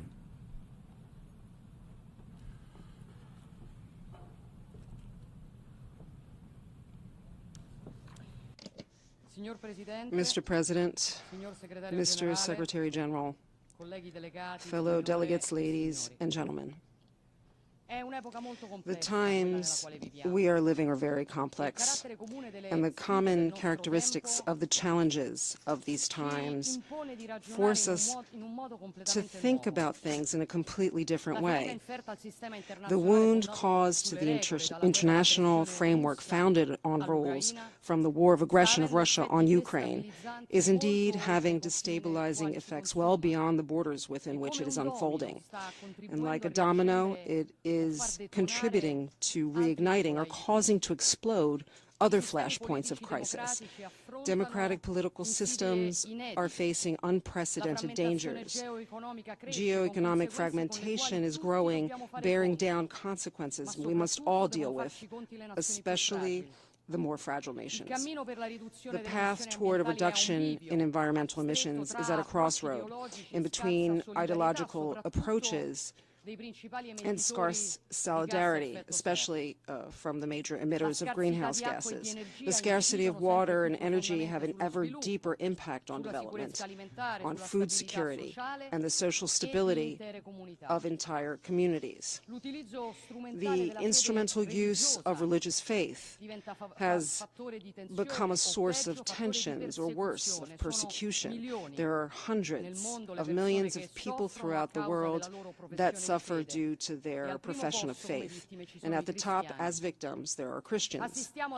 We are witnessing the groundbreaking advent of generative artificial intelligence, a revolution that brings us to ask questions we could never imagine, although I'm not certain it is correct to call it intelligence, because the intelligent being is the one who asks the questions, not the one to give answers through data processing. Either way, it's a technology that, unlike all the innovations we've seen through the course of history, sets a blueprint for a world in which progress is no longer meant to optimize human capacities, but to replace them with consequences that risk being dramatic, especially in the labor market, verticalizing and concentrating wealth even more. It is not by chance that Italy wanted this to be at the top of its agenda of its G7 presidency, because we want to do our part in defining a global governance for artificial intelligence capable of reconciling innovation, rights, labor, intellectual property, freedom of expression, democracy. This complexity, compounded by profoundly interconnected challenges, tells us first and foremost one thing: the problems of the global South are also the problems of the global North, and vice versa. There are no longer homogeneous blocks, and the interdependence of our destinies is a fact. For this reason, we are called to think differently from the past. The challenge is to make a firm paradigm shift in our relations among nations and in the functioning of multilateral organisms. The goal is to build a model of cooperation that is completely new. I personally believe that this new model can and must be based on a few, unfortunately not granted, principles, that is, mutual respect, fellowship, and concreteness. It means to have a rapport with one another on an equal footing, to recover that ability to listen to others, to understand their thinking, which is the basis for any form of mutual trust. Precisely because we believe in this approach, Italy set all of its events for its year holding the G7 presidency in an open format, with a very broad outreach involving all continents, the G20, the African Union, the financial and economic institutions, and the multilateral development banks. We have shown that the G7 is not an armored fortress that wants to fend off anyone, rather an offering of values open to the world. I think of the turning point Italy has reached in its relations with Africa. We have made operative at the bilateral level our investment plan for Africa, the Mattei Plan, with pilot projects in 9 African countries, creating strategic partnerships with each.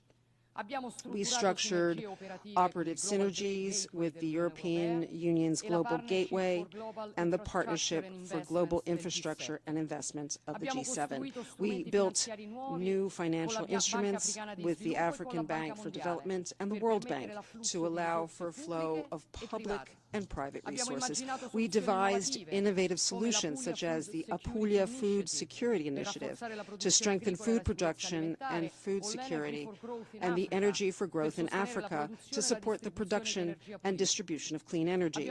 We have decided to support strategic projects for Africa such as the Lobito Corridor. We have done all of this without ever ceasing to involve and exchange inputs with our African interlocutors.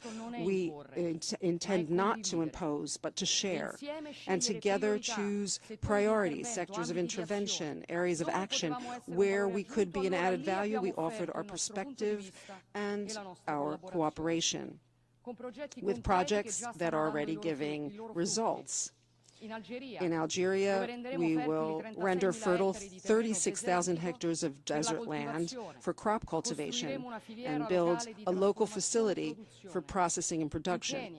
In Kenya, with the development of a biofuel plant that will be completed by the end of 2025 and will sustain up to 200,000 small farming enterprises. In Ethiopia, with a large environmental recovery plan on the area of the Boy Lake in the west of the country.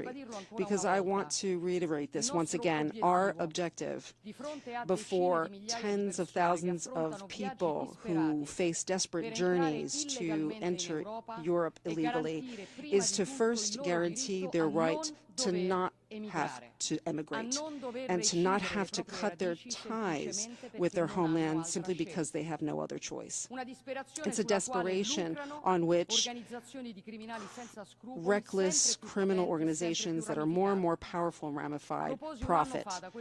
I proposed a year ago from this podium to declare a global war against human traffickers, and I am happy to see that that appeal did not fall on deaf ears.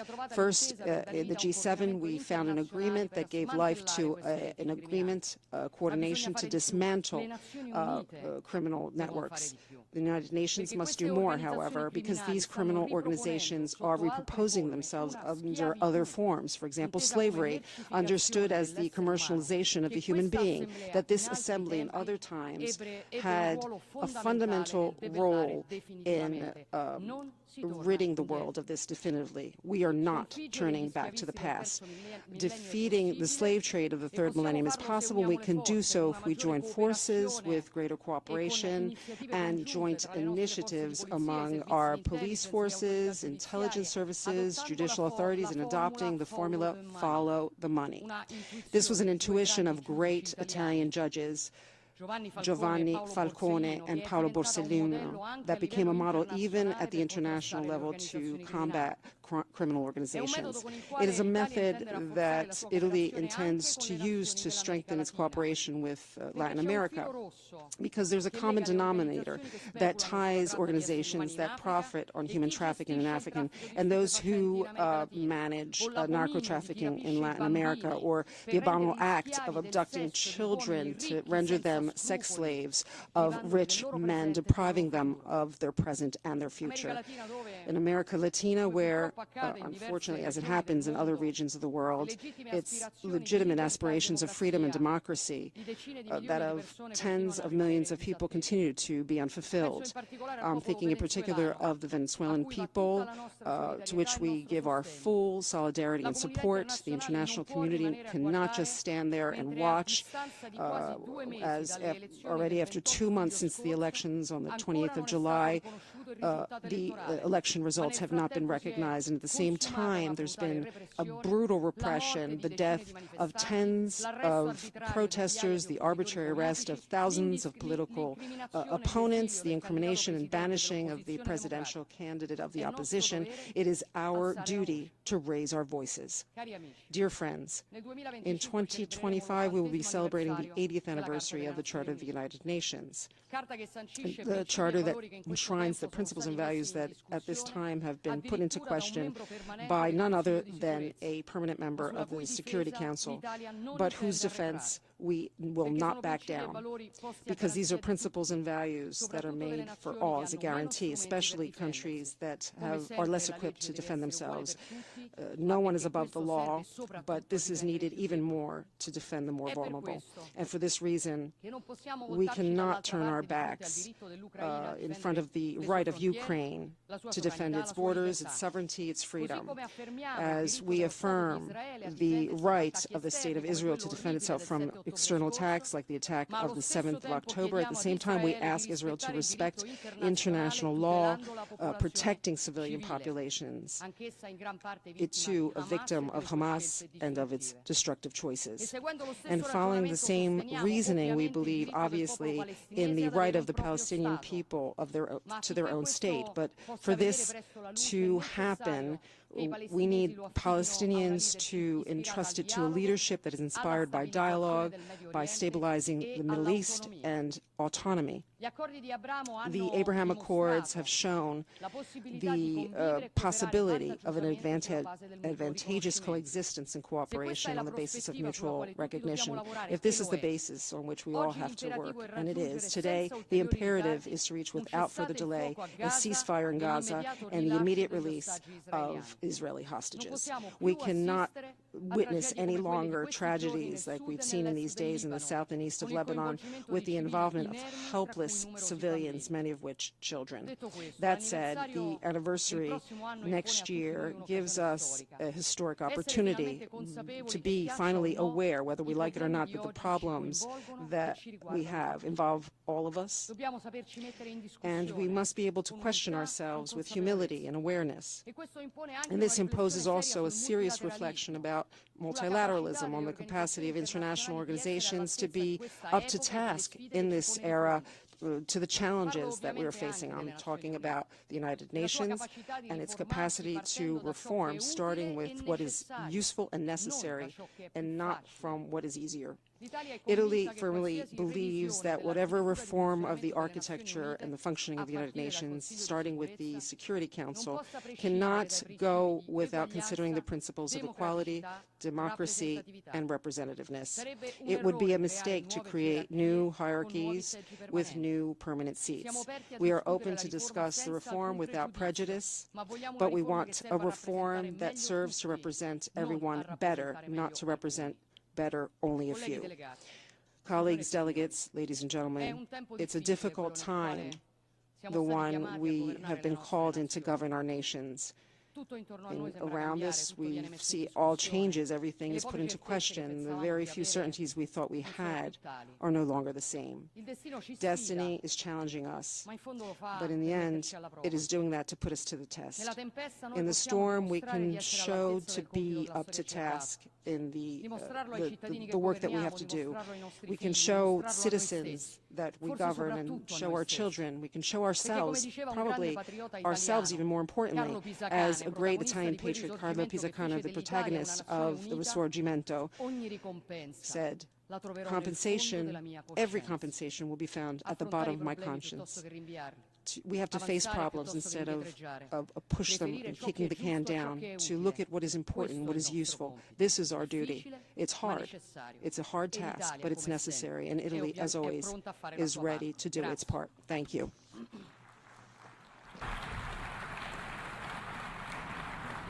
On behalf of the Assembly, I wish to thank the President of the Council of Ministers of the Republic of Italy.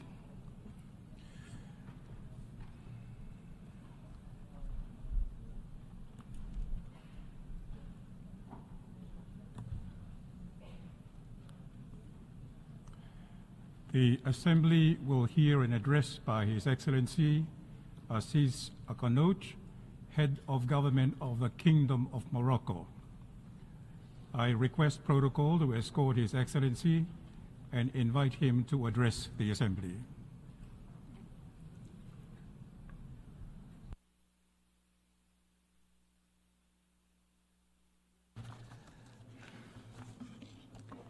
Bismillahi ar-Rahman ar-Rahim.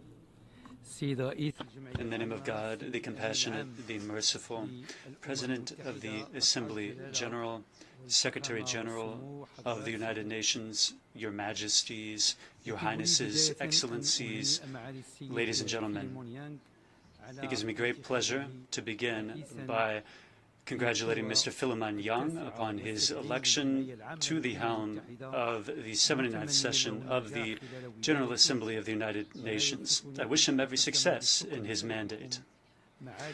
I also wish to thank your predecessor, Mr. Dennis Francis, for his efforts at the head of the previous session. I should like to take this opportunity to affirm the total support of the Kingdom of Morocco to the initiatives and the efforts of Mr. Guterres to allow our organization to tackle global challenges, and in particular his initiatives on the Summit of the Future. Mr. President, every year we come together here and we face rapid, complex developments in the international context which we discuss. This transformation is fast. We have seen technological advances which have been very significant, especially in artificial intelligence. Of course, this aligns with the needs of our societies and the challenges that we face.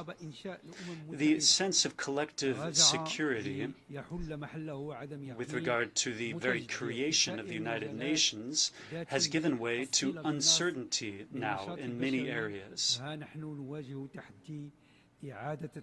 These include the challenges that have to do with consumption, production, governance, and the very structure of our societies.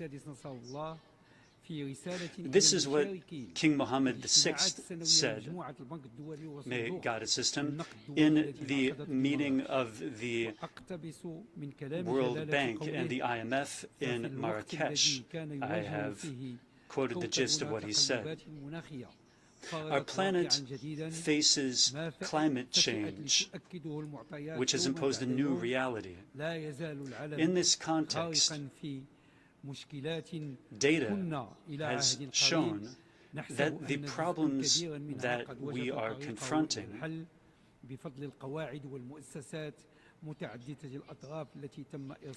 should be overcome through multilateral organizations, those organizations that were created in the wake of World War II.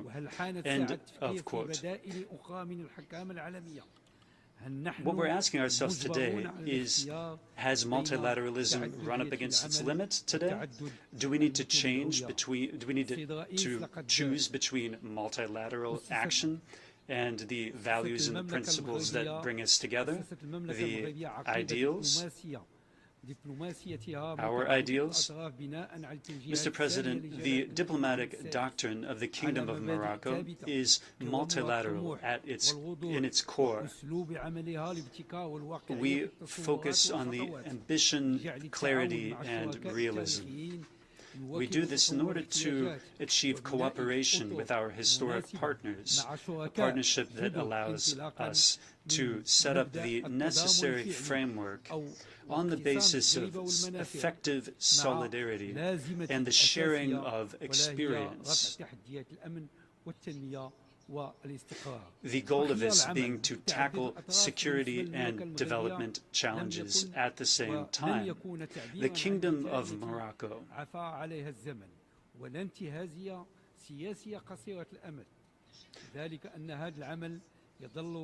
does not look for any short-term political opportunism. However, given our sense of realism, we need to travel the same path in order to confront the same challenges and the same threats. Now, it is not possible today to focus only on the failures of multilateral action. We also cannot content ourselves with merely declaring good intentions. We need new momentum. We need new reform,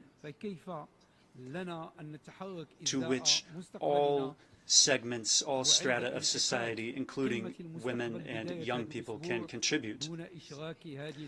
In the wake of the Summit of the Future, we need to bring on board all of these groups.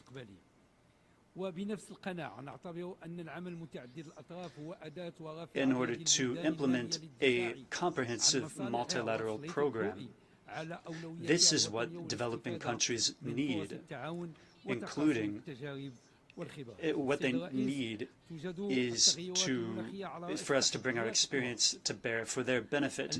Climate change, Mr. President, is among the greatest challenges that our planet faces. This is why there is a need to support the states of Africa. These states are most affected by the results and the consequences of climate change, while these states are very minor contributors to pollution, which causes climate change. We also need to be aware of the problem of debt. We need to take into consideration the constraints imposed on African states when it comes to climate change adaptation. This is why we call for the creation of financing mechanisms that are innovative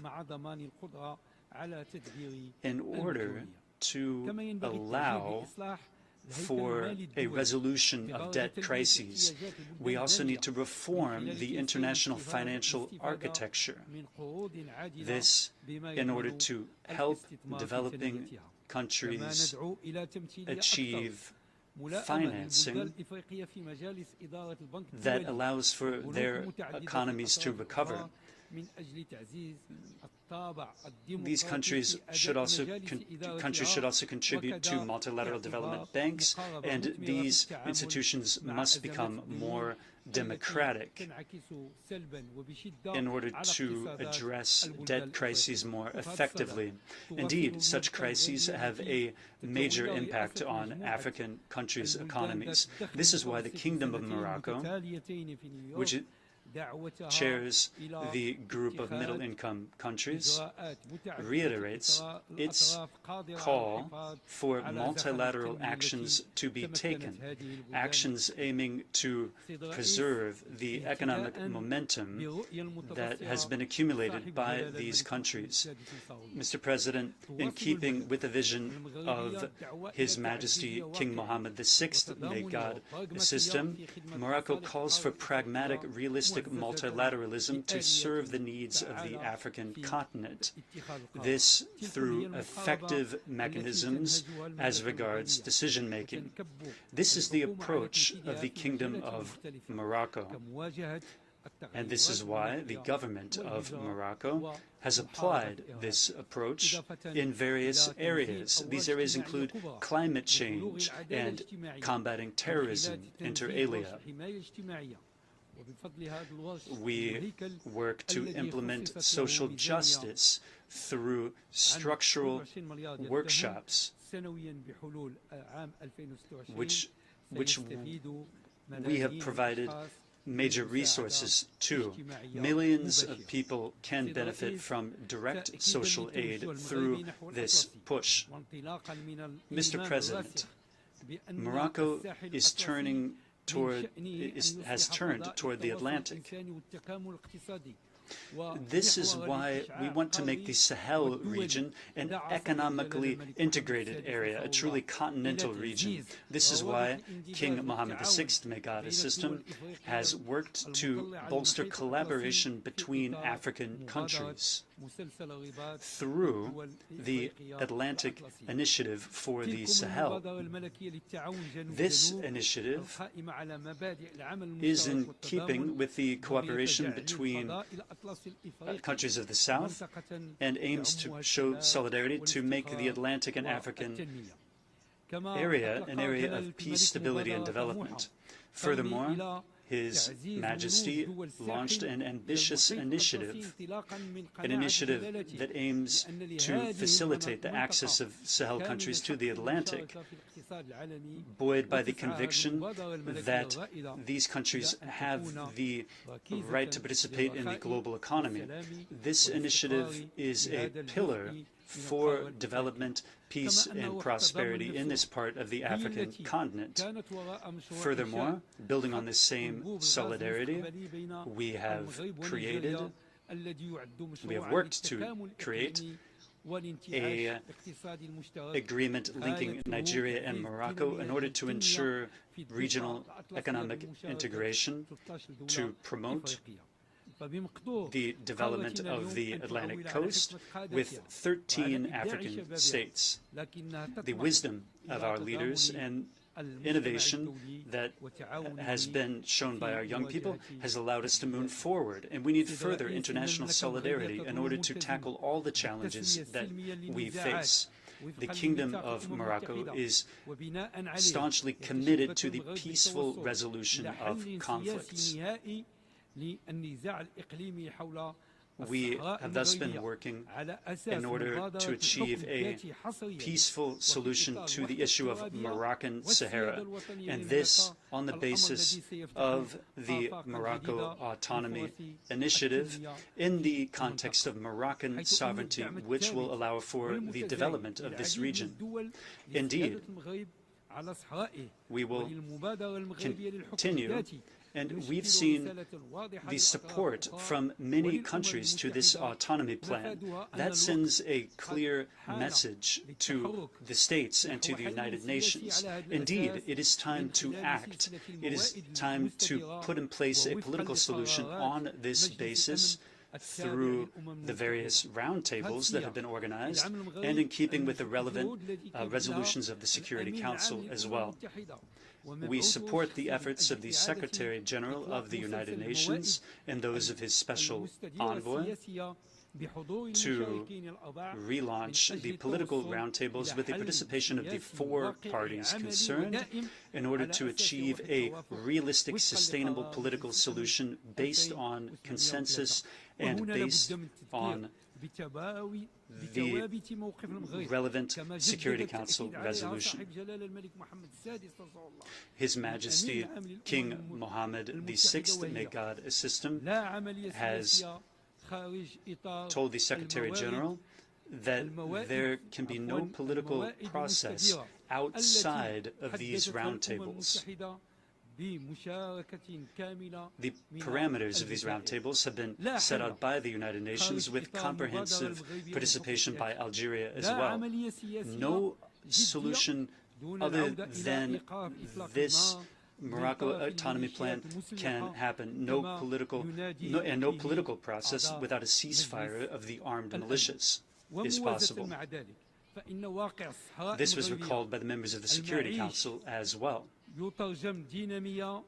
Thus, the lived reality in Moroccan Sahara is reflected in unprecedented development in Morocco through the projects we put in place through our new development plan for the provinces of the south.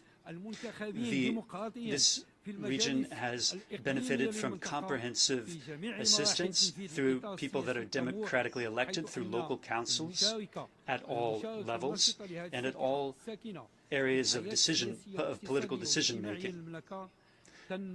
So this has contributed to the political, social, and economic life of Morocco. This shows the territorial integrity of Moroccan Sahara and the fact that it belongs to Morocco. Mr. President, His Majesty King Mohammed VI, may God assist him, during his statement at the 25th anniversary of his accession to the throne, recalled the tragedy lived by the Palestinian people, which is a brotherly people. So we join various other Muslim and Arab countries in expressing our extreme concern at the serious situation that is affecting the occupied Palestinian territory. Since the end of 2023, millions of civilians, millions of victims, mainly civilians, women and children, have fallen victim to this aggression against Gaza, which is a blatant violation of international law and of all human values. His Majesty King Mohammed VI called for setting aside the logic of crisis management to arrange for a sustainable solution that can put an end to the war in Gaza. This is an absolute priority. At the same time, we need a new political horizon, a horizon that allows us to reach a fair, lasting peace in the region. Second, the negotiation of a peace process between the Palestinian parties and the Israeli parties requires combating the extremist tendencies on both sides. Thirdly, the stability of the region is linked with the two-state solution. In the context of this solution, Gaza must be an integral part of Palestinian territory, a Palestinian state that must have East Jerusalem as its capital. In this regard, His Majesty King Mohammed VI, as a chair of the Al-Quds Committee in the Islamic Organization for Cooperation, called for the delivery of food and medical aid to our brothers in Gaza. The Kingdom of Morocco expresses its profound concern as regards the recent developments in the Middle East. Indeed, this situation is unprecedented, and it is leading toward an extension of the regime, which could lead to consequences that are difficult to anticipate. His Majesty King Mohammed VI clarified that the lack of a political horizon in the context of the Palestinian question is one of the most major factors in the resolution of this conflict in the Middle East. His Majesty has repeatedly warned that there could be serious consequences due to this lack of a political horizon. And he said that this could bring about a genuine tragedy, which could have serious consequences for peace and stability in the Middle East. This could also impact international peace and security. I wish here to express the total solidarity of the Kingdom of Morocco with the brotherly country of Lebanon, which is experiencing genuine aggression. We respect the sovereignty and territorial integrity of Lebanon. President, there are numerous global challenges that face us today. This is why we need to appeal to our collective conscience. We need to rethink our working methods. We need to rethink our fundamental values. We need to return to our fundamental values. Indeed, the United Nations has collective responsibility, which should encourage us to return to our values of humanity, the humanity that underpinned the very inception of this organization. Thus, reform is needed as we approach the 80th anniversary of the creation of our organization.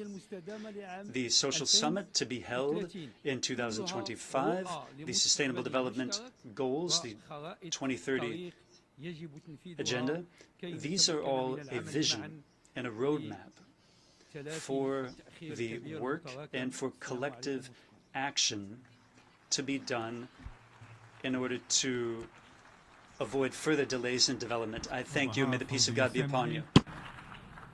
I wish to thank the head of government of the Kingdom of Morocco,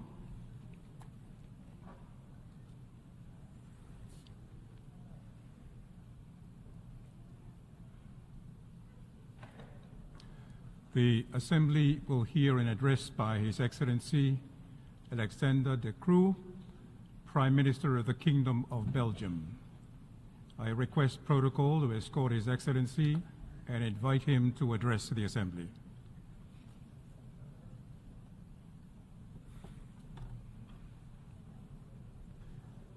Mr. President, esteemed colleagues, ladies and gentlemen. As leaders from around the world flock to the UN this week, they should only have one ambition: find a way out of the conflicts in Sudan, the Middle East, Ukraine, and all too many other places. These conflicts are close to our homes and cities, bringing war and famine and terrible tragedies to families and societies. When we take a brief look back in time, history teaches us a lesson. Just after Andrei Sakharov had developed the first Soviet hydrogen bomb in 1955, the nuclear arms race and Soviet doctrine seriously troubled him, because he saw that human rights and human dignity were an absolute necessity, a precondition, not just for nuclear security, but for prevention of war. The fight for human rights defined him and turned him into an international advocate, culminating in the Nobel Peace Prize 20 years later. In its remarks, the Nobel Committee noted that Sakharov fought against the abuse of power and all forms of violation of human dignity. Looking at the world today, it is crucial to remember Sakharov's legacy. Across the globe, human dignity and the rule of law are receding, and in many cases, they are absent. And where the respect for human life and the promise of rule of law fades, armed conflict loom large. History might not repeat itself, but it surely rhymes. In the Middle East, decades of the humanizing enemy has led to a vicious cycle of violence, resulting in the killing of over 40,000 people in less than a year. This man-made conflict has proven one of the deadliest in decades. And this conflict didn't start with a horrific terrorist attack against Israel, killing over 1,400 Israeli citizens almost a year ago. But on the 7th of October, Belgium immediately acknowledged Israel's right to defend itself, and we called for the unconditional release of all hostages. Early on in the Gaza war, my government warned against the lack of respect for international humanitarian law on both sides, and the disproportionate attack with the blatant disregard for Palestinian civilian life. Almost 1 year later, we must sadly acknowledge that the extremes on both sides still set the tone of this conflict. Fanatics believe that military power can end this conflict. This is a delusion. To achieve peace, we need a proper roadmap, political courage, not mere tactics to remain in power another day. We have been calling for an immediate and lasting ceasefire for many months, but today it seems more distant than ever. Hostilities need to stop before the whole region becomes engulfed in violence. Action speaks louder than words. Belgium has imposed a weapons embargo. We never ceased our support to UNRWA and other humanitarian organizations. Together with the EU, we have imposed sanctions on Hamas, but also on extremist settlers and settler organizations. For every innocent life lost in Gaza and every discovery of a dead hostage, the prospect of future peace may seem more distant than ever. Today, Gaza lies in rubble.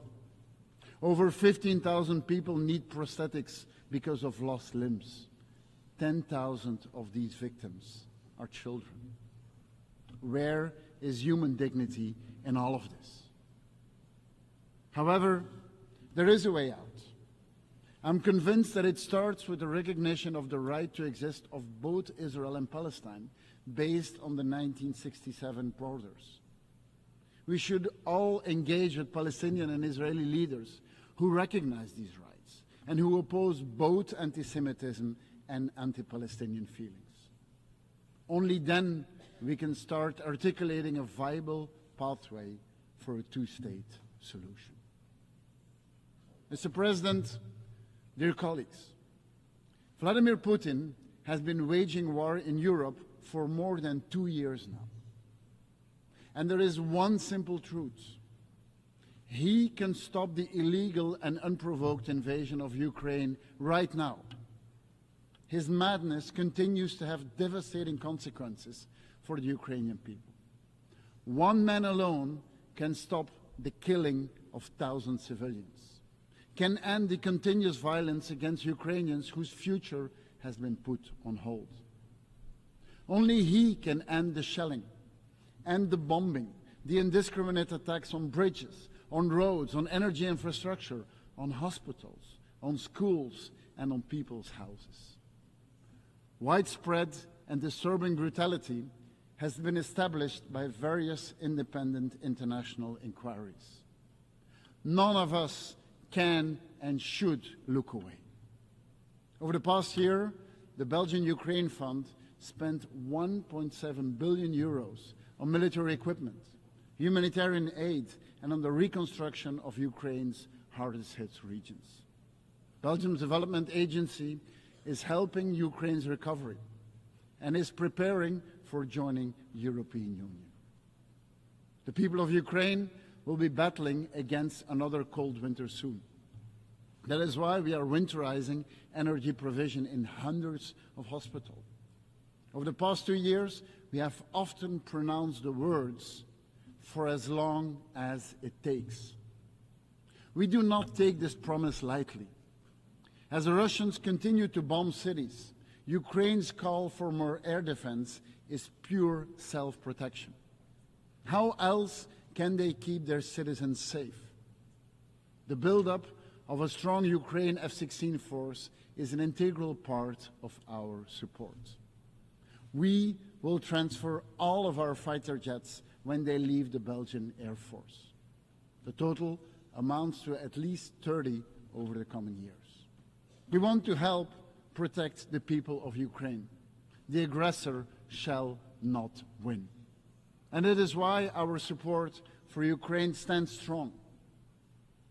To all of you who aspire for peace, it will only come about when we force President Putin to stop his aggression against Ukraine. Mesdames et messieurs, ladies and gentlemen, it is clear that we are living in a polarized and deeply divided world. This observation could lead us to believe that multilateralism has failed on all fronts. That would be a mistake. A year ago, a treaty that protects biodiversity on the high seas was adopted. This collective initiative proves that it is still possible to unite to tackle the climate and environmental emergency.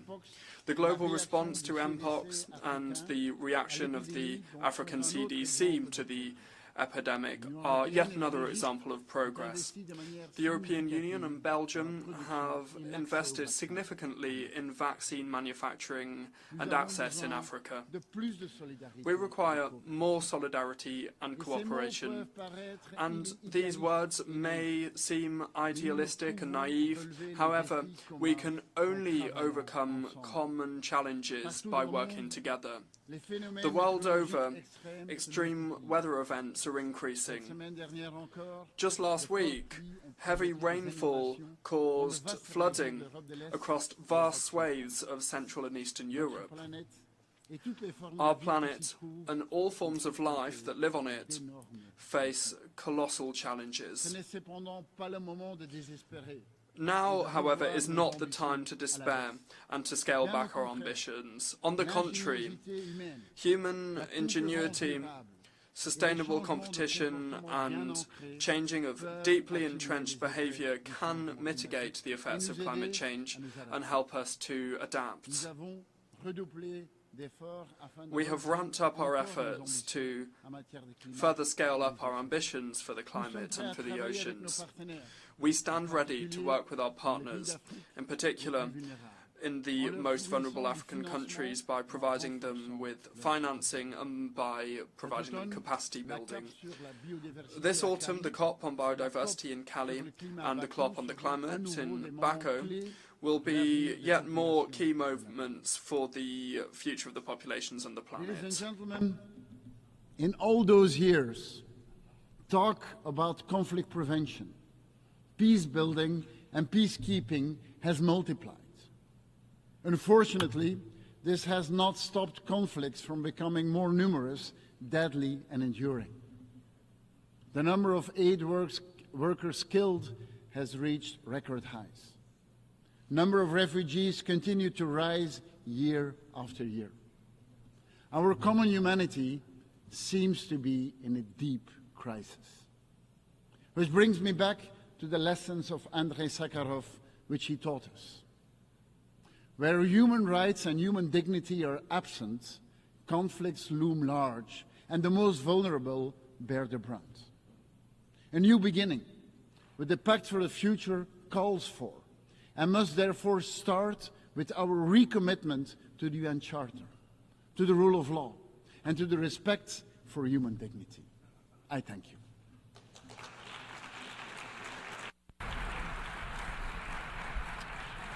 On behalf of the Assembly, I wish to thank the Prime Minister of the Kingdom of Belgium. We have heard the last speaker in the general debate for this meeting. We will continue the general debate tomorrow at 9 o'clock a.m. in the hall. The meeting is adjourned.